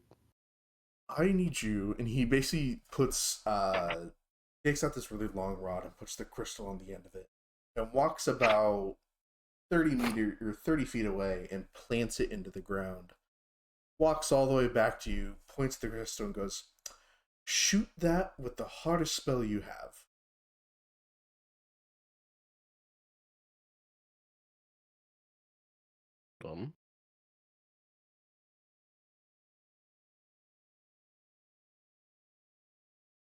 So that would be Briny Bolt right now. Mm-hmm. Because that's the only one I have that actually shoots.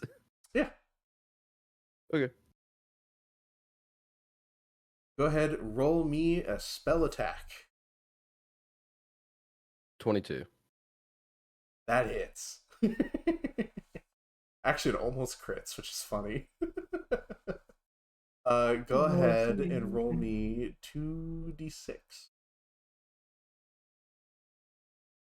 5. 5. And who else is around? Who else watching? I am for sure. Mm-hmm. I'm in Dreamland, so I can't. Mm-hmm. And then Atom. Okay.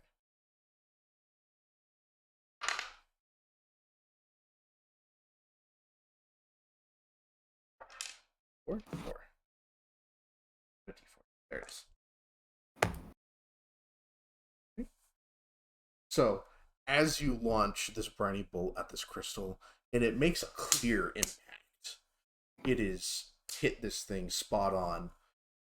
There's a crackle of energy for a moment, as the magic in the crystal begins to go wild and purple electricity is bolting out in all directions, while still the bolt is pushing into the crystal, and it is almost like water off of a duck's back, deflected in a different direction, and it bounces back towards you all, and luckily Atum ducks down in time as the bolt careens over his head. Does that look familiar? Does that color look familiar from when we were dealing with this the night before? Like, do we see whether it's blue or purple or? Yeah, it's purple. What, the night you were dealing with before, when the machine was collapsing and everything? Mm-hmm. Yep, same purple. And when did we see the purple? Like, well, can you clarify? Trying to remember from the night before while it was collapsing. When did we see purple, and did we see a different color at any given point while it was collapsing yesterday? So while it was collapsing, as it began to fall apart more and more and begin to collapse in on itself, the purple streaks of lightning was increasing. So it was more frequent, longer, faster, as the device was beginning to shut down. Okay. And when, I guess my question is, was there any point where it wasn't purple? Yes, there was. It was blue when Swifty struck it with their dagger.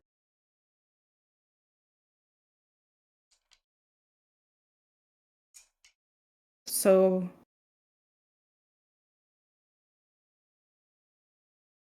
would I be able to make an Arcana check to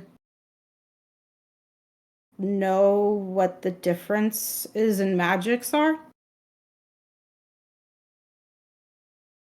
Or is that beyond my purview? Or yes, like trying to distinguish between the two different types of between the two different colors and how it correlates to magic.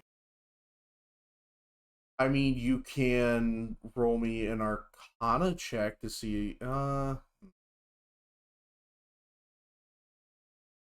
You could gather that the fact that there was blue lightning is probably a little weird. Okay. So differences in... Okay, so it's differences in magic. I mean, so far, there's only two that have hit it.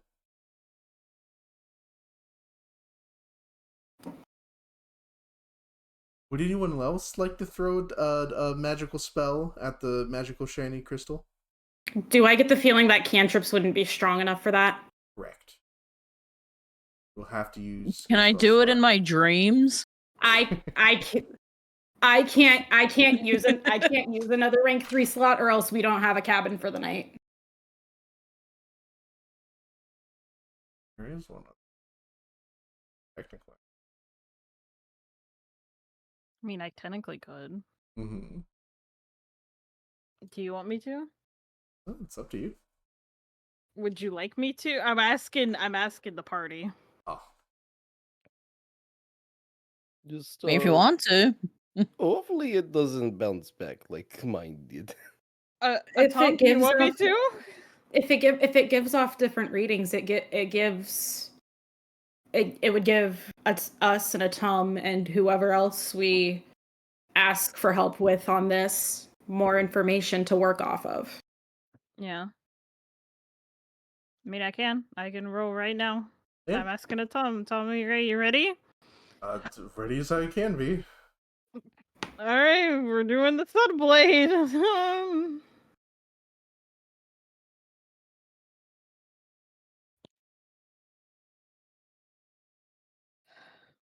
Yeah, it's spell attack roll plus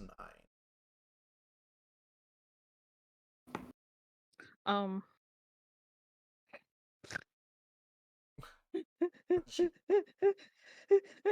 You 20. Baby. Oh my god.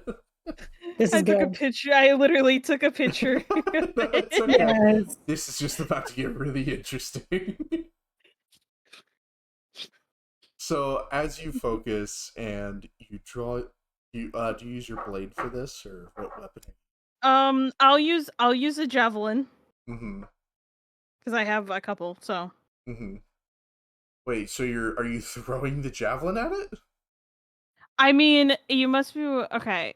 So Or well, it's a spear. Is it a spear technically? So the Sunblade, what it does is you basically shoot a beam of light from your weapon. Okay, so then you're yeah, not, I can use my so sword. you're I can not use my throwing sword. it. You're just using the spear to like. Yeah, I can use my sword for it. That's fine. Okay. I just hold So up my sword and do it.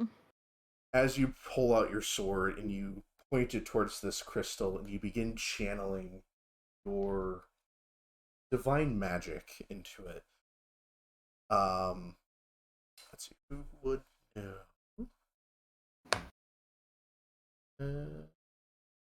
Hey, Isaac. He's muted. Oh, okay. Isaac and Jess. Yes. Yes. Can you guys give me religion? Sure. What's your religion, Bam? +9. Or do we have to make this separately? It's up to you guys. You can make it separately, or you can make it. Mine's +9. Mine is also Wait, +9. It wouldn't make much of a difference. Stovek found religion. Oh Oh god. god. Where Do you want to roll separately, Bam? Where Sure. Okay. where did you find religion? It's the pink religion of stallion Master bar. Rana. Wait. Okay. Yes. Wait, jingle jingle. Oh, what? 23. Hold on. Okay, hold on. 15. Okay. So Jess, you won't catch on to this. Yeah. But Isaac, you see as Celeste kind of clenches her blade and begins to channel her divine magic spell she's about to cast. Normally, the light, from what you know, in churches and everything, the light that comes from these spells is normally bright, shining, and it is very vibrant. Normally hard to look at. But with the spell that Celeste is casting, it almost has a bluish glow to it, as if the shine that is emitting from her is not from an intense source of light. It is a far off glow. As you watch it all condense into her blade, shoot out in a massive beam.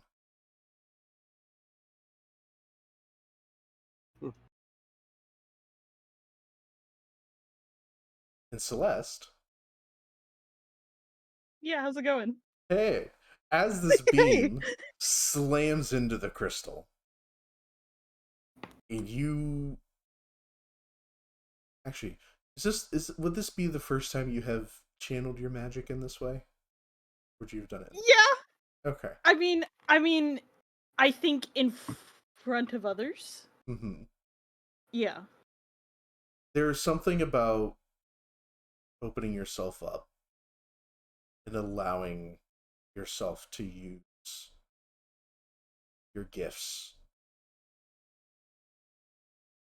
with people that, correct me if I'm wrong, feel comfortable Mm-hmm. in a way that it gives you a newfound confidence when you release this spell, as it slams into the crystal with a intense power behind it. Go ahead, roll me damage. Yeah. Hold on a second. We're gonna break this damn crystal. I'm scared too. That's what I'm scared to. That was it. I'm gonna make a spell attack roll. The ray deals 2d4 fire damage. That's it. I'll just roll this twice because I don't. Oh, there it is. Oh, that's.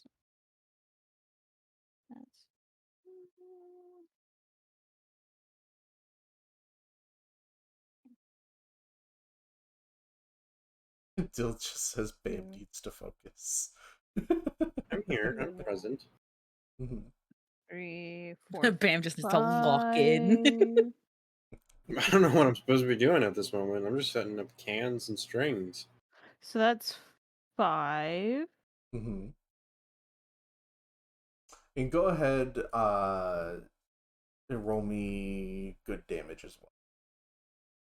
Oh, so another 2d4.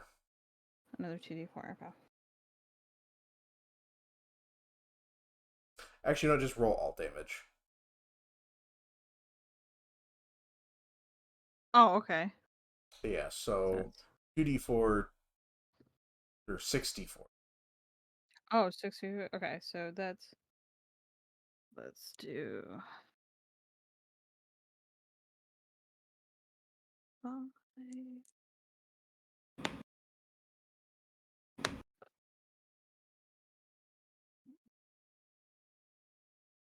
So So, that's like, another. I accidentally So clicked that on your was. character sheet to roll spell attack damage for your Sunblade, and I just got a natural 20 on the website too.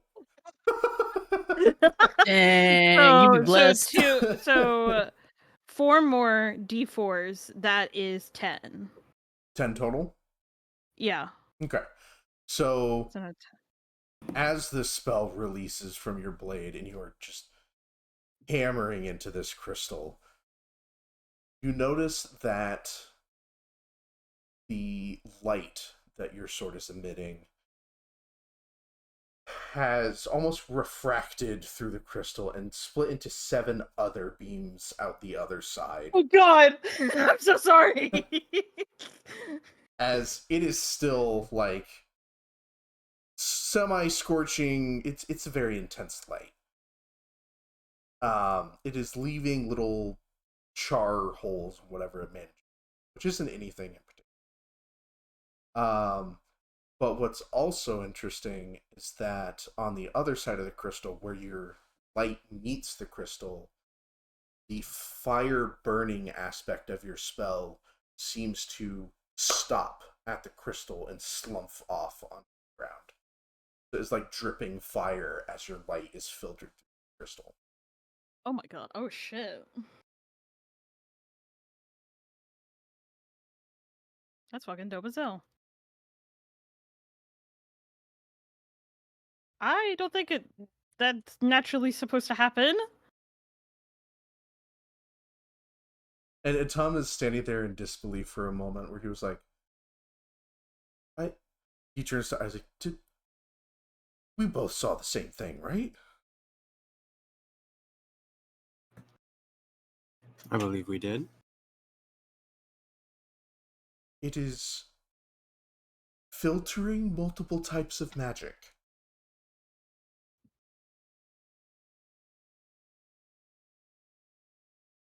He's saying this to you as if he is expecting you to know, which probably you're not too savvy in crystals.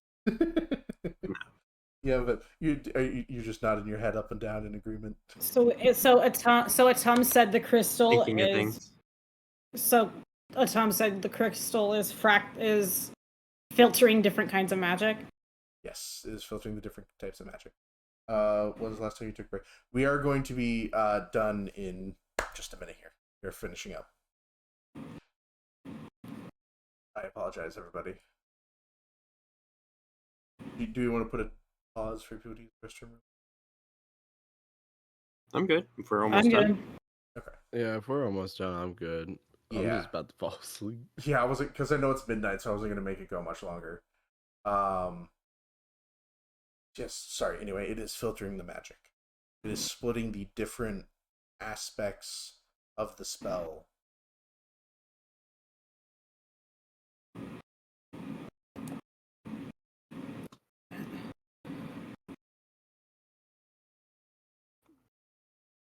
I don't think it's supposed to do that.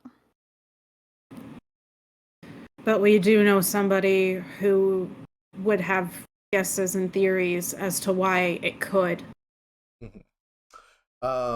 Celeste, I will say, since you did take Teague's lecture, you would know that crystals can normally only manage one type.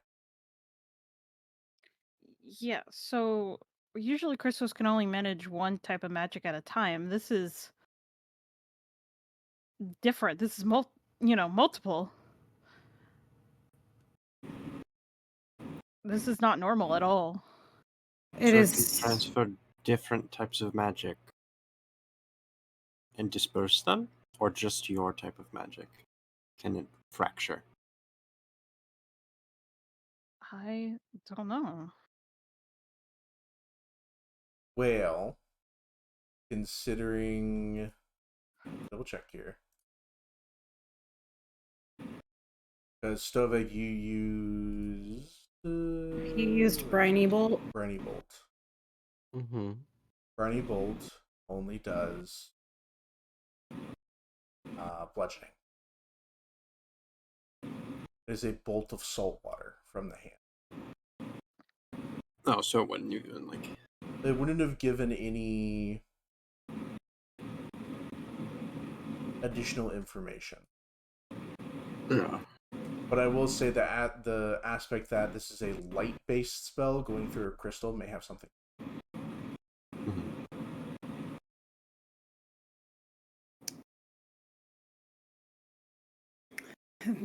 It seems that this is more sophisticated than anything our civilization has come to know. Well, that we do.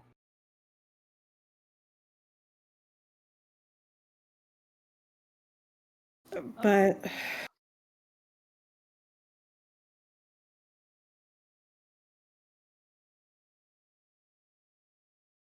what would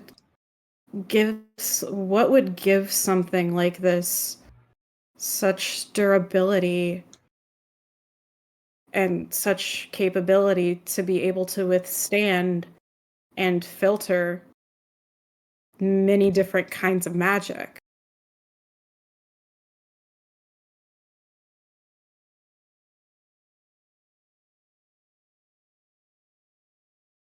That is a very good question. Dun, dun, dun.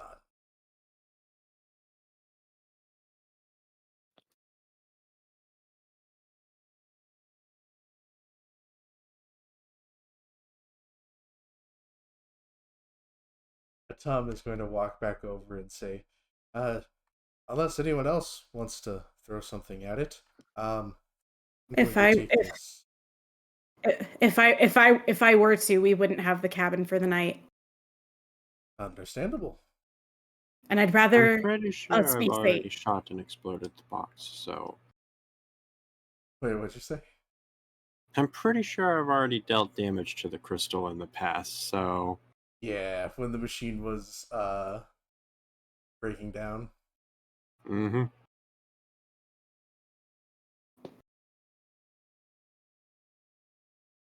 Let me double check. I think we all did some damage to it.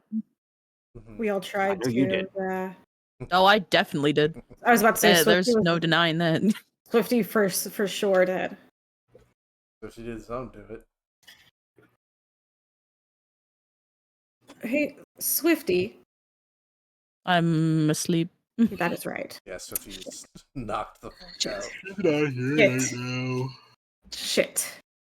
It can be a question asked. You wanna wake tomorrow. Swifty up? It could be a question asked for the next day. Speaking of the next day, it is getting to the point where the sun has begun going down. Let's get ourselves settled, situated. Atom, would you mind helping me cook? Of course. Thank you. Jesse, we gotta cook. You gotta cook. Jesselyn, we need to cook. Oh God. Okay, yeah, I'll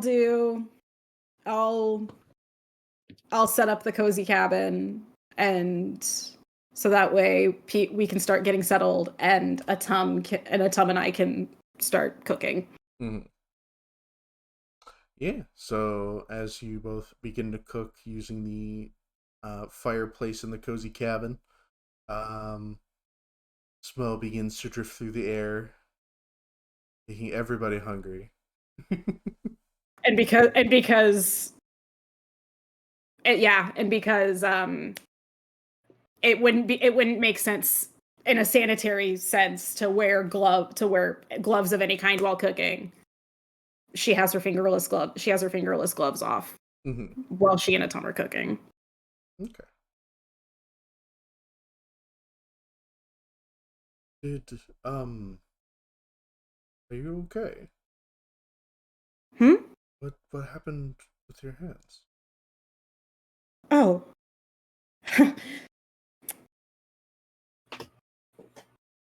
I mean, I don't mean to be so blunt and upfront. You don't have to answer if you don't want to. He's backtracking because he's realizing he may sound a bit inconsiderate. It's okay. It happened a long time ago, and she kind of like glances out of the corner of her eye. Where is Isaac standing as far as in the cozy cabin, or is he outside?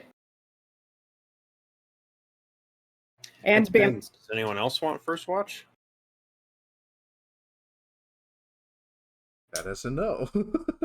Okay, so Isaac's outside. Okay. Yeah, Isaac's outside the front, holding his weapon like a soldier. So after checking that Isaac isn't in here, let's just say my experiences, well, some of my experiences with Isaac's father weren't great. You mean Gene? Sorry, Gene. Mm-hmm. That? He seems genuinely surprised. Well, he was always strict. Like, he was always strict when it came to teaching us music. But right before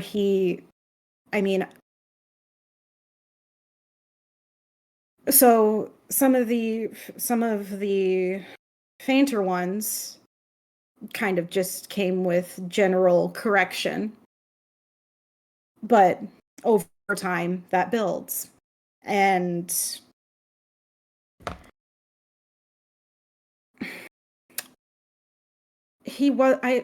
I don't know if he was truly himself or not when the most significant one, just kind of gesturing to that like that major one that like is mostly on the right hand and a little bit on the left.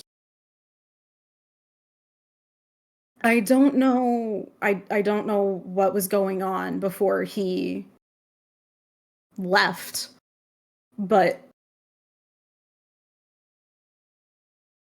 I don't know what I saw, and it never made sense to me why he left the way he did, or I don't even know why.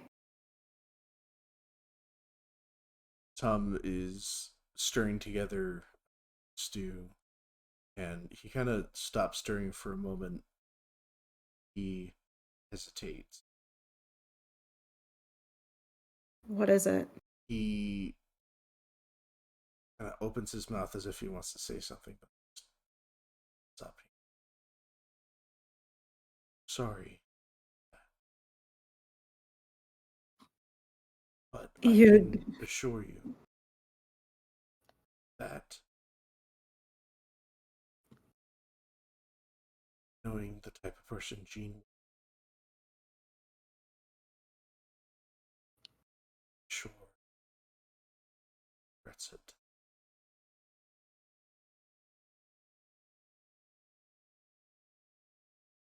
How he reacted after the fact. it makes sense. Saying what he did justified.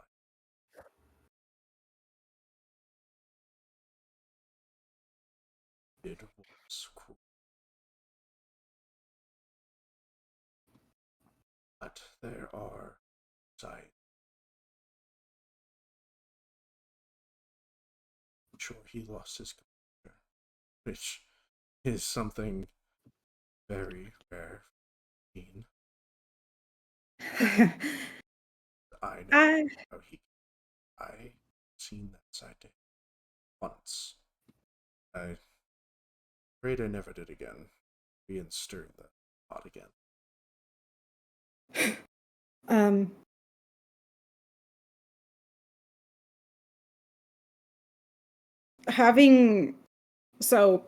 Having seen different colors in Isaac's eyes, would there have been,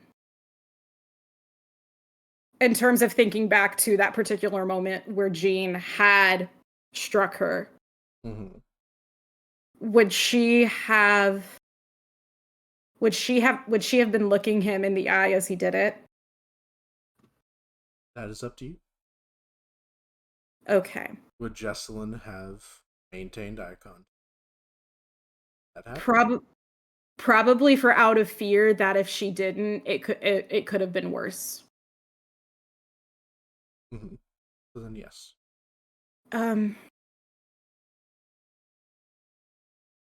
Have you ever noticed Isaac's or Jean's eyes change color before? But yeah, Isaac's expressive. I think I've only ever seen one color. Let me guess. Red?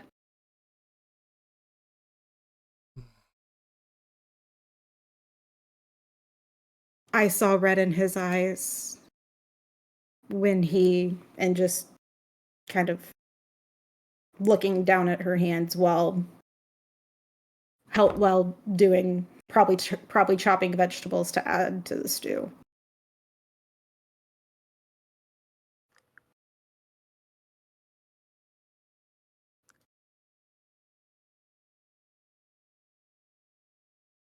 Can't really say why he did it.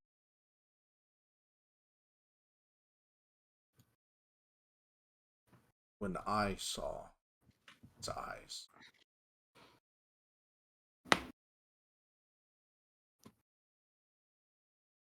he had a justified reason.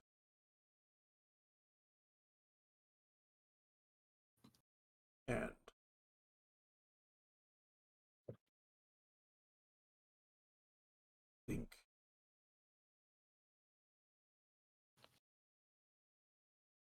a hard time expressing what others may be feeling. I tend to be a bit of a recluse, and that's okay. But his reasoning so. What was his reasoning? I believe that is the place. I respect that. I think.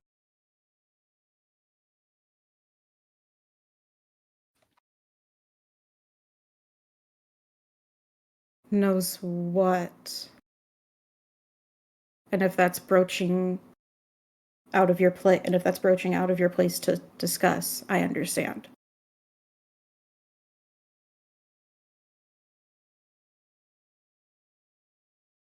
Perhaps and he is a bit uncomfortable. He kind of takes a step away from the stew and he goes, perhaps that is a conversation left for howlers between howlers.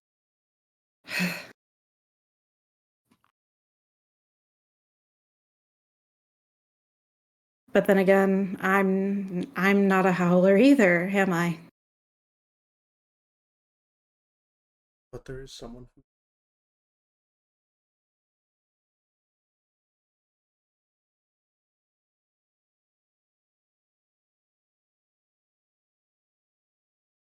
I care about him. I'm just going to be honest with you. Mm-hmm. I care about him.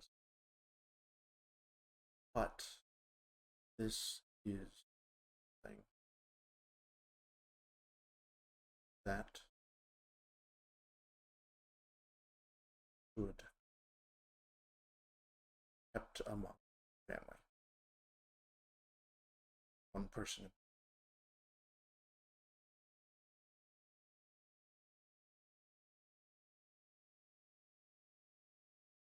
Would I get the sense of who he's hinting to? Roll me. Do.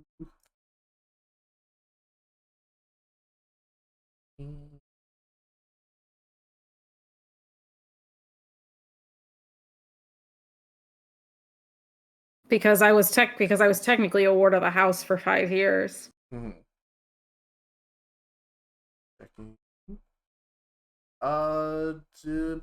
Diplomacy. Diplomacy, okay. Oh, fuck, that's cocked. Why? My dice hate me in terms of not wanting to be straight. The dice are as gay as me. So gay can't even roll straight. Mood. Diplomacy. Yes. 19 total. No, wait, no, I was looking at deception. 21. Mm-hmm. One moment. Do.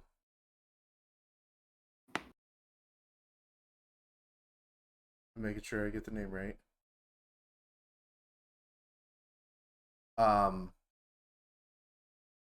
He may be referring to a maternal figure for Isaac. Mm-hmm.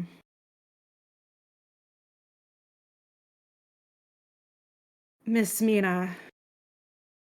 That's... yeah. Okay.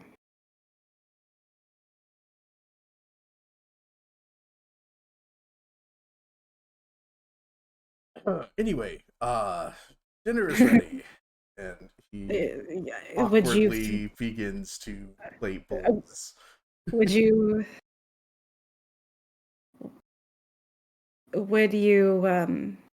take one out to Isaac? I can't leave. Of course. I will happily bother him for a bit while he's inside on watch.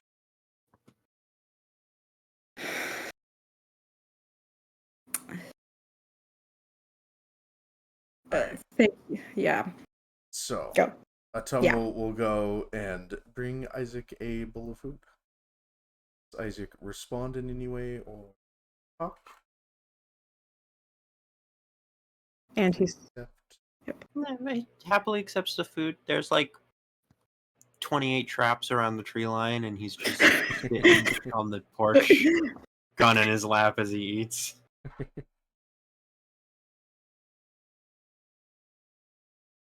You will notice that the bowl of stew that you have has extra meat chunks in it. Motherfucker. I will say prior to whatever conversation that Atum and Jess got into before, he can go with the guys if Jess insisted on the extra meat. It wasn't my idea. It was for a friend in there. He gives Atum an accusatory and confused, questioning look as he just continues to eat. Let's just say I'm glad I'm not the only one looking.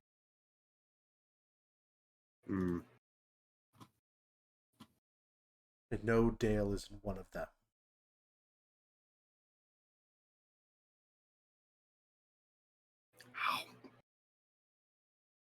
Have a good group. I hope they give you the strength that you. I'll just give you a shoulder pat and walk back inside.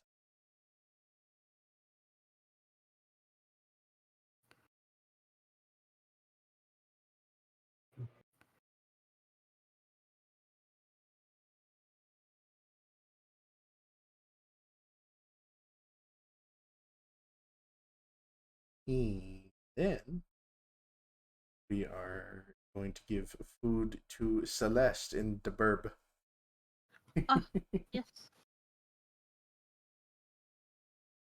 Enjoy. And I have some extra biscuits in case you're a bird friend. Oh, yes. Thank you. And Tom will go around giving food to everybody. Wrapping up for the night. Mm-hmm. And we will call it there as you all get ready for the night. And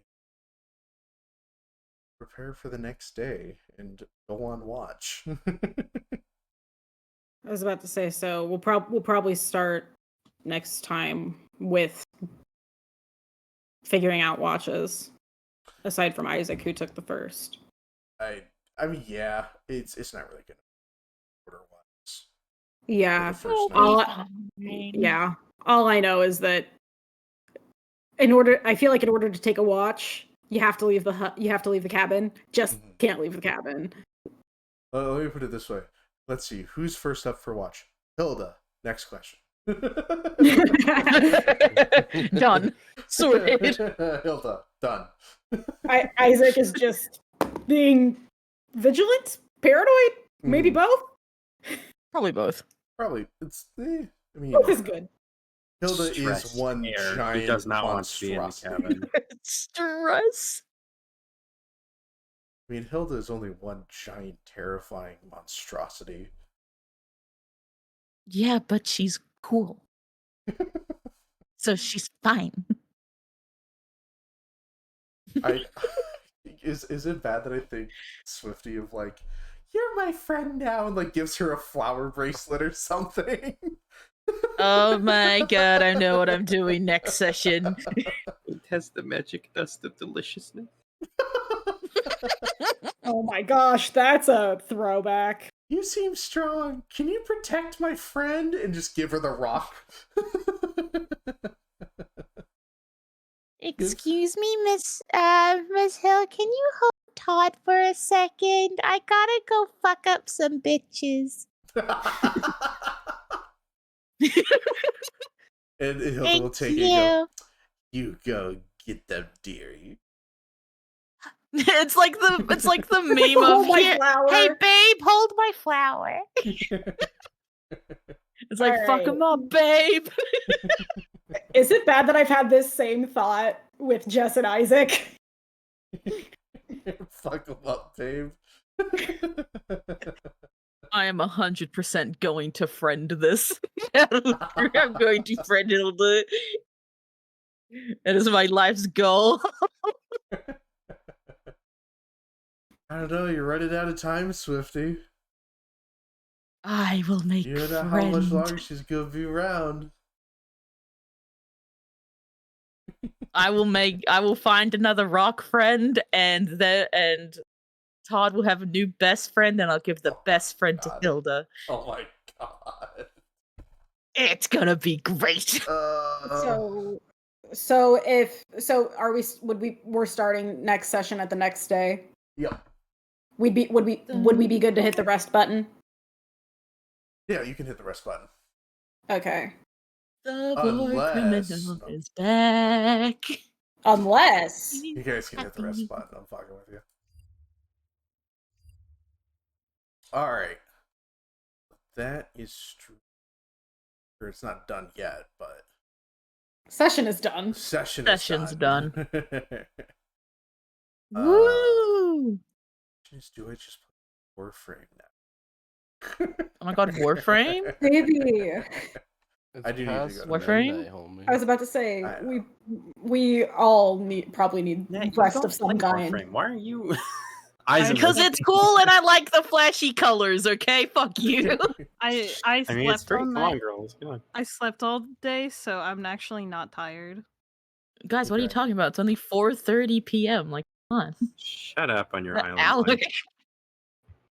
Wow. I'm not gonna lie. This like past 30 minutes, I've been trying to fight, not falling asleep at my desk. Yeah, That's you've so been. Yeah, good. you gotta You- you go you get take some, care you of go yourself, some buddy. rest. Session I'll over. see. Everyone's released. Freedom. Go.